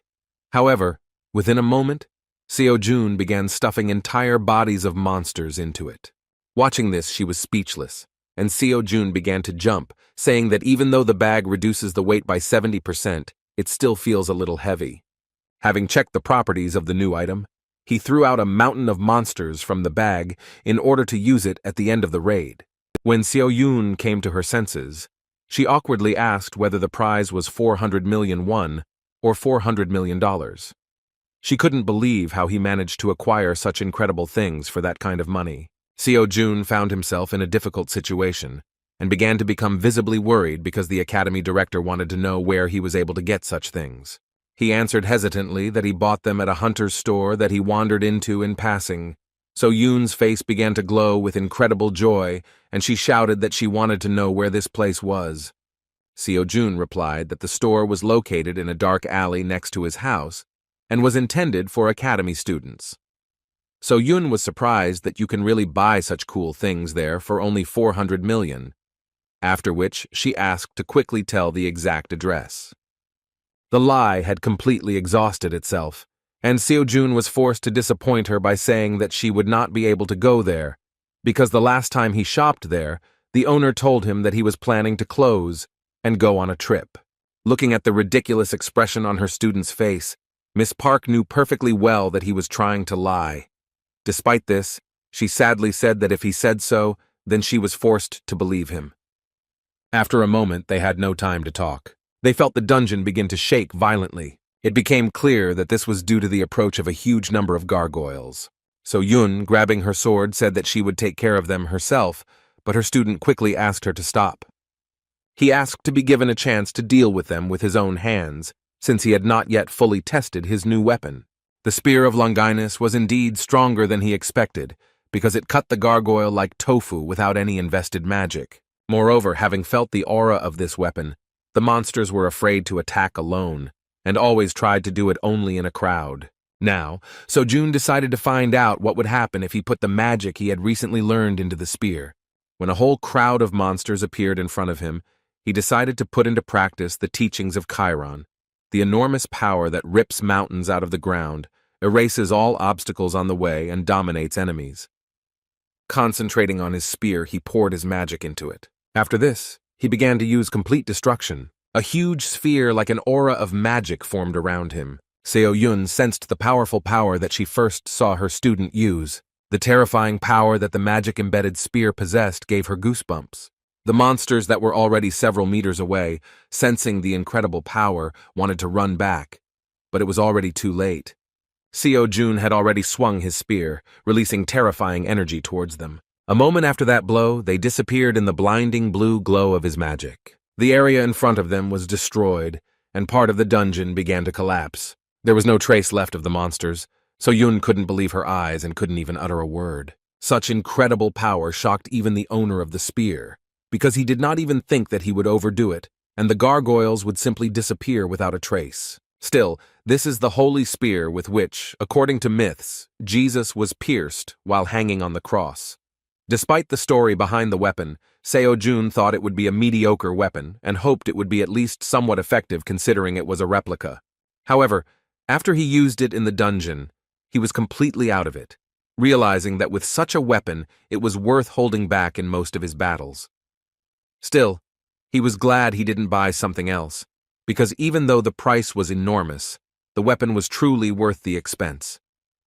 Kibisis also pleased him, so based on the feedback from students, he wanted to purchase more weapons to recoup their cost. In the meantime, he only had 25 days of free pass left, so he planned to catch as many lectures as possible. As soon as they returned to the academy, the inspired guy began grueling physical exercises. However, So-yun at one point distracted him with the words that Sister Jimin, who is a student of the Star Spirit, really wants to see him. Seo-jun had never heard of her, and Seo-yun was at a loss, thinking about how to describe the strange magic scientist. Without hesitation, she decided that he would better understand who she was if he knew that she was a student of a man who was given the nickname of the Devil. After this, Seo-jun came to the conclusion that if this is true, then we are talking about a girl who cannot be compared to anyone except her teacher himself. He had already heard that we were talking about a very terrifying person. Based on these guesses, he awkwardly asked why she wanted to meet with him. Seo-yun explained the obvious, saying that she wanted to ask him about the penultimate dungeon conquest that had made headlines throughout Korea. Jimin was interested in how he dealt with the 6th-level monster in the distorted dungeon. So-yun warned that he still has the right to refuse, and she herself will not allow her sister to press him too much, so she can easily refuse her, citing his poor health. Hearing that she might be difficult to communicate with, Seo-jun fearfully suggested that she might act like her grandfather. Seo-yun immediately explained that everything is not that bad, and her sister is not even close to the Star Sword, so he needn't worry about their meeting. After these words, So-jun saw no reason to refuse, so the joyful So-yun decided to write to her sister so that she would tell them the time and date for the meeting. When the academy director went outside and sent a message to her sister, a glow of powerful energy suddenly appeared next to her. She was simply shocked that Jimin's sister responded to her message so quickly. Looking at Sister Jin, A confused Seo Yun assumed that she was still planning to show up regardless of her student's answer. Calling her darling, Jimin replied that she actually just predicted that Seo Jun would not refuse such a meeting. After that, with an interested smile, she asked where the boy was, whom Grandfather Starsword praised so much. As soon as she saw Seo Jun, she couldn't contain her emotions. She was amazed that the person in front of her was actually a high school student. When Seo Jun asked who she was, the girl, without listening to his words, asked admiringly where he managed to get such incredible things. Pointing her finger, she shouted her question again. Seo Jun was taken by surprise and said displeasedly that she should first clarify what subject she was asking about. With her hands folded importantly in front of her, Jimin asked him not to play dumb because he perfectly understands what we are talking about. Seeing her sister's rage, Seo Yun tried to restrain her, saying that her student really didn't understand what she was talking about. However, Jimin could not stand still and, trying to break free, shouted that she simply had to find out where he got such an incredible magical thing from. Only at that moment did Seo Jun realize that in front of him was Jimin's sister, with whom he had not even managed to arrange a meeting yet. As a result, Seo Yun sat her sister on a chair in the corner of the room and explained that she usually does not behave this way. But when she is very interested in something, she begins to talk like a tank until she finds out the answer to her question. Looking at his sister Jimin again, Seo Jun asked why she looked so young then. He had previously heard that she was already over 40 years old. Seo Yun explained that she really is around 40. She just uses some kind of magic on her appearance to look forever young. Seo Jun was surprised that something like this was possible. Of course, Sister Jimin overheard their conversation and explained that this was thanks to the magic of imprinting, so he can, based on the memories she has, constantly maintain the appearance of his body in a youthful form. From the outside, it might seem like a fairly easy technique, but in reality, it was not easy for her to master magic of this level. Still, the results were worth it, and even at 40, she looked incredible. Having shouted that she answered the young man's question, Jimin again impatiently asked where he could get such a magic bag, after which he pointed his finger at Kibisis. As soon as Seo Jun picked up this magical artifact, Jimin rushed towards him with shining eyes to take a closer look at it. She wondered how it was even possible to create such a miracle and how it contained such a large space. Seeing Jimin's behavior like this, Seo Jun awkwardly asked the director what else she had managed to tell her. As it turned out, Seo Yun did not mention his incredible artifacts at all. She herself, as an incredible magician, was able to easily notice such things. When Seo Jun said sickeningly that he himself did not see anything in Kibisis that could delight her, the devil's disciple nervously shouted that he must have fallen from the oak tree, because this is the coolest thing that she could previously only dream of. Calling this item an incredibly rare treasure, Sister Jimin began to talk so much about its amazing properties that Seo Jun's ears began to droop, and he was afraid to think about what would happen if some blacksmith saw his spear of Longinus. Within a moment, Jimin began screaming that she wanted to buy it. At first she said that she was ready to pay as much as 500 million won for it, but after that she completely doubled the amount to 1 billion. Seo Jun and Seo Yun were simply shocked. The student wondered if this was too high a price. In a calmer tone, Sister Jimin said that considering the value of the bag, it was worth it.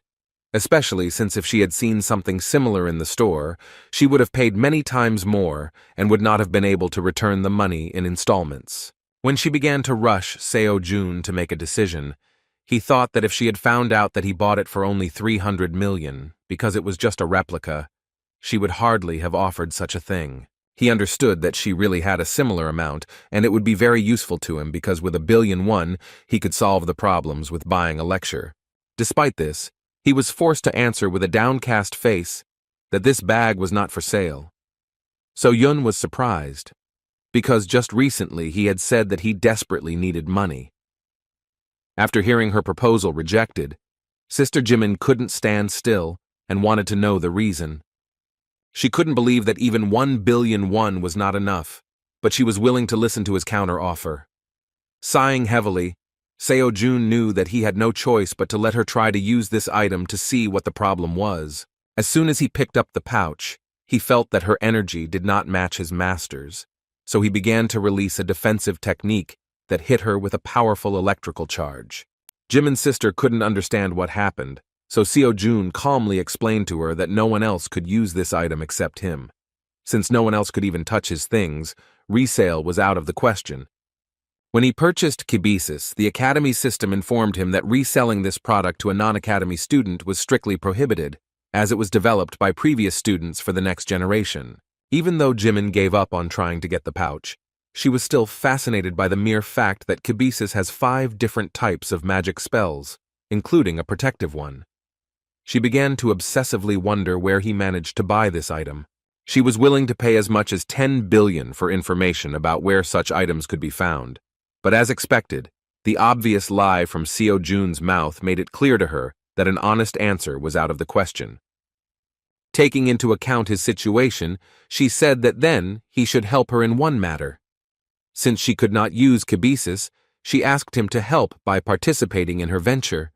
She promised that there would be nothing difficult about it, and besides, it would be for money. Naturally, we were not talking about 1 billion, but Seo-jun was not against any amount. He was surprised that even when Jimin found out that she would not be able to buy his item or use it, she decided to resort to a very cunning method, hoping for help.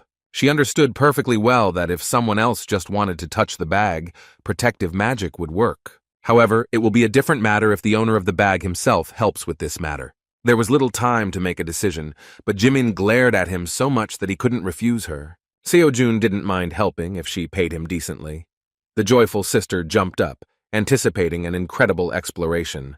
He immediately said that sometimes he is very busy, so it is better to notify him in advance about when to start.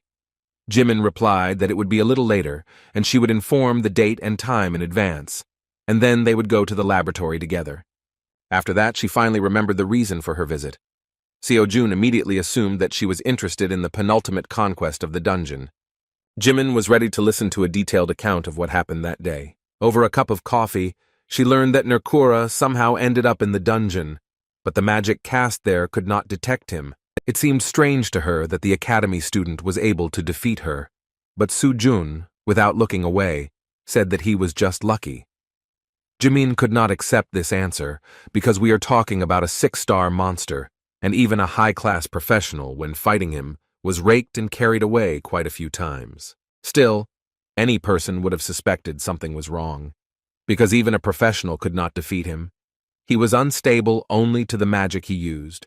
So Seo-jun understood that it would be scary to imagine what the outcome would have been without Merlin's training. Remembering Merlin, he wondered if it could be that the theory discussed in the lecture could be applied in their world and in this particular situation. Jimin was already looking at him with suspicion, but Seo-jun, not wanting to talk about the battle with the monster, asked if he could express one theory that was firmly lodged in his head. Jimin was surprised, but was still ready to listen to the strange young man. In response, he mentioned that everyone knows that magic and aura are directly dependent on mana. He wanted to touch on the topic of how mana is used and how it relates to their world. He warned in advance that this might sound absurd, but perhaps there would be some truth in his words. After these words, he suddenly assumed that the deformation of the dungeons was somehow related to the influence of mana. Hearing this, Jimin jumped up and asked him to tell him more about his theory, not missing a single detail. Seo-jun began with the assumption that magic and aura still tend to be distorted. He wondered whether the deformation would be related to these distortions. Merlin often mentioned in his lectures that after using one or another magic, one could even distort the space of their world, so the student considered that based on this, the assumption was valid. Applying the knowledge gained in the lecture, he still suggested that the deformation of the dungeons could be caused specifically by someone's will, and all because the deformation is not a natural phenomenon, which could mean that it could only be the result of outside interference. Seeing how Chinmin suddenly fell silent, Seo-jun began to get nervous, thinking that he had in vain raised such a stupid topic in front of the brilliant magician that he would most likely simply laugh at his words. To relax the situation, he began to awkwardly scratch the back of his head and said that this was just a theory, which most likely sounded too absurd, so you shouldn't pay attention to his words. However, as it turned out, Jimin was simply shocked by his assumption and even thought that he was also a magician. Seo-jun was confused and replied that he was just an ordinary beginner hunter. In response, Jimin impatiently shouted that she didn't understand how he could come up with this theory. She even suspected that he did not want to reveal the truth to them because one would not think of such a thing without being good at magic. After these words, she suddenly held her head, looking closely at the magical object on the student's belt. Pointing her finger at Seo-jun, she asked incredulously if he created this thing with his own hands. Then she began to blame him for the fact that he decided not to attract too much attention to himself as a brilliant magician, so he decided to hide behind the title of a novice monster hunter. Confused, Seo-jun didn't know how to answer. He didn't understand how their conversation suddenly went in such a direction. Jimin decided to arrange a real interrogation, and with an amazed look, asked how he came up with this. Seo-jun made a thoughtful face, because he could not say that he only took the knowledge received from Merlin as a basis and supplemented it with his own thoughts. He didn't think that this would cause such a strong reaction from his sister. With a confused face, he apologized, saying he didn't know how to explain it and just wanted to get back to his training. However, Jimin decided to move on to the next question, which concerned the origins of mana and aura. Seo-jun didn't expect anything different because the lecture said that their knowledge was beyond the ordinary. Be that as it may, he is an ordinary student who dreams of becoming a professional hunter, who has no knowledge of magical sciences at all. This superficial knowledge should have been enough to avert suspicion, but in such an environment, it seemed to him that he was behaving like a teacher. However, at the same moment, a brilliant idea came into his head regarding the fact that if knowledge is considered a commodity, then one can charge a fee for teaching people.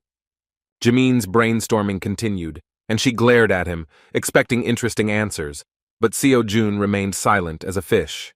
He thought that even though he promised to lend kibisis, knowledge could be traded. He considered some of the knowledge to be wisdom, which he acquired through his own efforts, as opposed to equipment from the store. Based on this, it was logical that he himself decides how to apply it. True, to teach others, he lacked the talent for his own interpretation of understandings. Besides, he wasn't sure what he would find who would be willing to learn from someone as suspicious as him. Sighing heavily, Jimin nevertheless relaxed the situation by saying that she saw that Seo-jun was not at all familiar with the concepts of magical teachings. The guy felt relieved because he felt insecure due to the fact that his progress in the magic course was only 18%. Taking off from her seat, Jimin nevertheless stated that she never expected to hear such incredible opinions from him, which he talked about at the beginning. She couldn't wait to study his theory in detail. So Yun, returning with a snack, didn't understand where Jimin was going. She began to say goodbye, saying that she had done everything she had planned. As a result, only the two of them lost the Pokemon buns. When they were alone, Seo-jun said admiringly that Sister Jimin is an unusual person, which is different from the image dictated in the media. So Yun agreed. She noticed that she was even beginning to doubt that Jimin was really the next devil of the magical world. Seo-jun was sincerely glad to have the opportunity to meet such people, because if he had not gotten into this academy, he would hardly have had the opportunity to see Lady Kalia, the Star Sword and heiress of the Star Spirit. While enjoying the fresh pastries, he even assumed that, at this rate, one day he would have to meet the Great Voice. After a snack, he returned to training, but after only an hour of watching lectures, he noticed that his progress was too slow. Thanks to increased efficiency with the help of kibisis, he began to quickly deal with individual course assignments. And yet, there was too little time to complete them within the allotted time. He hoped that he could take at least one course before his free admission expired. All that remained was either to earn money for a free pass or to greatly increase the progress of the course over these days. He decided to enter So-yun's office to clarify a question, but saw that she was completely concentrated on her thoughts. The atmosphere here was overwhelming, and the principal was thinking out loud that she alone could not cope with teaching new students, so she needed to hire a professor. She couldn't invite just anyone and couldn't even imagine how much money she would have to spend to hire someone. When Seo-jun came closer and spoke to her, she was so scared that she almost tore the piece of paper in her hand. The student, who did not understand what was happening, immediately asked what she was thinking about, that she even heard him calling her. So Yoon admitted that she was going to recruit new students, but some difficulties arose. This meant that even she, as a director, was having a hard time right now, and yet he turned to her with his question. Seo-jun wanted to know if there was any competition going on soon, like the previous academic competitions or the recent dungeon clearing competition. He was most interested in the next 20 days. So Yoon, looking at the schedule for the next month, sadly said that there are no such events. Seo-jun was upset that at the end of the lecture trial period, he still wouldn't have the opportunity to get some good practice on his skills. The next interesting event will be the Hunter Training Exam, but it will take place only in a month. As the name says, this is not a real exam, but a preliminary exam. Since the exam for a professional hunter is held only once a year, if you fail, you will have to wait until next year, which is why the pressure on the exam is enormous. Therefore, every educational institution has introduced mock exams to prepare students in advance. Among these institutions, 3 academies stand out: Hunter Mill, Ile, and Kaon, which are included in the top 3 rankings. Since the practice exams of these academies are wide-ranging and allow everyone to participate, the marks earned are considered to be close to the exam marks. Seo-jun was confident that all students superior to Lee Ju-hwan would participate and would give a huge amount of money as a grant. He could not miss this chance, because in this way his money issue and the problem of course progress would be solved at once. It was a shame that the practice exam would take place next month, because that's when the free period ended. But first of all, it was worth trying anyway. Returning home, Seo-jun continued to study Chiron's lecture, where he talked about how witchcraft is not perfect, and it can be distorted and misfire at any moment. Because under the influence of sudden changes in the situation, witchcraft also changes. Chiron said that at such moments fighters will need intuition. He asked them to remember that intuition itself can exist as a pattern. Seo-jun, listening to his words, said out loud that transcendents are simply amazing. Unexpectedly for the student, the lecturer said that he knew that the date of the transcendental practice exam was approaching. The only thing he wanted to advise was not to focus on the grades, because anyway, this is just a preliminary exam. Seo-jun didn't even expect that the transcendent exam also had a preliminary test in which you could try your hand. This was a unique innovation of their academy, which was accompanied by a thorough analysis of exam questions in each subject. In fact, previously, he did not even believe that such an exam existed and that one could even get a license for it.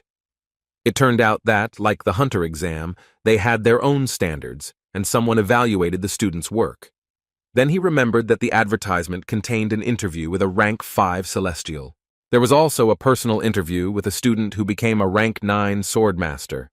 Seeing this, Seo-jun thought it was just someone's joke, but as it turned out, it was all serious. Scratching the back of his head, Seo-jun wondered whether there was any point in taking the training exam for a transcendental if he was not yet at the level to even stutter about such a level. Still, he hoped that in this way he would be able to improve the progress of his courses. The curious guy decided to play the first video. Within a moment, Xiang Yu, with a cheerful expression on his face, offered to sign up for the training exam because now he can freely control enormous power. However, after such praise, he asked not to take his words seriously, calling the students just trash. Then he cheerfully said that he could repeat his words 100 times, but no one would understand him, so you should just sign up to experience firsthand what an insignificant level they are at. Seo-jun was surprised for the second time, because he thought that all the lectures were old recordings. Chiron and Xiang Yu both mentioned the exam in the video, although they could not know in advance when it would come to this point. To test his theory, he attended lecture courses by Shakyamuni and the magician Merlin. Like the previous lecturers, they also talked about the upcoming exam. Putting down the phone, Seo-jun, leaning on the bed, sighed heavily, saying that there were more than enough oddities at the Academy of Transcendence. This kind of attention in lectures made him wonder if this practice exam was really that important. To find out more, Seo-jun decided to see the reaction of the Academy community. The situation turned out to be similar, and as expected, everyone advised to raise your level first. However, among the monotonous messages, there was a guy with the nickname Ruler of the Forest who advised even beginners to try the practice exam, without focusing on grades, because this will help them significantly increase the progress of the courses. This student's opinion gave him the idea to take the risk of participating. Luckily, the first try was completely free. Although he was sorry to waste a free chance, he still decided to take such a risk, thinking that he would still be able to earn money. But the lectures were worth studying before the end of the trial period. Having chosen the skill of the 9th rank sword as his theme, he received his first task regarding combat power. The first question asked to find the correct answer to a task consisting of 15 stages. Within a moment, he received a message that the first stage had begun to form. Seo-jun was confused because he didn't even know how the exam would be conducted and that it would actually happen in the same place. It was said that he would have 15 stages in total. Considering the level of transcendence, he expected that even at the first stage it was worth waiting for a monster of at least 6 stars. In this case, starting with him, by stage 15, he will have to meet at least a monster of 20 stars. Within a moment, his phone began to emit strong energy. Something suddenly jumped out of the phone. It was the monster of the first stage. Seo-jun was determined and looked towards the landing monster, seeing that it was not yet fully formed. While the monster was getting bigger and bigger, Seo-jun couldn't begin the first stage of the training exam. He was simply shocked when he realized that the monster continued to grow, even though it had already far exceeded the size of 6th-level monsters. Within a moment, he saw him in full growth. It was a dragon with terrifyingly powerful magic, making it look like only a small and weak man. The destruction dragon Fafnir wasted no time later and began to gather incredible magical energy before striking. Seo-jun didn't even have time to move before this terrifying force headed towards him. As expected, he instantly failed the first stage and only had 29 minutes and 58 seconds to use his free pass. He was crushed with such incredible speed that he grabbed his head and began rolling on the ground, screaming that this was simply madness. This was only the first stage, but he already had to fight a dragon monster whose combat power was simply at an incredible level. Seo-jun was simply in despair. He screamed and beat his fists on the floor, thinking that at stage 15 he would have to fight God. So he had a logical question regarding whether the Transcendence would emerge victorious in the battle with the gods. At that moment he remembered that his lecturers were already demigods. Taking a deep breath and exhaling, he decided to think about how to get out of this situation. Initially, he thought that the building would collapse just from the appearance of such a monster, but it remained intact. This meant that the exam did not affect anything other than itself. At least he was glad that after the first time he still had 10 chances to complete the stages. Although he was afraid that even after these 10 attempts nothing would change, he was still going to see if he could make any progress in such a crazy fight. When he went outside, he spent 4 more attempts, but each of them ended in the same failure, and he could not last even 5 seconds in the battle with Fafnir. He once again blew it dry and again began to roll on the floor, clutching his head, not understanding how to even fight such a monster. Sitting down on a bench, he drooped into himself, thinking that he was still far from being a hunter, and he was trying to take the transcendental exam. Still, he needed to do something to improve the progress of the course. He was losing before he could even move, so he saw no point in continuing. It was already too late to refuse or change my assignment to something else. Suddenly, he heard a message from Transcendence Academy. Looking at the phone, he saw an offer to listen to an explanatory lecture on a relevant issue. If he agrees, points will be deducted from his grade. Seeing such a proposal, Seo-jun immediately grabbed the phone, thinking that they would tell him how to defeat this beast. He had 3 lectures to choose from: the Great Sage, Siegfried, and the Divine Blue Dragon. What he was counting on most was the lecture of the Great Sage equal to heaven. He hoped that his lecture would somehow help him with this battle. Turning on the lecture, he heard that Sun Wukong knew that the task of the first stage of the training exam was the battle with the Dragon of Destruction Fafnir. With a kind smile on his face, he said that in fact this is a task of attentiveness, due to which it causes some difficulties. But if you look deeper, everything will turn out to be much simpler than it seems at first glance. He expected that many students might be stunned by his first installation in the form of a breathing technique, but as it turned out, this is as much the beginning of Fafnir as the end, because there is simply nothing else at his disposal. Seo-jun hadn't seen him for a long time, so he listened carefully to every word to find at least some clue.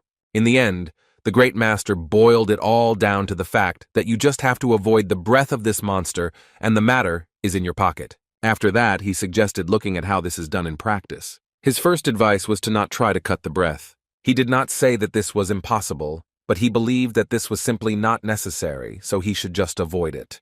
Having dodged the attack, he calmly said that by expelling his breath, Fafnir would not be able to use it again for some time.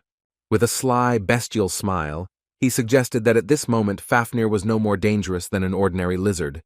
Naturally, in this case, he suggested simply beating her like an ordinary monster. With these words, he struck with incredible power, which is the first form of his spear technique called meteorite fall. Naturally, Fafnir instantly disappeared under such pressure, and the old man said that in fact everything was quite simple. Such a demonstration was not at all what Seo-jun expected. Calling this an easy stage, the lecturer said that the task was aimed only at testing the ability to understand the situation. Seo-jun couldn't believe that this was actually an expository lecture. He plunged into severe despair and literally lost his own identity from the realization that he was unfamiliar with the concept of clarification used by transcendental-level masters. The second lecture was no less useless, since the divine blue dragon simply stopped Fafnir's attack with lightning breath. Naturally, Seo-jun was not a dragon and had no idea what to do with this information. At that moment, he felt completely disappointed in the lectures and thought that this was the end. There was only one lecture left, but he no longer believed that he would find answers to his questions. Having spent his precious free coupons, he thought it would be a shame to back down right now. The last was Siegfried, a hero who possesses the famous sword Balmung and is the strongest dragon slayer. The dragon that helped him gain such a title was none other than the dragon of destruction named Fafnir. The title of the lecture mentioned the characteristics of this dragon, which was not strange, because Siegfried really is the most knowledgeable about this. Seo-jun hoped that he was the compiler of the first stage, because in this case he would have at least some chance of a decent explanation. Siegfried began his lecture by saying that the key to defeating Fafnir depends on whether you can dodge his breath or not. He said that a student just needs to be able to dodge the flames to achieve the goal. As soon as Seo-jun heard these words, he immediately lost hope and decided to stop the lecture. However, he immediately changed his mind when Siegfried said that he was probably watching this lecture, because for him, dodging the dragon's breath was not so easy. As it turned out, he was the only one who could understand the features of Fafnir and show the second way to achieve the goal. First of all, he clarified that Fafnir spews out his breath where he is summoned, so if you call him and quickly jump away, the breath will rush in that direction. It was pure trickery, but knowing this, inexperienced students might have a chance to evade the breath. Still, Siegfried took into account that there would be students who would find it difficult to cope with the speed of the dragon.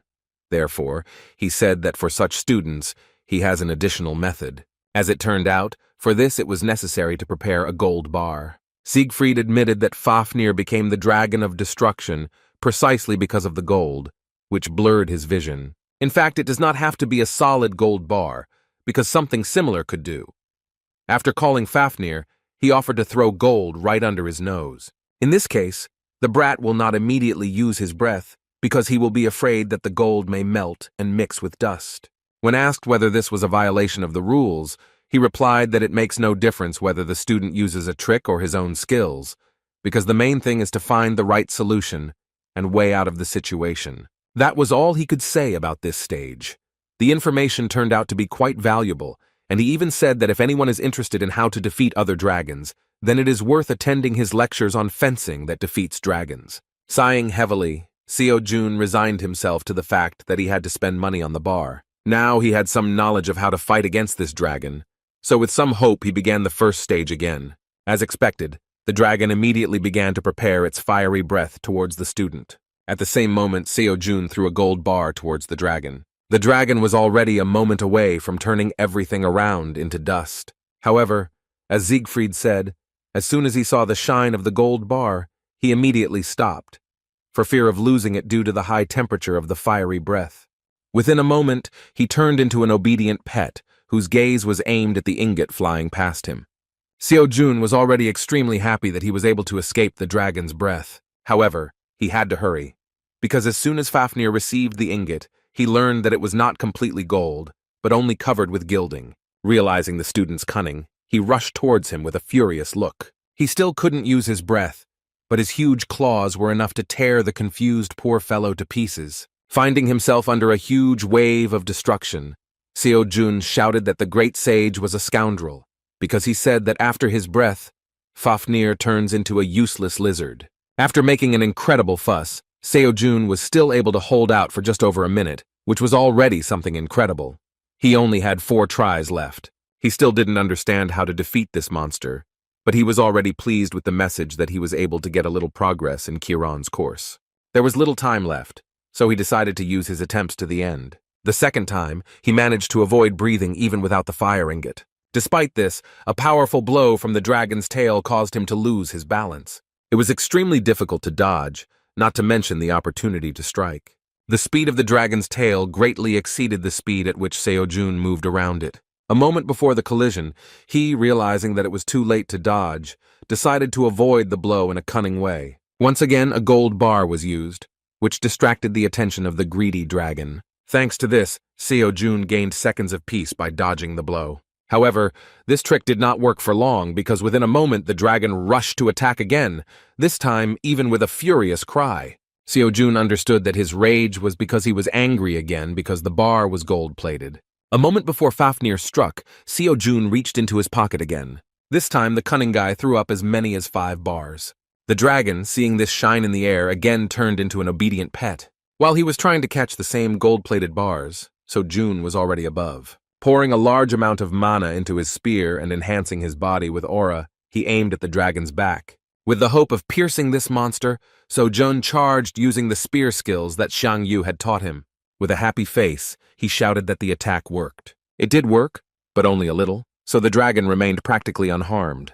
Within a moment, Seo-jun felt a cold breeze coming from the dragon's nostrils and discovered a flea on his back. Another attempt did not bring the desired result. Each time, Seo-jun felt pain from the blows, but they did not have much effect on his real body. And yet, there was a positive aspect to this attempt, because the progress of Kiran and Xiang Yu's course increased significantly. This was to be expected, because this time he managed to combine their teachings in order to deliver a powerful blow. Looking at the progress of the lectures, Seo-jun realized that if this continues, then by the end of the free trial he will complete at least 1 course, and if he tries, even 2. Finally, a smile appeared on his face with hope that he was doing this for a reason. After using up his remaining 3 attempts, he returned to the academy to continue studying the lecture. Seeing him, Seo-jun asked why he hasn't been going on dungeon raids lately. Seo-jun was surprised by his answer, because he said that he did not have time for this, because he decided to focus on individual training. To avoid another awkward conversation, Seo-jun replied that in that case she would simply go back to sorting through the paperwork in her office. Seo-jun, feeling awkward, agreed with her proposal, realizing that it was strange for him to talk about lack of time, because his workouts looked like he's staring at his smartphone all day long. As a result, he received only 4 points out of 100 for combat strength, which was expected, because Fafnir turned out to be too strong. Failing the training exam with such a terrible grade in the first discipline was a little offensive for Seo-jun, but he didn't expect anything more. The problem was that the course progress was slower than he expected. Real combat was the only way to quickly gain an understanding of the courses, because putting the skills into practice shows excellent progress. 3 days later, it was time for the second discipline, which was basic endurance. Seo-jun had no idea what format the exam would take this time. As the task took shape, a red sphere suddenly appeared in his hand, emitting powerful magic. Taking a look at the magical step, he assumed that it would grant wishes, and yet he did not have time for this, because a warm breeze miraculously began to lift his hair. Looking around, he realized that this breeze turned out to be the breath of the evil dragon Kanchori. The task was to escape from the dragon, preventing him from getting Yeju, the pearl he was holding in his hands. It was useless to fight him since he is immune to damage from any attack. Running away from such a terrifying enemy for 1 hour seemed simply an unrealistic task, even though this was only the first stage of this discipline. Although Seo-jun failed the stage, he managed to bring Chiron's course and Xiang Yu's course closer to the 90% progress mark. After another 3 days, It was time for the third discipline, which was about adaptability. His 5 senses were blocked, while the task was to destroy the Sphinx, or survive. Seo-jun didn't understand what was happening at all, so he simply stared at the majestic Sphinx with incomprehension. He thought he was going to play a word-guessing game with him, so all 10 attempts were wasted in a few minutes. The fourth discipline was testing mana-related abilities. The first stage involved curbing Pulgasami's appetite within the allotted time. Seo-jun was forced to feed this elephant-shaped monster with his mana, but his city was simply immeasurable. After a few minutes, the student had exhausted his small supply. With a scream and tears in his eyes, he ran away from the monster in horror. The fifth discipline turned out to be where he showed himself quite well. In the first stage of the mental strength test, he had to hold out for 30 minutes while listening to the siren's song. Surprisingly, this test, which should have driven him crazy, turned out to be quite pleasant for him thanks to Shakyamuni's wagging ataraxia. Having completed the first level for the first time, he hurriedly moved to the second with a joyful face, expecting that he would easily overcome all 15 stages. As expected, he failed to last the allotted time while listening to the requiem from the world of the dead. Despite this, he was able to make minor progress in the Buddha course, the percentage of understanding of which reached 15%. As a result, Chiron's course and Xiangyu's course exceeded the 95% mark, and Seo-jun was already close to their complete mastery. He was glad, knowing that if he continued like this, he would be able to complete them completely during the next 2 disciplines. There were 2 disciplines left to choose from, but he did not know what would be in them. In those first 10 answers when he chose the 9th rank, nothing was mentioned about the disciplines to choose from. Seo-jun thought about what he should simply be allowed to choose on the day of the exam. After 3 days, he still had not received the message to continue the practice exam and began to get nervous. Seo-jun couldn't help but notice the change in his behavior, but Seo-jun tried to deny it, saying that everything was fine. He was literally in a cold sweat due to the fact that he was unable to complete the courses, because there were only 5 days of free use left. When he stopped looking at his phone, he thought that the only way out of this situation might be to raid the dungeon. It was better than just sitting and waiting for something unknown. However, at that moment, his phone began to release some magic. As soon as he looked at the phone, a mentor suddenly appeared in front of him and said with a joyful look that he had been waiting for their meeting. The mentor showed up on time because he had quite a lot of questions. Trying to relax the situation with his sweet smile, he realized that he was a little late, because the last time they saw each other was at the very beginning of the free course. When Seo-jun came to his senses a little, he, not noticing Seo-jun behind him, shouted dissatisfiedly to the mentor about what he had been doing all this time, that he only showed up at the end of the course. Seo-jun was a little scared, thinking that he was talking to her. Hearing her voice, Seo-jun hid the phone behind his back and tried to awkwardly justify himself, saying that due to fatigue he was starting to talk some kind of nonsense. After these words, the strange guy simply ran out of the academy onto the street to continue the conversation with his mentor. Once away from the people, Seo-jun began the interrogation by asking what had made the mentor so late since their last meeting. When the mentor said that he thought the student could cope just fine without him, Seo-jun nervously replied that these were just excuses. Seeing the student's dissatisfied face, the mentor, feeling that he was still to blame, said that he would continue to be honest. He admitted that he was going to check his profile and come back right away, but after looking at it, he was very upset. Seo-jun did not understand what he was talking about and asked him not to hesitate and explain what he meant. As it turned out, the reason for this was his level. At that moment, the mentor wanted to give at least some advice, but realized that this would not help his level much, so he decided that it was best to let the student focus on the 2 recommended courses. The fact is that the period of free use is short, and consultations become useful only when the student acquires a specific level of knowledge. Seo-jun didn't know how to answer, because the mentor really sounded convincing, and there was no point in being angry with him. Still, he apologized for disappearing without warning. Next, the mentor decided to check whether he had missed lectures and whether there was at least some progress in his studies. Expecting nothing from the student, the mentor could not believe his eyes and thought that some kind of mistake had occurred. His intense gaze made Seo-jun a little worried.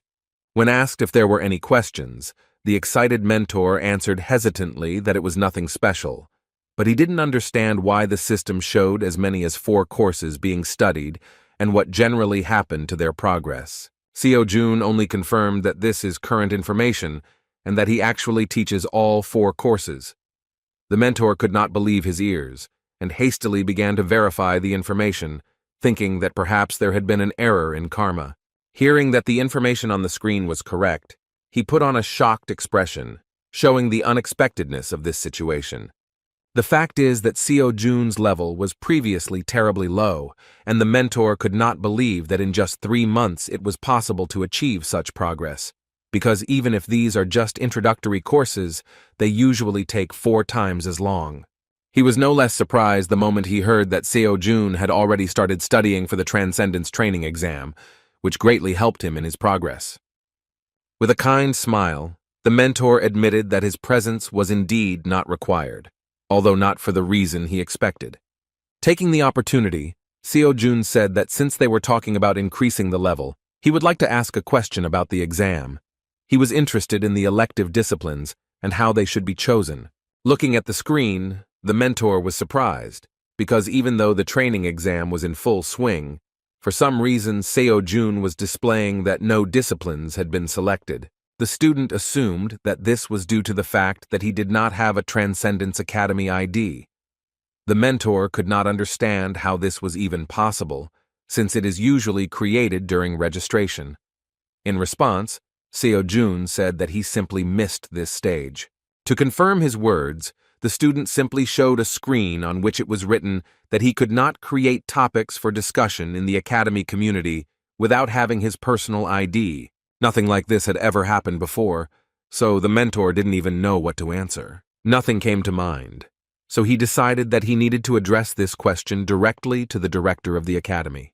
When he said that he needed to go away for a while, Seo-jun fearfully said that he would probably disappear again for several months. In response, the mentor promised that he would just leave a request and return immediately. Returning the phone, he said that he had already solved the problem with the elective disciplines, and now Seo-jun could calmly choose to continue the practice exam. As he disappeared, he again promised that he would return before the free pass ran out. The mentor disappeared again before Seo-jun asked all the questions that interested him. Still, he hoped that he was not lying and that they would meet again soon.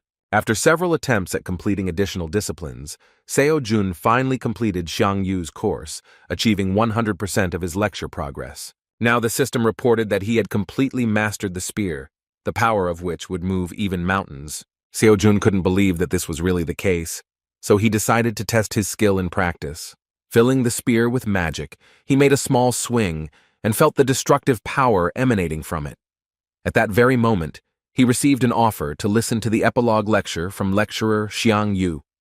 With a cheerful laugh, Supreme Ruler Xiang Yu said that he never thought that the day would come when the student would graduate from the course. He really thought he would never see it.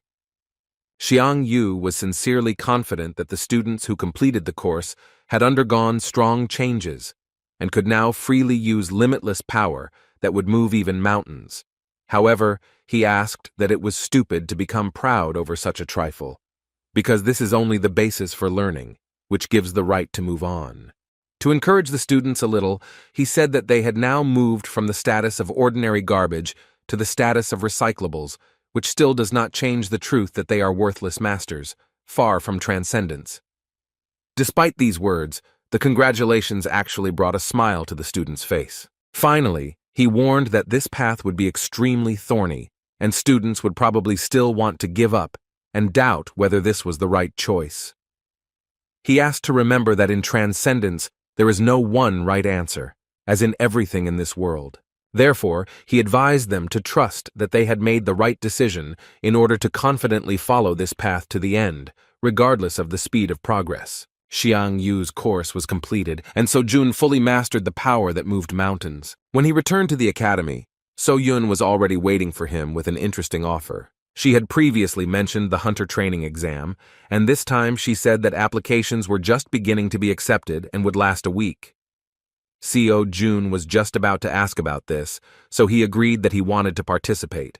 He failed the Transcendence training exam, and the grades made him want to cry. And yet he was not upset, realizing that the Transcendental and the Hunter were completely different levels. Xian Yu's course helped him gain incredible strength. Plus, he now has a holy spear. The application was completed, and there were still 10 days of training left before the exam. Unexpectedly for So-Yun, he suddenly came closer and embarrassed her with his gaze. He just wondered what would happen if they fought in a duel now. Still, he understood that this was unlikely to affect progress, so there was no point in distracting her. Awkwardly apologizing for his behavior, he asked how the search for students was going. So-Yun replied that this question actually bothers her a lot. She was worried about how grandfather would behave with the new students. So-Jun was an exception, but she doubted that things would continue to be as successful. So-Jun understood her, because he had no doubt that when a new student appeared, the Holy Sword would definitely come to the academy to beat him, asking for what purpose the stranger decided to get close to his granddaughter. Remembering his grandfather, he wondered if it was possible to spar with him. In fact, this was not the only problem, because it was possible to come to an agreement with the grandfather. She was more worried about which professor to invite to the academy. The problem was that her strength would not be enough to teach everyone at the same time, because each student takes time. When So-Jun heard about the need to have a professor in each field, he became very interested, because it was about money. So-Yun argued that hiring just anyone is a bad idea, and the academy simply does not have money for famous professors. With these words, the student had a logical question about how much the annual salary of famous professors is.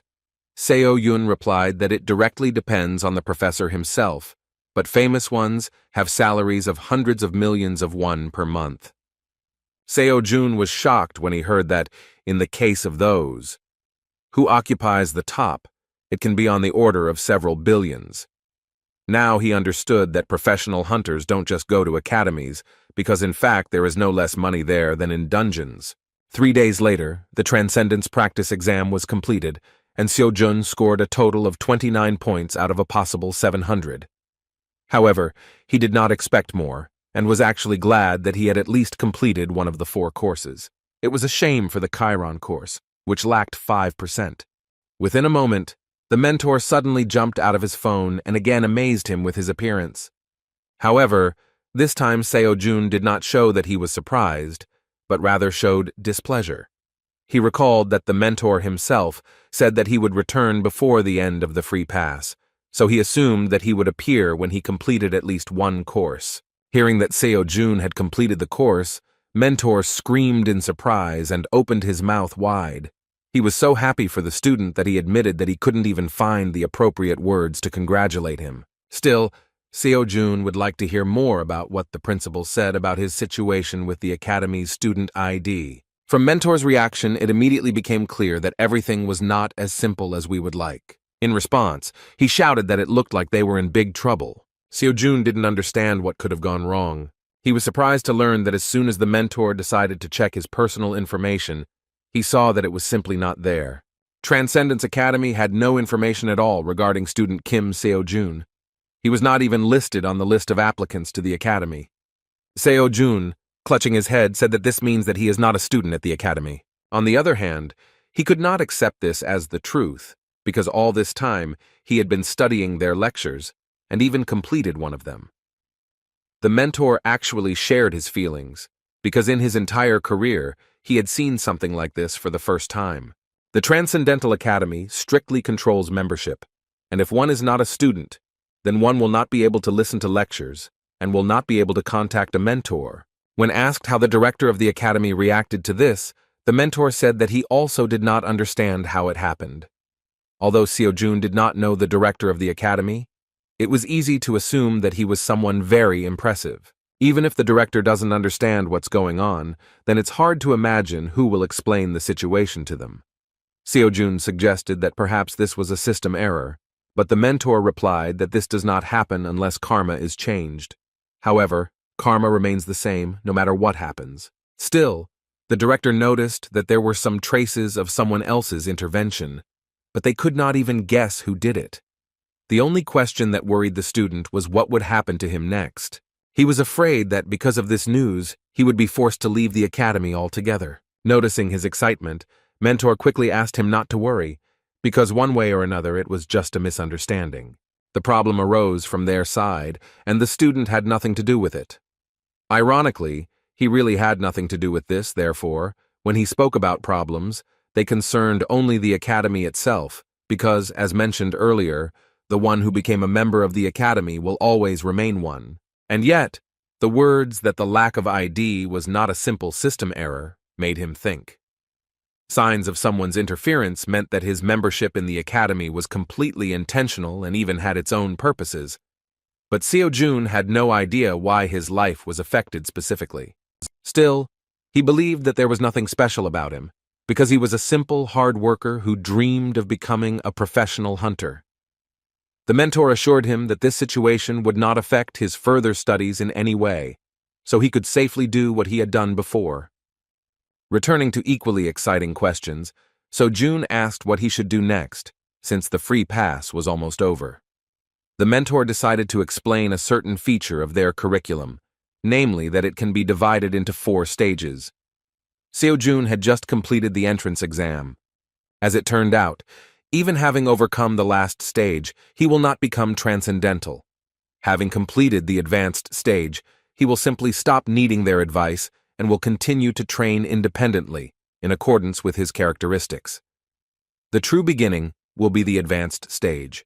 Thanks to the free pass, Seo-jun still moved on to the second initial level of training. He didn't mind continuing to use the spear as his main weapon, but first he needed to purchase a new free pass. The mentor advised him to immediately take individual courses. Most of all, he advised him to pay attention to the lectures of Hercules and Zhang Sanfeng, which would teach him incredible physical strength and walking in the air. As it turned out, the techniques of concentrating mana and wielding a spear were not taught here, because they are included in the intermediate level program, but Seo-jun could still study them. The mentor recommended that you first master the basics, so that later you would not have any difficulties with more advanced lectures. Seo-jun agreed with his proposal, as he was sure that he had a reason to insist on it. As it turned out, the cost of the free pass was very impressive, and Seo-jun couldn't even count the number of zeros of this amount the first time. The mentor just laughed and clarified that this is why he must diligently accumulate karma. Hearing about karma, Seo-jun was a little confused and still asked what it was. The mentor explained that for the academy, this is a reason, but for the students, it is a consequence that can be influenced. In short, it was their commitment to each other. Seo-jun did not understand what the academy was gaining as a result of this commitment. The mentor replied that their only role was to help students become transcendental. When Seo-jun asked why the academy was pursuing this goal, the mentor remained silent at first. After a short pause, he said that at this moment this was the maximum he could allow him to interfere with. Accordingly, this was the maximum that he could tell him. And yet, he asked Seo-jun not to give up, because when he reaches great heights, then he himself will understand what his words meant. Diluting the tense situation, he cheerfully said that until then he would actively support him and help him in any way he could. Seo-jun wanted to ask another question that was troubling him, something that had been bothering him all this time. He asked if they had other students besides him. The mentor noted that this is not difficult to understand just by looking at their academy community. After these words, he assumed that Seo-jun was actually asking if they were in the same dimension as him. After thinking a little, Mentor said that the answer to this question would be ambiguous, and yet he clarified that among all the dimensions using their academy, the place with the largest number of transcendent students is 4 people. Returning to the Hunter Academies, it is worth mentioning that in Korea there are 3 largest organizations. These are Isle, Gaon, and Huntermill. Each academy differs in specialization, and based on this, people usually say the following. If you want to learn magic, go to Isle Academy, and if you want to learn how to use weapons, then go to Gaon. As for Huntermill, they welcomed everyone, even those who didn't know anything. The absence of any features also means the absence of disadvantages. Since Huntermill is one of the top 3 academies in Korea, we can fully assume what they are like. So, the day has finally arrived for the professional hunter training exam from Huntermill Academy. Seo-jun and Seo-yun arrived early to avoid the long line, but even so, it was very crowded. The student immediately noticed the differences between this event and the previous ones in which he took part. Compared to competitions, the scope of a practice exam and the money invested in it is on a completely different level. Moreover, the participant with the best grades will receive a scholarship of 1 billion won. The new pass costs 500 million won, so the prize was very important. It is possible to raise 500 million won and is not a huge problem, but do not forget that there are also individual courses that the mentor recommended. Seo-jun literally burst into flames, realizing that in order to collect such a tidy sum, there was only one thing left to do, to take first place in the training exam.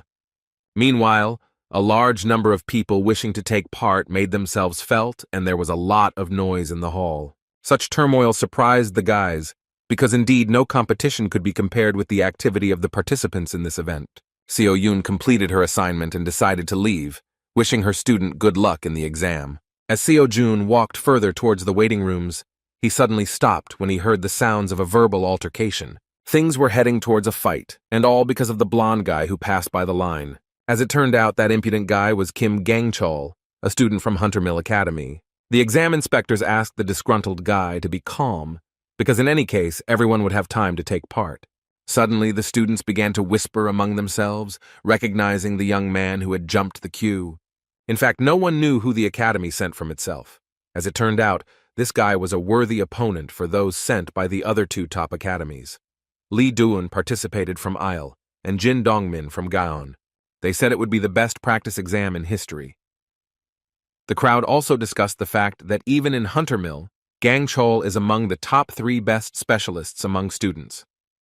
The promising swordsman stopped, taking a closer look at the stranger who had passed before him. He didn't see anything interesting in the student of an unknown academy, so he simply walked by. In turn, Seo-jun understood that the rising star of Hunter Mill Academy would certainly cause him problems. As the crowd began to discuss the favorites, Seo-jun decided to slow down to hear who else he would face. Some very noisy guy was talking about how Kim Gang-chul is undoubtedly superior to everyone else in terms of skills, although Lee Do-yoon and Jin Dong-min are far from weaklings. He even mentioned rumors that he was supported by the Order of Truth. Naturally, the exam was conducted by his own academy. The eccentric suspected that there was a place for a conspiracy here, because the academy probably shared with him valuable information regarding the training exam. And yet there were those who tried to reassure him, saying that even if he was a student of Hunter Mill, one of the best academies would keep its face and would not go against the rules. Meanwhile, the discussion was interrupted by the appearance of a strange, noisy guy who was also trying to get past the line. It only took one glance for Seo-jun to become interested in the identity of this eccentric. The fact that this disciple brought so many types of weapons with him raised questions. Sword, spear, bow, daggers. It was hard to believe that he used all the weapons at the same time. The strange guy began to poke the inspector with the application form, saying that he also needed to be let in, but the man patiently continued to ask him to get in line. The young man was very persistent, and asked why he was worse than the guy who was skipped in line. Meanwhile, the crowd had already begun to get angry with him, and the impatient guys began to shout that the eccentric should return to the end of the line. In order not to detain anyone, 2 disgruntled inspectors grabbed this guy by the arms and dragged him to the end of the line. This was the first time Seo-jun had seen such strange behavior from the members. Students from all over the country actually flocked to this place, and each of them wanted to start the exam as quickly as possible. Meanwhile, the first stage began, at which the physical strength of the participants was tested. Park Do-seok, an unremarkable guy, was preparing to become a hunter at the 2nd Division Academy. He believed that he could be placed on a par with the talents of such giants as Hunter Mill, Isle, and Gaon. However, the reason he was forced to choose the 2nd Division was money. The annual payment for one of the top 3 academies in Korea more than exceeds 100 million. Therefore, he could only go to a 2nd Division Academy, where he could receive a scholarship. People consoled him that it was better to become the head of a snake than the tail of a dragon, but he did not agree with them. After all, becoming the tail of a dragon, he would have the opportunity to compete with dragons, but becoming the head of a snake, he would have to compete with other snakes that would be no match for him. With such problems, this guy took part in the practice exam, plunging into the world of real professionals, being completely satisfied with his own choice. The Hunter Meal training exam, excluding the test portion, includes the 5 disciplines of a professional hunter, including basic stamina, mana usage, fighting monsters, and dungeon raids. Basic endurance was measured by a simple and straightforward task in which you need to run 3 kilometers in 5 minutes, repeating this several times. After successfully running 3 kilometers in 5 minutes, you must run 3 kilometers again, and if suddenly you fail, then the assessment will be completed. To put it simply, the main criterion for assessing endurance is how many times you have run the standard. At first, Park Do-seok did not see any competitors, and so June seemed to him like a stupid weakling, but in the end, they were already running the 15th lap, and there was no one left except them. From the very beginning, the guy with red hair put himself on par with the best students of the 3 academies. So when he saw a stranger running alongside him, he decided that it was worth recognizing his efforts. However, no matter how hard he tried, his stamina was not enough to stand on par with Sojun. At one point, a guy from an unknown academy took the lead. Park Do-seok could no longer keep up with him because his breathing was already knocked out. And yet he did not despair, because even this result suited him. Yet, as promised, he overcame himself, entering into battle with dragons, not snakes. When he saw Seojun approaching, he extended his hand forward to give him a high five, saying that he recognized him as his true comrade.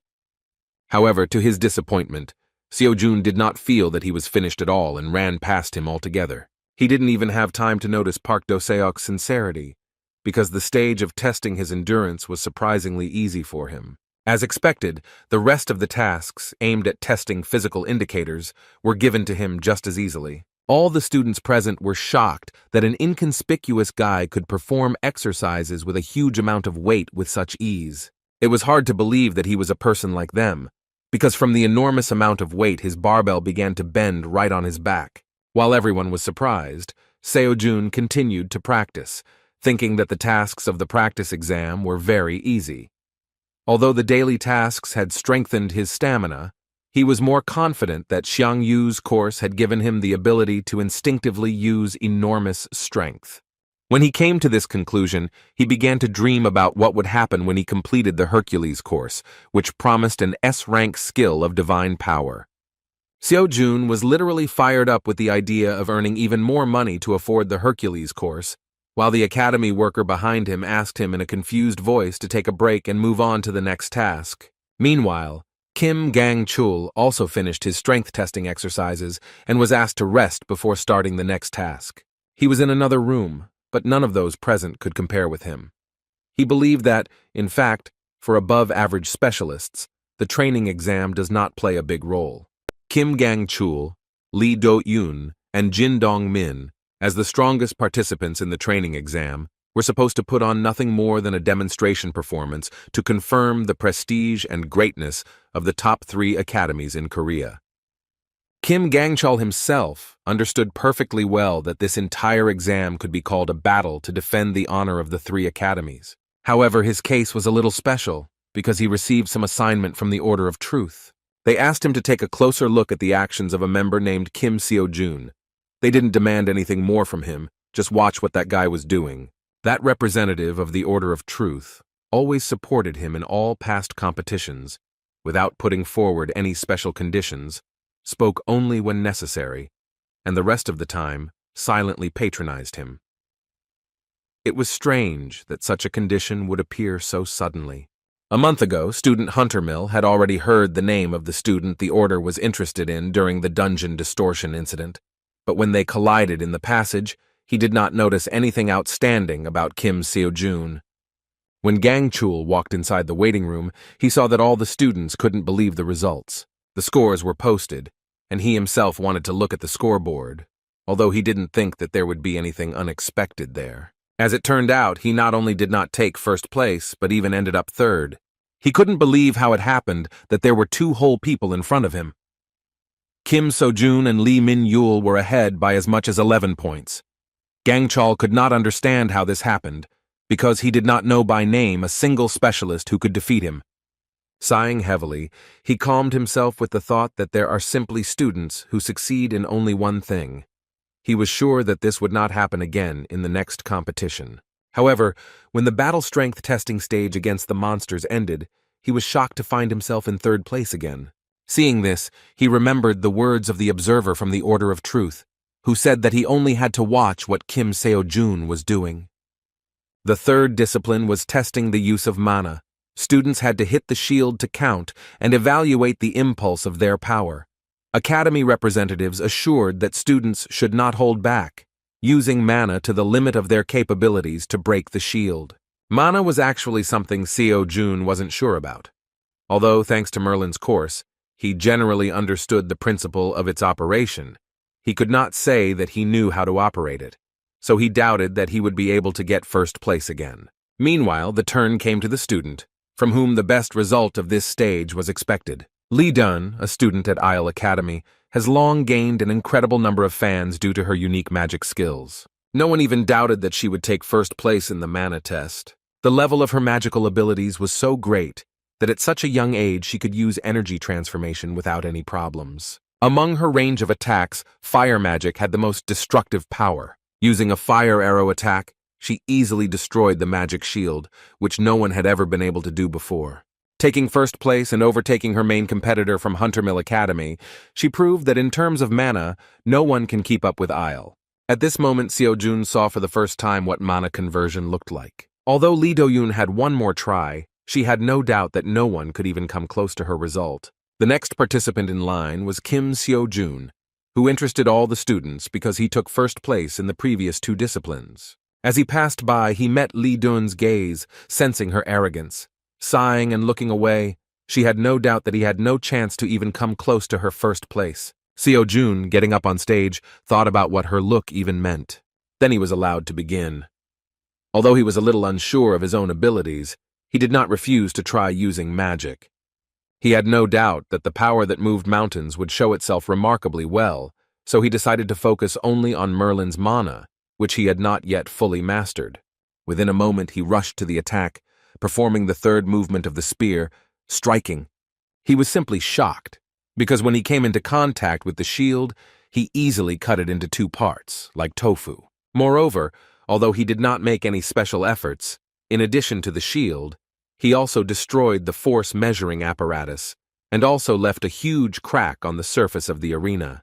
Within a split second of his impact, the powerful energy created such a current that the inspectors of Huntermill Academy could barely stand on the stage. When Seo-jun could not understand how this happened, Lee Do-yoon, who was confident of her victory, was completely speechless. Only he understood that most likely this was due to some extraordinary ability of his spear, which makes it possible to ignore magical shields to a certain level. As a result, Seo-jun again took first place. After this, since the shield-forming device was broken, the exam had to be suspended for a while. It seems that they didn't even think about a breakdown, so they didn't prepare an additional device. When the situation was resolved and the results were updated, the crowd fell silent in surprise. The situation with the results did not change even when it came to using mana. The top 3 Hunter Academies were pushed down, with Kim Seo-jun and Lee Min-yeol once again taking first and second place respectively. The crowd discussed what was happening with great interest, and so they remembered that Seo-jun was the one who solved the problem with the corruption of the dungeon by catching the 6th rank monster Nerscylla. Naturally, after mentioning him, people began to discuss Dream Academy itself. Seo-jun, who was among the spectators, actually had no doubt that her student would demonstrate excellent results, but she did not at all mean that Kim Seo-jun would get ahead so much. She was sure that with such success, he could be predicted to take first place not only in the training exam, but also in the main exam for a professional hunter. Thanks to him, no one could now predict how the upcoming exam for a professional hunter would turn out. Representatives of major organizations overseeing the Huntermill practice exam suggested that the difficulty level and grading system would have to be revised this year. It was also surprising that Kim Gang-chul was pushed down so much, also in the Huntermill exam. The audience speculated that if they had known this would be the case, they would have sent Lee Ha-yoon, whom the Huntermills had raised with extreme care, as their strongest weapon instead. Previously, no one doubted Miss Lee Ha-yoon's superiority, but this training exam made it clear to everyone that even beyond the 3 strongest academies, there were educational institutions where incredible future hunters were studying.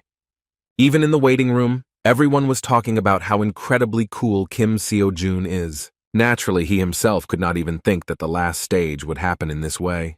Yet his weapon was a sacred spear, which, according to stories, pierced Jesus, crucified on the cross. Judging only by this legend, one can judge that it has extraordinary functionality. The problem was that it was necessary to first find out what this spear was. All he knew was the legend passed down without any explanation of the weapon's properties.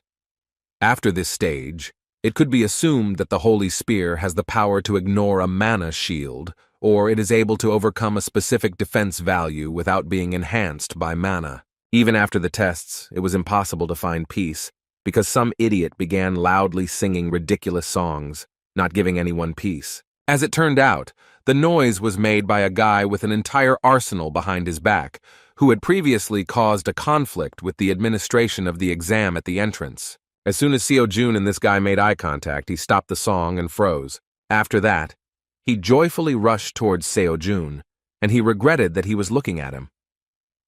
This guy, like all the other exam participants, was well aware that in front of him was the superstar of the training exam, Kim Seo-jun, from Dream Academy.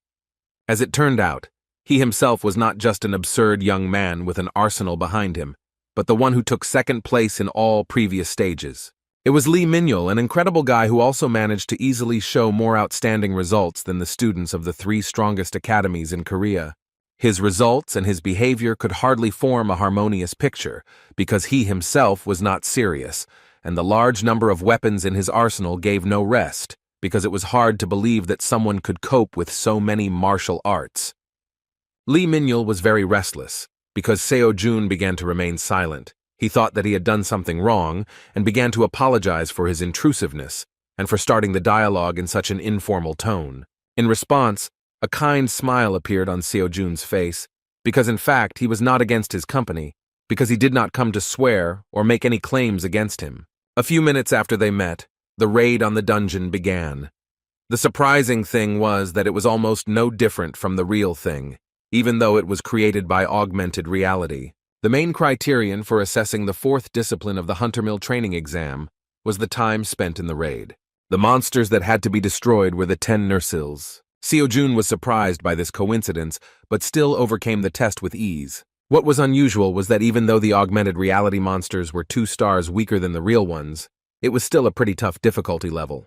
This time, everything was different. With an incredible weapon in his hands and enough experience behind him, Seo-jun easily destroyed them one by one.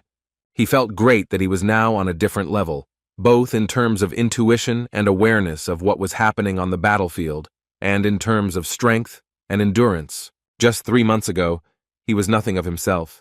He worked every day to survive, being an ordinary person who fought for life. However, after becoming a student at the Transcendence Academy and meeting So-yun, he felt his life begin to change. Completing this stage as quickly as possible turned out to be a rather grueling task, but this only confirmed that his path to transcendence was still long and thorny. And yet, after overcoming yet another challenge and taking first place in dungeon raids, he even began to think that a future in which he would become the world's best hunter might even be entirely feasible.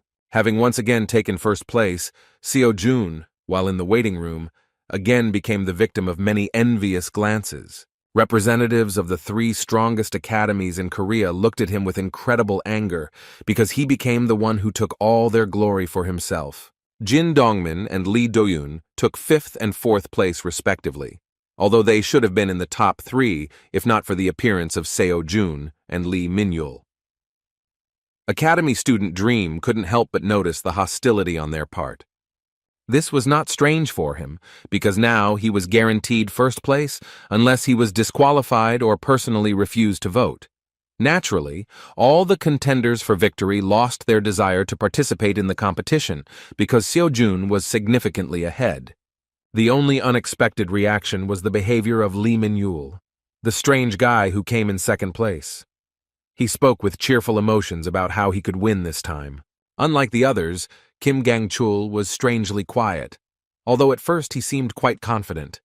Like most of the previous stages, he finished the dungeon raid in 3rd place. It was not possible to look around at the other participants because Lee Min-yul, with his obsessive manner of speaking, began to get right into Seo-jun's soul. He proposed to become friends and was sincerely glad that the Dream Academy student did not object. When the dialogue improved, Seo-jun inquired about the arsenal behind his new friend's back and whether he really uses all this variety of weapons. As it turns out, this is indeed the case. Lee Min-yul was not trained in a specific art of battle, so he tried everything, mastering every possible weapon. When Seo-jun heard this, he couldn't help but feel surprised, realizing that Lee Min-yul was actually self-taught. Indeed, he achieved such a level only through independent training, which amazed everyone present in the waiting room. Self-taught, we are talking about students who study independently and do not belong to any academy. In fact, there are many such cases, and usually these are those who have neither money nor talent. However, sometimes, very rarely, there are such extraordinary personalities among the students. Seo-jun couldn't help but recognize his talent, because this guy turned out to be so talented that he was able to defeat the rising stars of the top 3 hunter academies in Korea by training on his own. Of course, he still wondered why such an incredible candidate for hunter did not go to the academy, having the opportunity to get anywhere. Lee Min-yul replied that he actually didn't want to get involved with anyone himself. As it turned out, he did not consider himself literally self-taught. He still admitted that he has a teacher, but he does not know that he has a student. The phrase sounded very mysterious, and Seo-jun demonstrated that he really did not understand how this was possible, although he still had some suspicions. Suddenly, their conversation was interrupted by one of the representatives of Hunter Mill Academy. He immediately apologized, saying that they had an unexpected problem. No one understood what was happening. Only a student close to the Hunter Mill Academy itself expected something similar. An academy employee said that the people appointed as the jury were unable to arrive due to unforeseen circumstances. Professors Hunter Mill, who were assigned to evaluate combat abilities in the battle, were just on their way here when the dungeon rift occurred. According to him, unexpectedly it turned out to be a 10-star dungeon. The professors had no choice but to intervene personally. Naturally, Kim Gang-chul was reluctant to believe these words, while the rest of the participants began to worry about what would happen to the exam in this case. The academy representative replied that due to these unforeseen events, an urgent meeting was currently being held, so it would have to wait until the results were available. Kim Gang-chul was sure that what was happening was the work of the Order of Truth. He didn't know how they managed to create such a dungeon, but he had no doubt that the Order was more than capable of pulling it off. The problem was that this jeopardized the continuation of the practice exam. Although he was only asked to observe, he was haunted by the knowledge that Kim So-jun would emerge victorious if the exam was simply abandoned.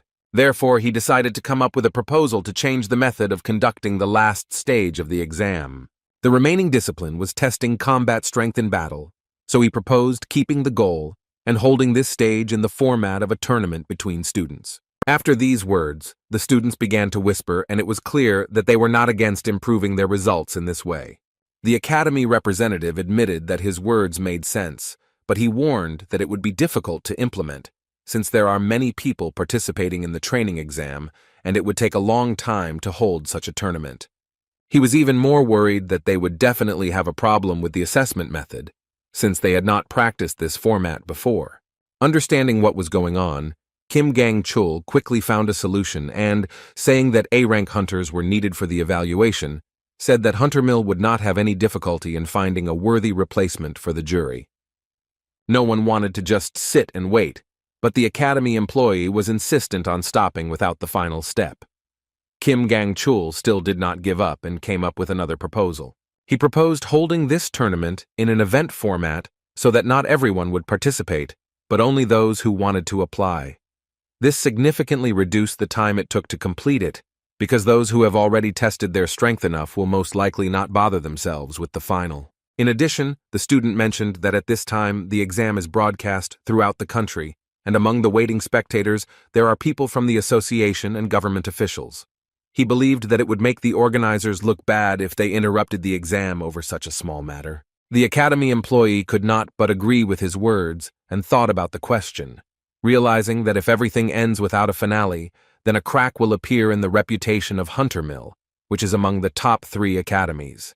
There had already been talk of the exam being delayed, and Gang-chul understood that even though Kim Seo-jun was the real reason, From the perspective of others, it would look like Huntermill's lack of preparation. The self-confident student decided that since this happened, it was worth switching the viewer's attention and providing them with new content. He believed that now he would have the opportunity to defeat Kim So-jun, because in this case, all his recent achievements would go to him. Even if Seo-jun had won the exam, what would have been more important was how the representatives of the top 3 academies confirmed their status as the strongest in practice. That is why Lee Do-yoon and Jin Dong-min immediately supported this idea, understanding the intentions of the Huntermill Academy representative. As it turned out, even those who were already guaranteed second place were not against this format of the final stage. Lee Min-yul was looking forward to the tournament among the best, so he happily asked what Seo-jun would do. Many eyes were directed towards the first place of the tournament. It was worth considering here, because even without participating in the tournament, he had already secured a monetary reward for himself. Taking this opportunity, Kim So-jun, confident of his advantage, decided to ask for an additional reward for the victory. However, the tournament was confirmed, and the public was delighted when they learned that the top 15 students would participate, which meant they would see 3 students from Korea's top academies in action. Of course, they were also happy that even Kim So-jun and Lee Min-yoon, who trampled all the other participants, would appear on stage. The entire internet was buzzing because of their incredible results, which left even the students of the strongest academies behind. The tournament began with confident victories of representatives of major academies. Their skills were truly amazing, so the top 3 did not have any chance of winning. The number of participants decreased quite quickly, and interesting battles were already approaching. The 3 guys felt very confident and were looking forward to victory over Kim So-jun. However, the guy they competed so hard with was not thinking about them at all, as he had the $1 billion reward on his mind. Victory in the exam was already his, but together with winning the event match, he will receive as much as $2 billion. The smile on his face did not disappear because of the thought of money, because even after purchasing a free academy pass, he would still have an impressive amount left. The courses recommended by the mentor cost $2 and $2.5 billion, so he will be able to start one of them earlier than expected. In fact, he was not at all worried about that evil and envious trio from the strongest academies. He did not even think that there was any possibility that he would lose to them. And yet this tournament still had a worthy opponent, which would not be easy to deal with. Of course, he was thinking about Lee Min-yul. The audience and even the match commentators were crazy about his unusual fighting style. He changed his weapons during the battle, using his entire arsenal, putting enormous pressure on his opponent. Sometimes hunters use additional weapons, but usually it does not exceed the number of 3, because most focus on one main weapon, because it is difficult to ideally master even one.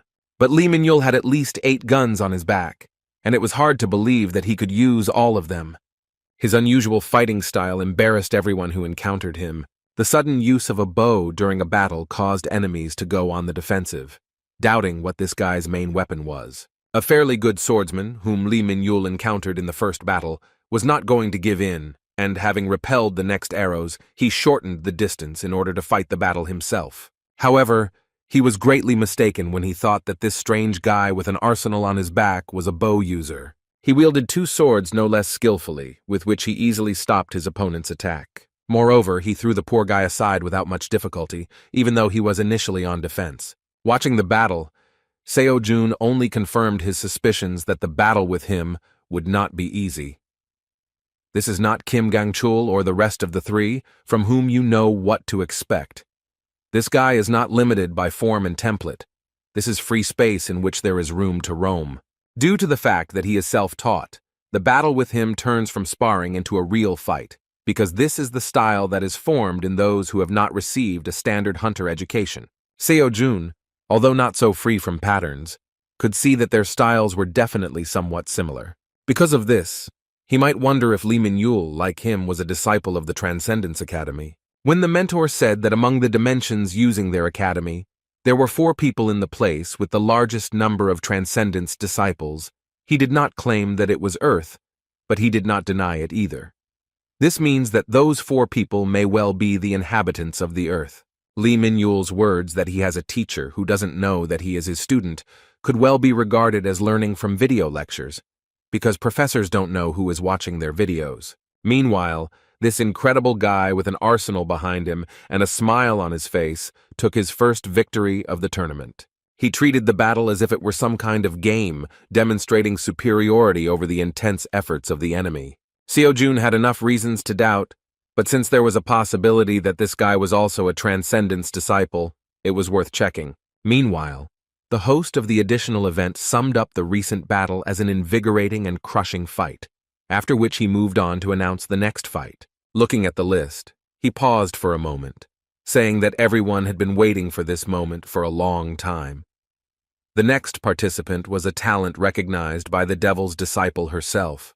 The world of magic was anticipating that she would be the one to usher in a new era. Of course, all these words described Lee Dun from Isle Academy. Her opponent was described as a student who shone like a supernova, the first competitor in the history of the training exam to score 100 points in each discipline. Of course, we were talking about Dream Academy student Kim Seo-jun. It is no exaggeration to say that Lee Do-yoon is a true genius. She has abilities that even go beyond the definition of genius. She is one of the 5 strongest students at Isle Academy, which is the top 3 best hunter academies. Her talent was recognized by the Devil's successor, Young Jamin, a genius magician and professor of witchcraft. There was nothing impossible in Lee Do-yoon's life up to this point, so she was anticipating her victory, thinking that the Hunter Mill training exam was simply drowning the magicians, which is why she dropped in the rankings. Starting the battle with her powerful fire magic, she thought that if this was a training or professional exam for the Isle Academy, the results would be different, and she would have no equal. However, her confident smirk soon disappeared from her face as she aimed her attack at her opponent. She was simply shocked by what happened, because she was anticipating a quick victory in an instant. It was hard to believe that Seo-jun, whom she considered overrated by some miracle, without even taking an extra step, was able to dispel her technique with one light swing of his spear. Of course, he didn't even feel any danger from her magic after fighting the Dragon of Destruction Fanfur 10 times. Seeing her reaction, he was a little confused, realizing that he shouldn't have dealt with her attack so easily. With her whole body trembling and her eyes wide open, Lee Do-yoon shouted that this was simply impossible. As it turned out, in her understanding, it was impossible to simply cut the magic. Studying with the best magicians, she learned that magic can be destroyed in 2 ways. This is done with the help of overwhelming mana, but if he has stepped over the law itself, embodied by the magician. Another option was to study the ideal law of the corresponding magician and destroy his attack with a reverse spell. However, looking at this guy, she thought that he was not even a magician and was not capable of understanding magic, and even if he understood, he would not be able to cast a reverse spell in such a short moment. Naturally, Seo-jun dealt with her attack with the help of a spear, because he was interested in its properties. He acted like he didn't understand what was going on, while a stunned Lee Do-yoon tried to figure out how he did it. Realizing that the spear still had some special effect that he could not accurately determine, Seo-jun decided that it was worth buying an additional weapon with 1.5 billion in order to conduct a comparative experiment. Within a moment, Lee Do-yoon distracted him from his reasoning by sending her most formidable arsenal of magical weapons, consisting of fire arrows, at him. She poured most of her mana into this attack with incredible fury so as not to give her opponent any chance to counter. However, even in this situation, Seo-jun did not feel much danger and reacted to the magic with a calm and cool mind. Again, without even moving, he spun his spear and began to parry each of the attacks with ease. Lee Do-yoon, filled with anger, directed subsequent attacks at him even more furiously, hoping that at least some of them would hit the target. No matter how much she screamed, Seo-jun did not experience any difficulties at all and calmly cut through all the magic arrows. Mana was running low, and the powerful fire form of magic that Lee Do-yoon was famous for did not bring any results at all. Shocked by what was happening, she let go of her magic cane and fell to her knees. She was completely overcome with fear and despair because of how terrible Seo-jun was in her eyes. She understood that there was no way she could defeat such an opponent. As he approached, he pointed his staff at her. With a kind smile on his face, he asked if this was his first victory in the tournament. Confused that she could not break through his defense, Lee Do-yoon shouted that he was a real monster. Next up was an equally interesting duel between Lee Min-yul and Jin Dong-min. Unexpectedly for everyone, at first the battle was on equal terms. The fight was fierce, and Lee Min-yul even agreed to play by his opponent's rules, using a heavy weapon in the form of a huge axe. The self-confident Dongmin believed that the advantage was on his side, and he would soon be able to break the enemy. However, from Lee Min-yul's smile, it was easy to understand that in fact he was just playing around, trying to assess the level of his opponent. Within a moment, he reached for his leg, making his opponent nervous.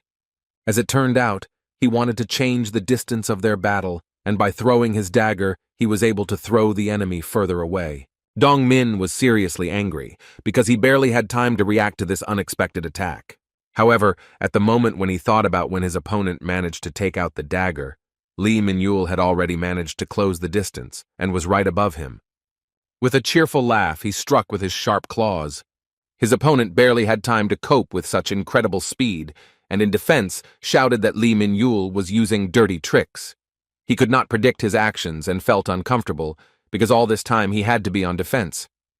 Dong Min hoped that soon his opponent would exhaust his supply of variety of attacks, and he would have the opportunity to find a gap in his defense without fear of missing a blow, because if the match continued in the same spirit, the advantage would be on the opponent's side. However, he did not have time to cope with how quickly his opponent changed his fighting style, distance, and weapons. Under constant pressure, he relaxed his guard for a moment because he thought he had gotten enough distance, but Lee Min-yul quickly closed the distance and dealt him a heavy blow to the stomach. The representative of the Gaon Academy dropped his weapon a moment later and, grimacing in pain, knelt down. The judge thought that this was the end, so he declared Lee Min-yul the winner. Dong Min's self-confidence was shattered, and he began to scream in dismay that his opponent was fighting against the rules. He did not understand who would even fight in this way, so he said that he was not going to admit it, calling the fight invalid. Hearing his cry, the opinions of the spectators were divided, but no one could deny that in a real battle there is only a winner and a loser. Young Doman was ready to explode and continued to shout that it was all because of his opponent's cowardly tricks. Seo-jun, being in the waiting room, watched the broadcast with some pity, realizing that no matter how hard that guy tried, he would still have blown it. Based on what he had seen, he was sure that even if Lee Min-yul had not changed weapons during the battle, the outcome would not have changed. After seeing the defeat of two representatives of the strongest academies, Kim Gang-chul finally understood why the Order of Truth pushed the organization to change the final event. They were not only watching Kim So-jun, the Order also had its eye on Lee Min-yul. That's why they asked Gang-chul to stay back and just watch. The true goal of the Order of Truth was to bring these two monsters together in a duel. The event match would have ended successfully without his intervention, but now he began to suspect that Lee Min-yul might be a member of the Order, because he believed that no matter how talented a person was, a self-taught person would not be able to suppress the tops of all academies. The event match was coming to an end. The host said that the next match would become legendary. The first to enter the arena was the owner of strength as strong as steel. Kim Gang-chul could not stand aside, even though he was asked to do so. His opponent was the one whom the presenter described as the main character, going ahead, demolishing all obstacles along the way. Seeing Seo-jun in front of him, Kim Gang-chul, feeling deep resentment due to the results of the previous stages, wanted to tear him to shreds. He was determined, and did not intend to obediently follow the plans of the Order of Truth, because from the very beginning, they planned to use him as a witness. From the very beginning, he was not going to give in and put mana into his weapon. Seo-jun was also serious and rushed to attack. Although he did not use magic, he had to use a spear with both hands to stop the furious blow of the enemy's blade. A powerful burst of energy created a shock wave that destroyed the surface of the arena under their feet. Crossing their weapons for the first time, they jumped back before the next attack. For the first time since the beginning of this final tournament, the arena suffered under the pressure of destructive techniques, although these were only the first minutes of their battle. Taking a closer look at the enemy, Gang-chul began to analyze his features. He immediately noticed that his weapon did not contain the power of the aura sword, but somehow blocked his aura sword with ease. Taking a closer look, he felt that his opponent's spear was not just blocking, but not allowing this force to pass through at all, as if ignoring it. Even from the outside, all of Kim So-jun's battles looked unusual to him. Now Gang-chul was sure that the reason for such a high score in the training exam was due to the fact that this guy possessed a special and very powerful weapon. Furiously rushing to the attack, he decided that if he avoided this spear, then the difference in abilities would practically be erased and he would easily defeat a newcomer from an unknown academy. With great effort, he tried to put pressure on Seo-jun, but he could not see that he was still getting acquainted with his strength. Kim Gang-chul continued to press, not giving his opponent a moment's rest. It was hard to believe that a two-handed sword, inferior in efficiency in high-speed battles, could deliver such a swift attack with great destructive power. Even though Seo-jun was able to block this attack without using any mana, he still recognized his talent, and that this guy was superior to all the participants he had fought with. Kim Gang-chul didn't give him time to think. With his next blow with incredible destructive power, he hoped to gain victory, however. This time Seo-jun managed to block and hold back. Seeing the rage and high-level skills on the opponent's side, Seo-jun recognized his strength, realizing that he was not called one of Hunter Mill's 3 most capable students for nothing. Then Seo-jun jumped to a safe distance and thought that in such a battle, he needed to show more respect for this enemy. At this moment, he was ready to give his best for the first time during the exam. Within a moment, magic began to surround him, the thirst for blood mixed with the aura. The sudden change caused a shiver and surprise from Gang-chul, who believed that his opponent had been fighting at the peak of his powers for a long time. However, it was only now that Seo-jun became serious enough. In an instant, he closed the distance and struck with his spear with incredible speed. Gang-chul, strengthening his blade with mana, barely had time to block this attack and had difficulty in holding his opponent. With a powerful swing of his sword, he nevertheless threw the enemy aside, and Seo-jun, who was not used to such battles, could barely stay on his feet. Despite this, he was completely concentrated. On the other hand, his opponent felt insecure. He couldn't believe that Seo-jun had been hiding his true potential all this time. Until recently, his aura was like a serene wave, but when it became saturated with real heat, Kim Gang-chul realized why the Order of Truth was showing special interest in his personality. Just a moment after Seo-jun rushed into the attack, Kim Gang-chul, who had once been pressing without a second of breath, began to slowly give in. He could not significantly increase the distance with the enemy, so he was in constant defense due to the fact that Seo-jun continued to pursue him, delivering a large number of blows. Now he understood that Seo-jun was strong not only because of his weapons. The guy from an unknown academy was different from those he had fought with before. Seo-jun was rough, awkward, and tough, too simple in his fighting style.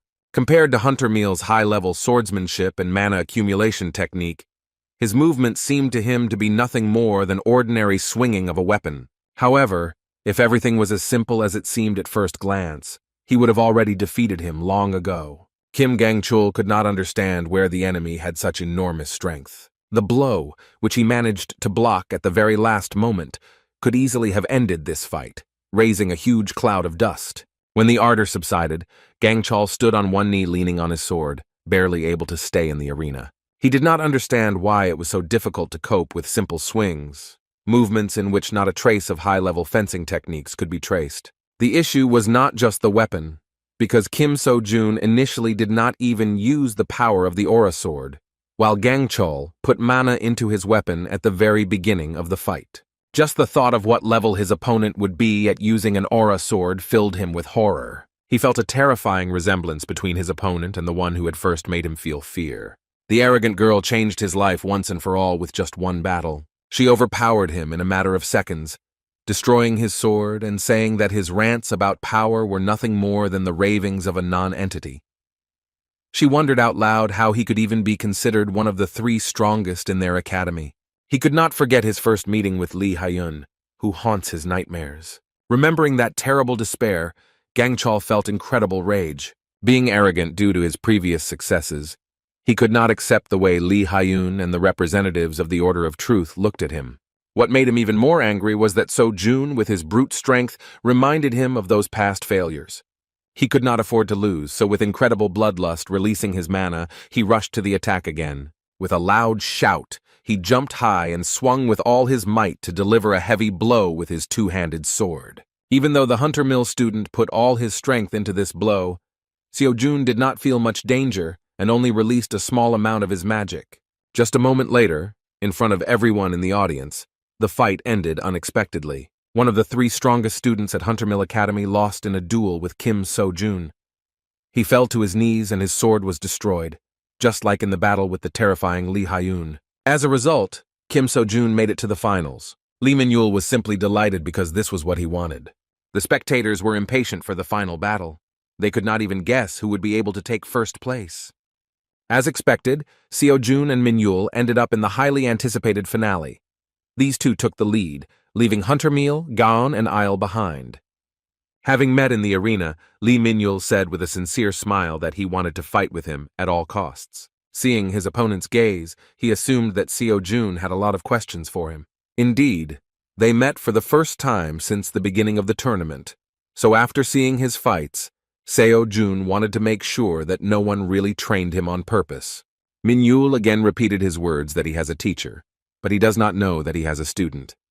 When Seo-jun asked who his teacher was, he suddenly became more serious. With a predatory look, he asked why he needed to know. Seo-jun spread his hands to the sides, saying that he had a guess that he already knew who he was talking about. When Min-yul nervously shouted that he was lying, Seo-jun only winked in response. He wondered if it would be better to directly mention the Transcendent Academy right away. Nevertheless, he immediately rejected this option, because if Lee Min-yul is not a student of the academy, then everything will end in a simple misunderstanding, and if he is a student, then the conversation will immediately become different. Moreover, Seo-jun understood that this would not make them comrades, but most likely on the contrary, it would be more correct to call them rivals. In such a situation, he could not predict how Lee Min-yul would react, so it was more logical not to put his cards on the table first. In that case, he decided to ask around for some clues, and immediately made Min-yul excited with the idea that if his teacher was who he thought he was, then he must be a transcendental strongman. Lee Min-yul was shocked by such an accurate guess and confusedly asked who Seo-jun really was. The provocation worked perfectly, so he replied that he had the same question. He admitted that, apparently, neither of the two would just tell their secrets, so he proposed a bet in which the one who loses the duel must answer the winner's question. Lee Min-yul was interested in this outcome, but wanted to know if there was a guarantee that the answer would be true. Seo-jun, continuing to bluff, replied that it would be up to the winner to decide. Within a moment, the presenter announced the start of the battle. However, even after a few seconds, the guys continued to stand silently as before the start of the battle. There was dead silence in the arena, and the audience began to whisper about what was happening and why the fighters did not move, but only stood and glared at each other. Seo-jun understood that at this moment his opponent was in great confusion. They both tried to feel each other out but didn't notice any obvious weaknesses. Lee Min-yul, having a huge number of attack options, decided to go on the attack first. He immediately shouted that he guessed that Seo-jun would not be easy in battle. This was the first fight where Seo-jun was fully concentrated. At the very beginning, Lee Min-yul had a sword in his hands, but Seo-jun understood that given his method of fighting, one should not think that everything would be limited to the sword. Considering the risks, he decided to give it his all from the very beginning and go ahead. Lee Min-yul was surprised by the strength of his opponent, because he not only predicted his actions, but also carried out the attack himself, destroying his sword with one blow. At the same moment, he managed to react and somersault back in time, dodging the enemy's blow. If Lee Min-yul had thought a little slower, the winner would have been a foregone conclusion, but he jumped back, throwing his weapon. Seo-jun was not going to let him relax and rushed forward. However, within a moment, he was stopped by many daggers flying towards him. As soon as he dodged the blades, a dozen arrows flying from the sky were already aimed at him. Seo-jun was forced to go on defense. The enemy perfectly controlled his distance. Seeing how skillfully the enemy got rid of his arrows, Lee Min-yul said with delight that it was incredible. Looking at the spearmaster, he said that his weapon was also a rather curious thing. Throwing his bow aside, Min-yul asked if he could find out more about this spear if he managed to win the battle. Rushing into the attack, Seo-jun said with a smile that there was no problem, but first you need to win. The fighting spirit of these fighters continued to increase, and the battle became more and more intense. Lee Min-yul replied with a kind laugh that he would do his best to reveal the enemy's secrets. After these words, they again tried to exchange blows, but they were all blocked. The battle seemed even. They could not find a gap in each other's defenses. After surviving another exchange of blows, Lee Min-yul cheerfully shouted that Seo-jun was incredibly cool. They again rushed to attack each other, but Seo-jun was already experiencing some uncomfortable feeling.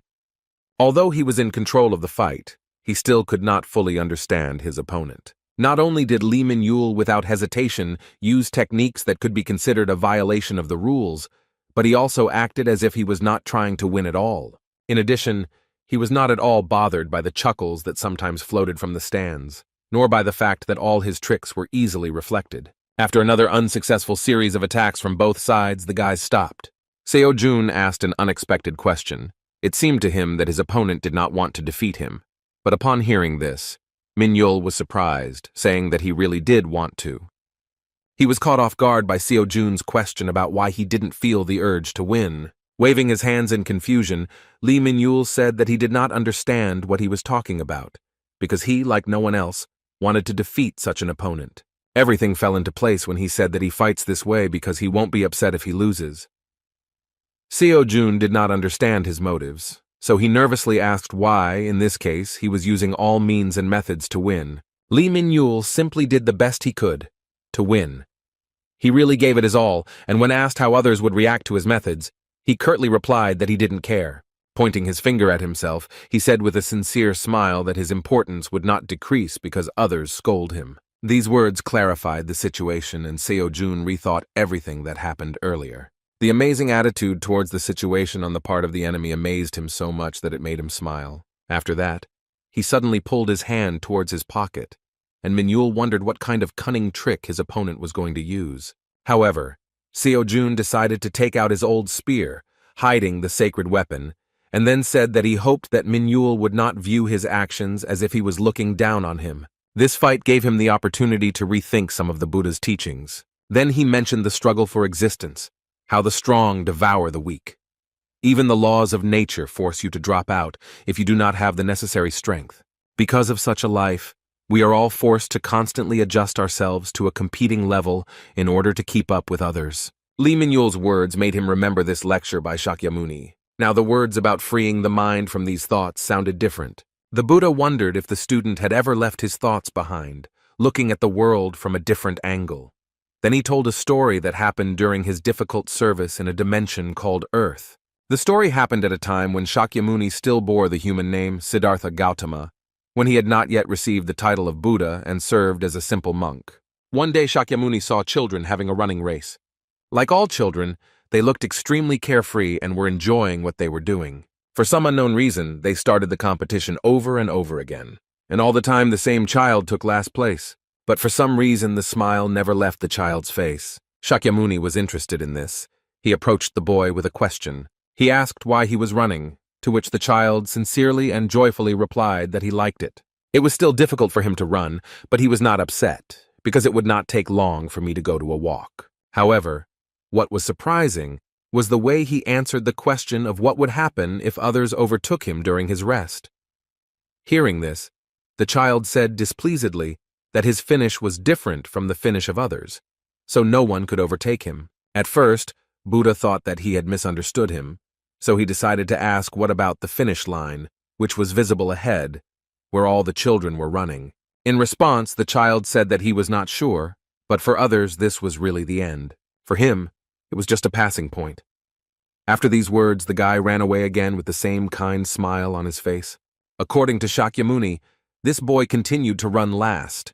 But many years later, the news reached the monk that he had achieved the best result in the largest running competition in the country. At that time, this monk thought that life was a tower built with difficulty.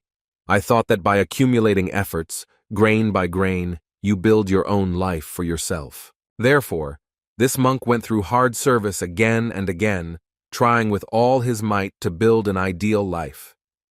However, after silently listening to this child, the monk suddenly thought that in fact it was not necessary for this tower life to be ideal. It was hard for him to understand why he himself had never thought about this in his life. Long ago, a little boy gave Buddhism the insight that our society is filled with competition. If you don't get better day by day, you will be eliminated, and if you fall behind, you will disappear altogether. This is natural selection. The strong devour the weak. Seo-jun understood this like others who started their journey from the very bottom. That's why he worked hard every day. Thanks to this, he was confident that in his rapid progress, he was not inferior to others. However, the further he went, the more anxious he became, and he began to realize that he was fixated on the Academy of Transcendence. He was only overwhelmed by the pressure that he had to try even harder to keep up with others. Everything he did was to survive the competition. Lee Min-yul became a real example for him. He reminded him of that boy from the story of the monk. Thanks to him, Seo-jun, although vaguely, was still able to understand the meaning of that lecture by Shakyamuni. Like the monk, he also wondered why he had not thought about this before. The moment when Seo-jun hid his sacred weapon greatly excited his opponent. He didn't think they were looking down on him, but he still didn't understand his motives. Lee Min-yul even said that he was sure that with that spear in his hands, Seo-jun would definitely have won. Definitely, with the holy spear, he could easily win, after all. All he had to do was stop Lee Min-yul's actions. In fact, his desire to win had not changed. He also knew that winning with equipment was also a skill. However, in this sparring, his desire to take out the old spear was caused by his opponent's words that his importance would not decrease because others scold him. In response, he gave a counter-speech, smilingly declaring that his importance would not rise if others praised him. He no longer desired the recognition of others, because he now understood that he determined his own worth. Hearing his words, Lee Min-yul froze with a surprised look. Then he said in confusion that Seo-jun turned out to be even better than he expected. Unexpectedly for everyone, he reached for his belts that held all his equipment, having dropped most of his weapons. He turned to Seo-jun and asked him not to think that he was looking down on him. The dagger remained in his hand, and he said that this is the only thing he learned from the teacher and what he is most confident in. Seo-jun replied with a smile that he did not look down on him, but considered him a worthy opponent. After these words, they rushed into the attack with incredible strength, and parrying each other's blow caused powerful destruction. Now they were united by a common goal. They fought freely, wanting to emerge victorious. Lee Min-yul wasn't lying when he said that he was giving his all for his goal. While at close range, he pushed Seo-jun's spear away, opening his body to the strike. Seo-jun expected a blow from him and was about to jump back, but the unconventional fighter with a free style suddenly acted too unpredictably. He did not intend to strike, but only closed the distance to suddenly throw his blades. With an ordinary spear in his hands, it was not easy to cope with this attack. Some of the blades were able to leave small cuts on Seo-jun's body. However, this did not make him feel any discomfort. He enjoyed the difficult battle more and more. If he had a holy spear, he could easily parry this blow, but now such things pose a threat to him. A moment later, Min-yul closed the distance and suddenly grabbed the end of Seo-jun's spear. A feature of his attacks was his extraordinary mobility, which was difficult to adapt to. Seo-jun barely managed to stop his point-blank blow with a dagger. Losing control of his spear, he was forced to grab the blade with his bare hand. Snatching the spear from the enemy's grip, Seo-jun powerfully swung it, throwing the enemy into the distance. What was strange to him was that as soon as he accepted the possibility of losing, his body immediately became much lighter. Now he understood that he did not have to win, and there was nothing wrong with him if he lost. But for the sake of victory, he sincerely gave his best. Fighting had never brought him so much pleasure before. Lee Min-yul was incredibly fast. Jumping high into the air, he dodged a wide blow from the spear, proving that he was not lying, that his daggers were the only weapons his teacher taught him to use. The skill of this guy's daggers was truly at its best, but once behind Seo-jun's back, she said threateningly that it was too early for him to be surprised. After that, Lee Min-yul tried to strike him while in the air, but the experienced guy with a spear managed to dodge. As it turned out, this is exactly what his opponent was waiting for, and the blow was a distraction. Within a moment, it became clear that Min-yul simply hid his intentions to lift the dust curtain with the help of earth and dust until the very end. After that, Lee Min-yul's silhouette began to disappear from view. Seo-jun was extremely wary, realizing that the enemy had created the opportunity for himself to carry out a series of unexpected attacks. This was surely a concealment technique. Seo-jun couldn't believe that this young guy was even capable of such a high-level technique. Still, he did not perfect it, and sometimes one could notice his rapid movements around the perimeter of the arena. And yet, even Seo-jun, without proper concentration, could not follow his movements for long. Although Lee Min-yul had such an ace up his sleeve, one could safely assume that this was his last winning move. With this in mind, Seo-jun decided to use his accumulated mana to respond with a brutal but powerful blow. However, after a moment he stopped, wondering if he was doing the right thing. All past battles that Lee Min-yul won ended after others underestimated him. It wasn't that Seo-jun lacked confidence in himself. It was just that watching this guy's frivolous fighting style made him realize a very important thing. Now he clearly saw how limited his own fighting style had been all this time. These reflections prompted him to progress Merlin's lecture. Now he was able to think about the words of the lecturer regarding the fact that if learning becomes a habit, it can become an obstacle to self-expression, since, be that as it may, learning remains knowledge received from another person. It became clear that it would not be possible to fight well using only the knowledge acquired by other people forever. Concentrating on his energy flow, Seo-jun realized that the moment had come when learning alone was not enough. Now, using Merlin's knowledge and Kiran's sense of touch, Xiang Yu's enormous strength and Shakyamuni's ataraxia, he finally managed to bring his own method into reality. Having created his own, his body began to release an incredibly powerful magical aura. This bright yellow mana is quickly absorbed by his spear. The audience was shocked because the power he used was nothing other than an aura blade. It was hard to believe this, because even hunters who had devoted decades of training were barely capable of using this power. Focusing on his surroundings, Seo-jun suddenly began to clearly sense the presence and movements of his opponent. As soon as Lee Min-yul tried to launch a sudden strike, he was immediately met with Seo-jun's spear. The powerful energy dispelled all the ardor, and Lee Min-yul stopped. His dagger was destroyed, and the blade of the spear was right at his neck. With a cold sweat on his face and an admiring smile, he admitted that he had lost this battle. The Order of Truth, observing this event, soon reported Kim So-jun's victory to the heir of the apostle. Mrs. Kalia tried not to show surprise.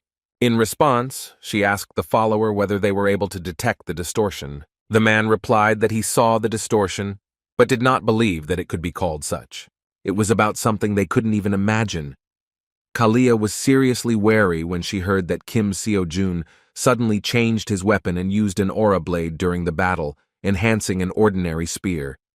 Taking into account this unexpected information, Lady Kalia ordered to continue to keep an eye on the target, while she herself reported this to the apostle.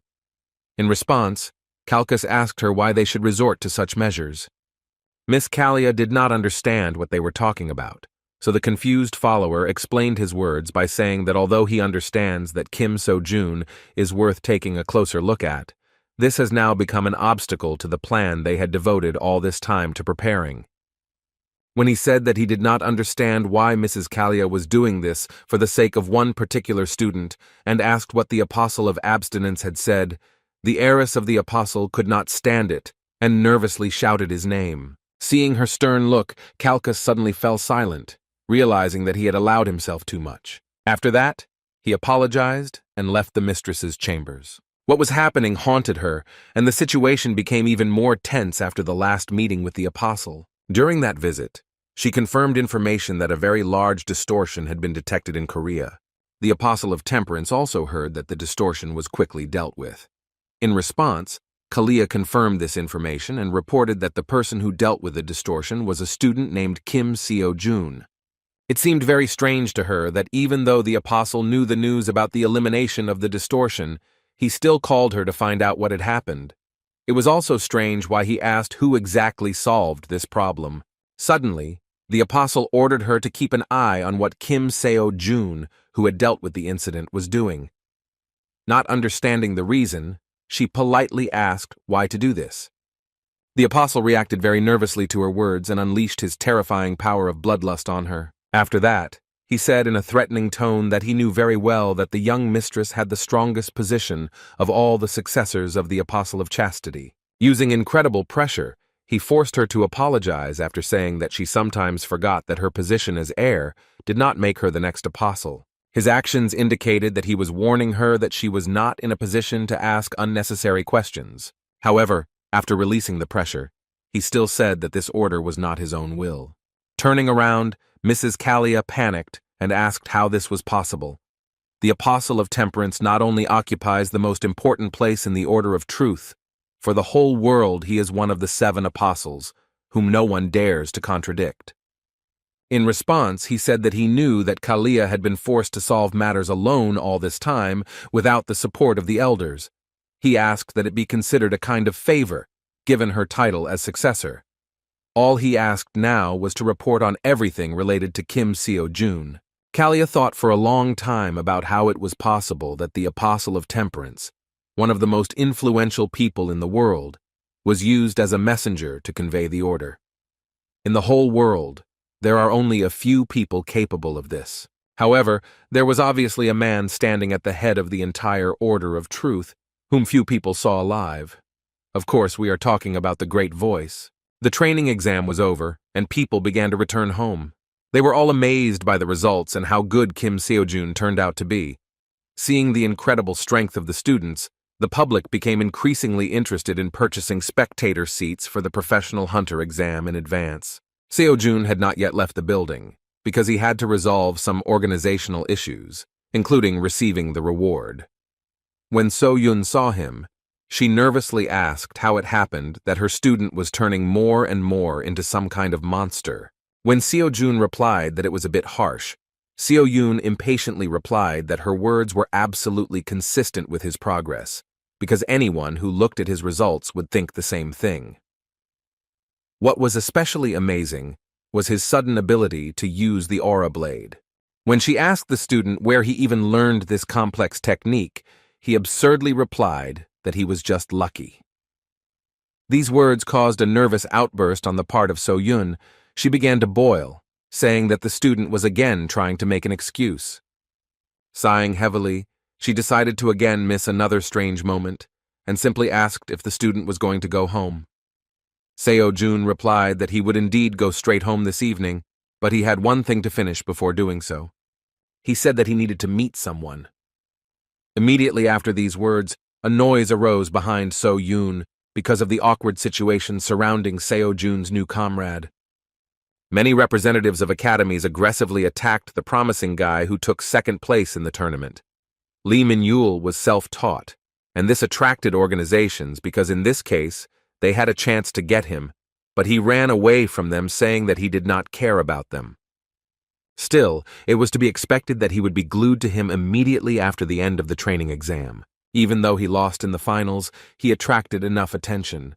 And considering that he is self-taught and does not belong to any academy, all educational institutions were already drooling over him. Lee Min-yul was completely surrounded, and Seo-jun began to doubt that with such a huge line, they would be able to talk calmly. However, as soon as the fast travel master saw Seo-jun, he immediately stood behind him and shouted that he was going to go to Dream Academy. Everyone present was simply shocked, especially Seo-jun and Seo-yun, who heard this news for the first time. The representatives of the academies that tried to recruit him still had questions, so the guys had to run away from them. Thanks to their skills as hunters, they managed to break away from the pursuit, and Min-yul began to laugh awkwardly, realizing that he had caused trouble for the others. Seo-jun actually attacked him with a nervous question about what he was thinking when he said something like that. As it turned out, he was simply forced to say something like that, because they were not lagging behind. In his defense, he said that this was not an unfounded statement. Hearing this, Kim Seo-jun was surprised, because his friend had previously said that he was not going to the academy. He replied that he also didn't say that he wasn't going to the same academy as Seo-jun. These words confused the situation a little. Seo-jun didn't understand how to react to this at all. He could not express his opinion about his desire to join the academy. Besides, he himself was only a student. However, he also could not refuse, because then So-yun would not accept him, and it would turn out as if he was pressing on her like Grandpa's star sword. To keep this conversation simple, Seo-jun suggested we return to this topic a little later. He further recalled that there was a promise between them. With a smile on his face, Min-yul replied that he remembered it. It was time to clear up the earlier questions, so Seo-jun immediately asked who the person Min-yul called teacher was. Lee Min-yul expected this question, but at first he paused as if it was too difficult for him to reveal such a secret. However, after a moment he absurdly replied that he himself did not know who his teacher was. This sincere but stupid answer put the guys in an awkward position, and they began to look at him as if he were an idiot. Seo-jun immediately got angry, so he began to walk towards him with a threatening look and even a thirst for blood, saying that now was not the time for such stupid jokes. When he said that in this case he himself would force Min-yul to speak, he began to shout that this was not a lie at all. The dissatisfied winner of the argument could not believe his words, and reminded him that he himself had recently said that he had learned from his teacher only the use of a dagger. Moreover, he also claimed that his teacher was a strong man beyond imagination, which meant that he was still familiar with him. In response, Lee Min-yul asked to understand him correctly, after which he said that he was observing the teacher because he did not teach him personally. It was hard to believe, and words still did not answer the questions. Lee Min-yul is truly self-taught. Having incredible talent and wealth and money, he still chose this path because he did not want to get involved with anyone. According to him, he trained in the mountains alone. No one taught him. But he still liked that he did not have to adapt to the tedious academy program. And then one day, as usual, he was going to practice. But suddenly he felt someone's presence. Looking around, he saw a man in dark clothes and gray hair lying on the ground. Fearing for his condition, he immediately rushed to his aid, but he did not respond. This was his first meeting with the person he calls a teacher. The old man was seriously wounded and could not be left in the mountains. Throwing him onto his back, Lee Min-yul asked him to hold on until he took him to the hospital. However, in response, in a weakened tone, he replied that they could not go down. Min-yul was very worried about his condition. He thought that he was just delusional, so he worriedly repeated that if they didn't get to the hospital, he would die. When the old man said this phrase again, the guy realized that he had no other choice. These words smacked of desperate obsession, and ultimately he had to give up the idea of taking him to the hospital. For lack of anything better, he treated the man in an abandoned house in the mountains. At first, he was in a deplorable state and could die at any moment. But over time, he slowly began to gain strength. So a month passed, and one day, when Lee Min-yul was walking towards him again with the hope that he would finally open his eyes, something unexpected happened. He was forced to stop near an abandoned house after hearing unfamiliar voices. Someone was discussing the old man with words of surprise that he managed to get out of such a state. Peering from behind a tree, he saw that the man he had been treating all this time was standing on his feet, surrounded by many armed, unfriendly men in cloaks. The master whom he saved was surprised that the one who had recently become an elder personally came to him, a dying old man. According to Lee Min-yul, he was shocked that his grandfather had already woken up. But what was even more important was the question of what was happening. The unknown armed men were hostile to him, and were definitely not friends. They were interested in who helped him, but the master did not answer. The one whom the master called the elder, with a cunning and arrogant tone, said that he had guesses, after which he asked whether the boy hiding behind a tree nearby was his savior. Hearing his words, Lee Min-yul realized that he had been discovered, and was now also in trouble. However, just a moment later, the master, realizing that his savior was also in danger, struck the first blow and instantly beheaded the daring guy who was standing next to him. With incredible speed, he instantly dealt with 3 more armed strangers, using only a dagger. The enemies were simply shocked by his speed and strength, but taking advantage of their numerical advantage, they quickly came to their senses and rushed at him together. While talking about that incident, Lee Min-yul could not hide the trembling in his body. However, as it turned out, it was connected with memories that were not so terrible for him but delightful. He admitted that at that moment, for the first time in his life, he met someone who fought so skillfully. The wounded elder was the only one who could survive. He was stronger than the rest of his squad, so he managed to survive one attack from the master, but he already had a huge scar on his face. Covering the young man, the man he saved said to the enemies that they had probably forgotten that they were not able to see his attacks and cope with his speed. Turning to his savior, the master shouted to him to immediately leave this place and never return. After this, the battle continued and a powerful burst of mana followed, which blinded the youth and exerted such pressure that he barely remained conscious. However, when he opened his eyes, the master and elder of the enemy squad had disappeared, and he was left alone among the bodies of the killers lying on the ground. He absolutely could not understand what had happened, but according to him, at that moment, his intuition told him that he needed to listen to the old man, so he collected all the trophies and left. When he entered the abandoned building in which he was treating the mysterious master, he discovered a book. He decided to grab it at the same time, thinking that the old man had left it behind when leaving in a hurry, and would probably be angry if he lost this thing. With a deep sense of guilt, Lee Min-yul admitted that he wanted to return her if he suddenly found him later, but so far he had not had the chance to meet the mysterious master. With his hands folded in front of him, Seo-jun remembered his words that the old man was his teacher, and then asked why he called a teacher someone who had not taught him anything. In response, Min-yul clarified that in fact that book turned out to be a secret teaching. Seo-jun didn't understand what he was talking about, so the shy, well-mannered guy admitted that this teaching was related to the art of dagger fighting and concealment techniques. As expected, he read it, although he regretted it, knowing that it was bad to look into other people's things. Actually, because he saw how the old man fought, he believed that this technique was created by him. He doesn't know that he took his secret technique, much less that he studied it, which is why he called the master his teacher. Seeing his friend's surprise, Min-yul restlessly asked him to believe him. The story turned out to be very confusing indeed. Seo-jun, of course, suspected that the likelihood of his innocence was high, but now he is still convinced that this incredible self-taught person is indeed not a student of the Academy of Transcendence. Lee Min-yul still thought that no one believed him, so he swore that his words were the truth. When asked if he really did not know the identity of this master, he replied that he participated in the practice exam because he hoped to find the teacher at such a large event. After hearing this incredible story, So-yoon was surprised, but noticed that something came to her mind. She wondered if it could be that his teacher was actually Mr. Dark Star. Hearing this suggestion, Seo-jun opened his mouth in surprise, and Lee Min-yul simply froze. The Dark Star, along with the Sword Saint, is one of the 5 heroes who personify Korea. He is known for having the most secretive personality among them all. He is called a mastermind of secret assassinations, and due to his excellent disguise skills, nothing is known about him except his name. But in the case of So-yoon, the granddaughter of the Sword Saint, the conversation is different, because all 5 heroes keep in touch and know each other.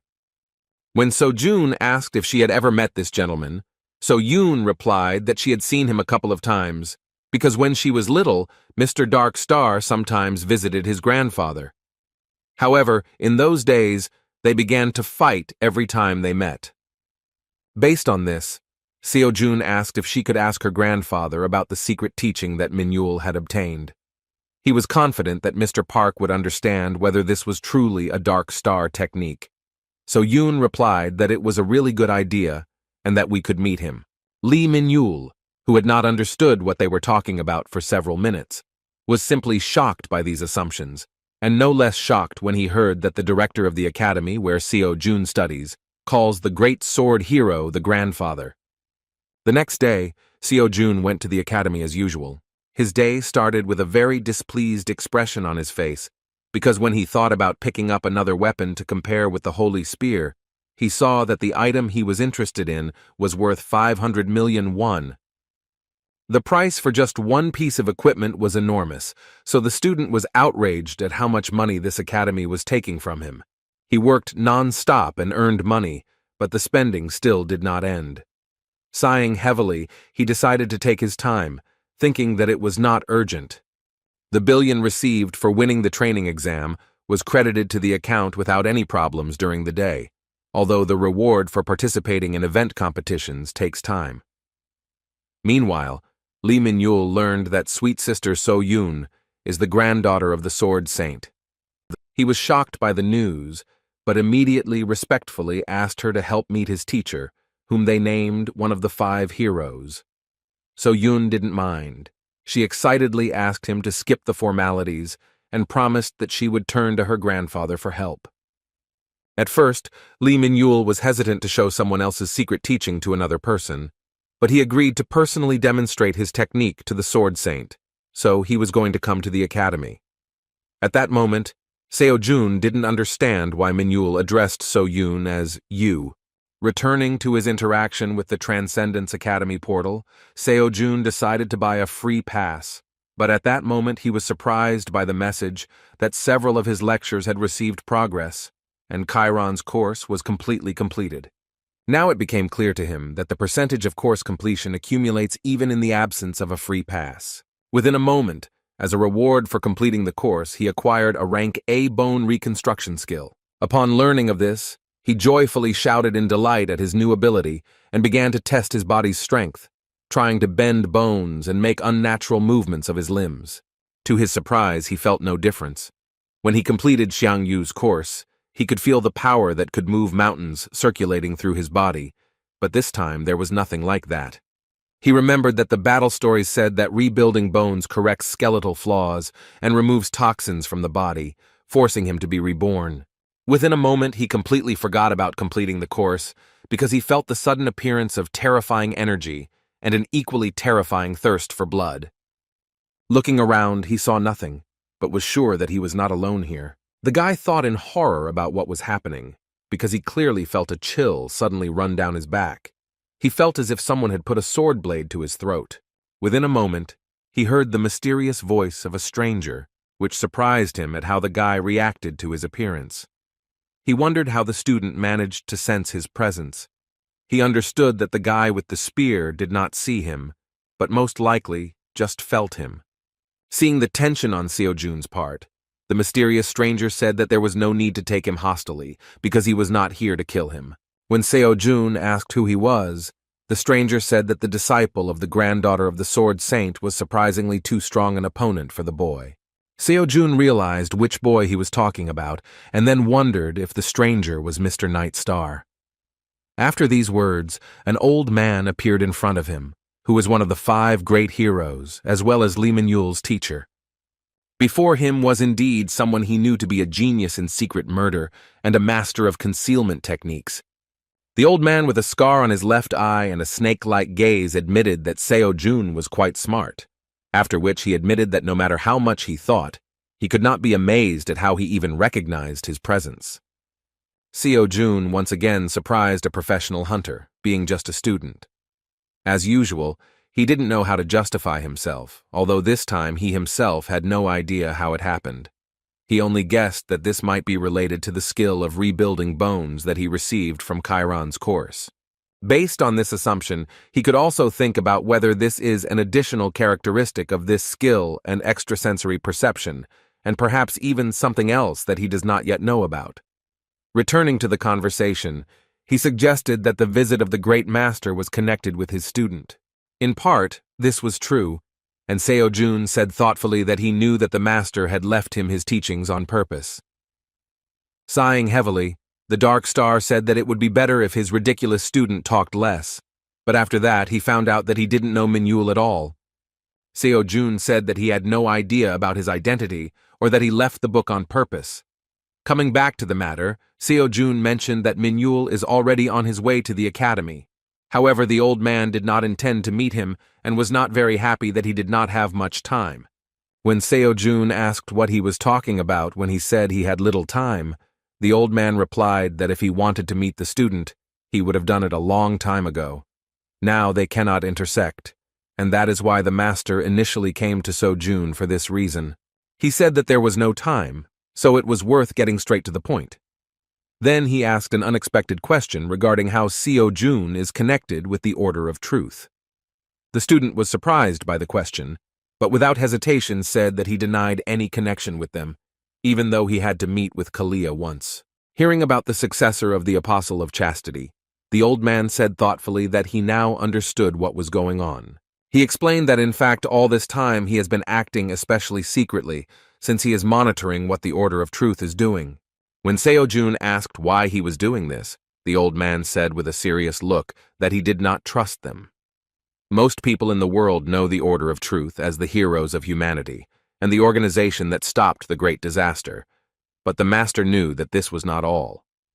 After that, he suddenly mentioned a tragedy from the past, asking if Seo Jun knew about the giant berserker monster that was slain by the Order of Truth.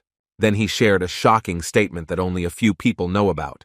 In fact, the berserker was not defeated, despite the claims of the Order of Truth. Seo Jun didn't understand how this could be true. It is known that the berserker is a powerful monster, which can be called the second great disaster. It is said that at that time he was struck down by the Great Voice and the 7 apostles. thereby marking the end of the great calamity. The master of stealth and assassination techniques explained that then the berserker was impossible to defeat. He also said that it was at least strange that there was no corpse left from the defeated monster, because there is not a single material regarding this. Even with the chaos that was happening at that time, it is too unnatural. Seo-jun was even more amazed by the words that in fact the berserker had suddenly disappeared. Confused, Seo-jun emotionally asked why then did everyone think that the Order of Truth saved humanity. The old man replied that it was obvious to believe that they had done something. He clarified that it was more likely that it was the Great Voice who did something to the berserker, but in any case, that monster was not defeated. Turning his back to the student, the master remembered that at first it was only a small grain of doubt, but an incident that happened several years ago made him convinced that he was right. He clarified that it is difficult to actually name those events. To get to that topic, he first asked if Seo-jun had ever thought about why the place of the Apostle of Chastity was empty. In response, Seo-jun remembered that the Order of Truth stated that he died of old age. However, as soon as he said this, he cried out in surprise at the realization of the probable truth. The puzzle began to take shape into a more complete picture, and the old man confirmed that the Apostle of Chastity had in fact suddenly disappeared, and precisely suddenly, just like a berserker. With displeased mockery, he said that natural death sounds ridiculous, because the 7 apostles were together even before the time of the great disaster. It was foolish to believe that the Apostle of Chastity was the only one who died of old age. This statement on the part of the Order of Truth was meaningless. The information from the hero became more and more amazing. He thought that the two were somehow connected, and so he began to monitor the Order and learn 2 things.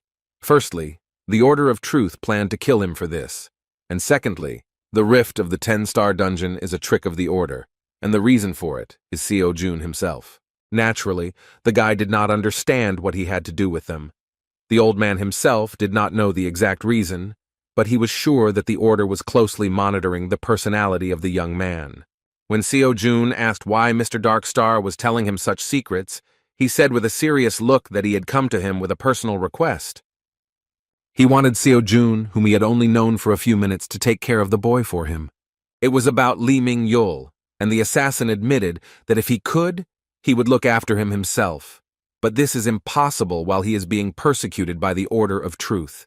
They have their own unique way of tracking objects, and this turned out to be quite scary news.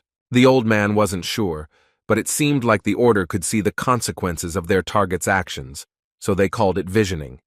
He too came under their surveillance and leaves his mark on everyone he approaches.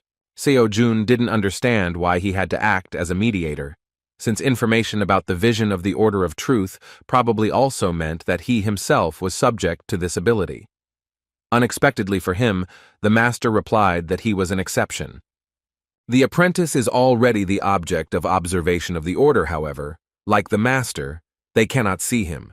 So even if they meet, the Order will not sense anything unusual. At the same time, if he acts on behalf of Seo-jun, then they will believe that this is the work of a Dream Academy student. When the guy, dumbfounded by the situation, asked why the Order of Truth could not see him, the master disappointed him with his answer, saying that he himself did not understand how this was possible. The old man himself was able to free himself from their gaze, finding himself one step away from self-forgetfulness. But the young man's method remained a real mystery to him. Naturally, Seo-jun thought with a thoughtful face that this had something to do with the fact that the academy did not have any data on him. Time was already running out, and the old man could not afford to continue this conversation, so he handed a new book describing his teaching towards the academy student and asked him to pass it on to his heir. He wrote previous materials in a hurry and only managed to write down the art of wielding a dagger and the technique of concealment. But here, everything was presented in more detail. In response, the surprised Seo-jun restlessly asked where one of the great heroes had so much faith that he would give him such a thing. As expected, such a powerful master could not be afraid that Seo-jun would decide to do something, because in this case he can easily get rid of it. And yet the people outside the surveillance are the only ones he cannot put pressure on. The master of assassination and stealth was prepared for such a question, so he had something to give him as payment. He took out another scripture and said that this was another secret teaching that he himself had written down. He believed that it could be very useful to the young man for further development. The master was simply amazed when he heard that the guy answered that he didn't need that, and then asked to give him something else after a heavy sigh. He tried to hide his reaction, thinking that this brat didn't understand that even S-rank hunters would rip each other's throats out with the dark star technique. Without losing his status, he asked what exactly the young man would want in return for his request. Seo-jun hesitantly replied that he did not want anything special, and after a thoughtful pause, with a cocky expression on his face and an insolent tone, he asked the old man if he had ever heard of alimony. Mr. Dark Star was amazed. He thought that he had heard it right, because it is unlikely that one of the 5 heroes would be asked for money out of the blue, giving up a secret technique. However, the guy convinced him that he really wanted money. When Seo-jun brazenly said that if he didn't give him anything, then he himself wouldn't do anything, the master displeasedly asked what amount he was talking about. The student, with a cheerful expression on his face, said that at the moment he only needed a couple of kopecks, or rather 3 billion. Hearing about this impudent and disrespectful request, Mr. Darkstar nervously said the amount and called the young man a little asshole. In response, Seo-jun asked him not to get angry, but to listen to what he had in mind. Then he began a monologue about the importance of the situation. He began to manipulate with the words that, frankly speaking, he is the only one who can fulfill his request because, as the master said, it must be someone whom the order does not see. The balance of importance continued to shift to the young man's side after he said that it must be a person who is friendly with Minhyul, because if some stranger comes and says that the teacher gave him something and throws teachings at him, then Minhyul will not accept it with joy, but still begins to doubt. Then he said that maybe it would work once, but it wouldn't be possible to do something like this again, even though the matter needs to be taken seriously, because this is his student who saved his life. Seo-jun began to press with words that Minhyul would never get involved in this and would simply go to the mountains to train. The final argument was that Seo-jun was putting himself in danger, because their interaction meant that all attention would be directed at him, and then the order would begin to suspect him even more. After these arguments, the young man boldly declared that this amount was fully justified by the risks. Without showing unnecessary emotions, Mr. Darkstar resigned himself to his reasoning, and once again asked whether 3 billion would be enough. Seo-jun hurriedly shouted that this was so, because he didn't believe that everything would go so easily. He regretted that he had not closed his eyes to his conscience and asked for more. When the old man said that he would transfer it a little later, Seo-jun, hungry for money, asked if the master would be able to bypass all taxes and laws because he wants 3 billion to be the final price. The dissatisfied old man replied that it seemed to him that the youth's conscience had reached the level of a knotman. As he left, the Dark Star waved his hand, saying that the money would be received under the name of the association, so minor issues would be settled by the association, and there would be no questions for the young man. The old man was already leaving, so Seo-jun asked if he should mention his visit in a conversation with his heir. Disappearing, the hidden master said that he was free to decide this himself, because even if he said, the order still could not see him. He also asked Seo-jun to warn the boy not to talk left and right about the identity of his teacher. While Seo-jun was extremely serious due to his thoughts about the surveillance by the suspicious Order of Truth, Lee Minhyul rushed inside the training hall and said with sincere joy that he was already there. In a short dialogue with a friend, he nevertheless learned that his teacher was one of the 5 heroes, known as the Dark Star. Although Seo-jun told him in vivid colors about the Order of Truth, as expected, the teacher's identity shocked him. Of course, he did not mention alimony. To explain why he did not meet with him in person, Seo-jun said that Mr. Darkstar had to urgently leave on business, but in return he asked to give his student some notes. After that, Seo-jun held out a small notebook in his direction, similar to the one Lee Minhyul had previously found with detailed descriptions of dagger and concealment techniques. Having given this notebook to the recipient, Seo-jun hummed and decided to leave on business, happy that he had already fulfilled the request and received money in return. Now he could easily buy more weapons and listen to new lectures. At one point, Lee Minhyul, who had been silent all this time from the shocking statements, a little confusedly asked his friend why he was giving him this thing. Seo-jun was surprised by his question and repeated that the Dark Star asked him to give this to him. To his surprise, Lee Min-yul said that with such a valuable item, Seo-jun could actually hide the truth from him. It became clear that he was asking why he didn't steal the teachings and give them away as he was asked. Seo-jun began to pause before answering, because he thought that if he said that they were useless to him, he would insult the Dark Star.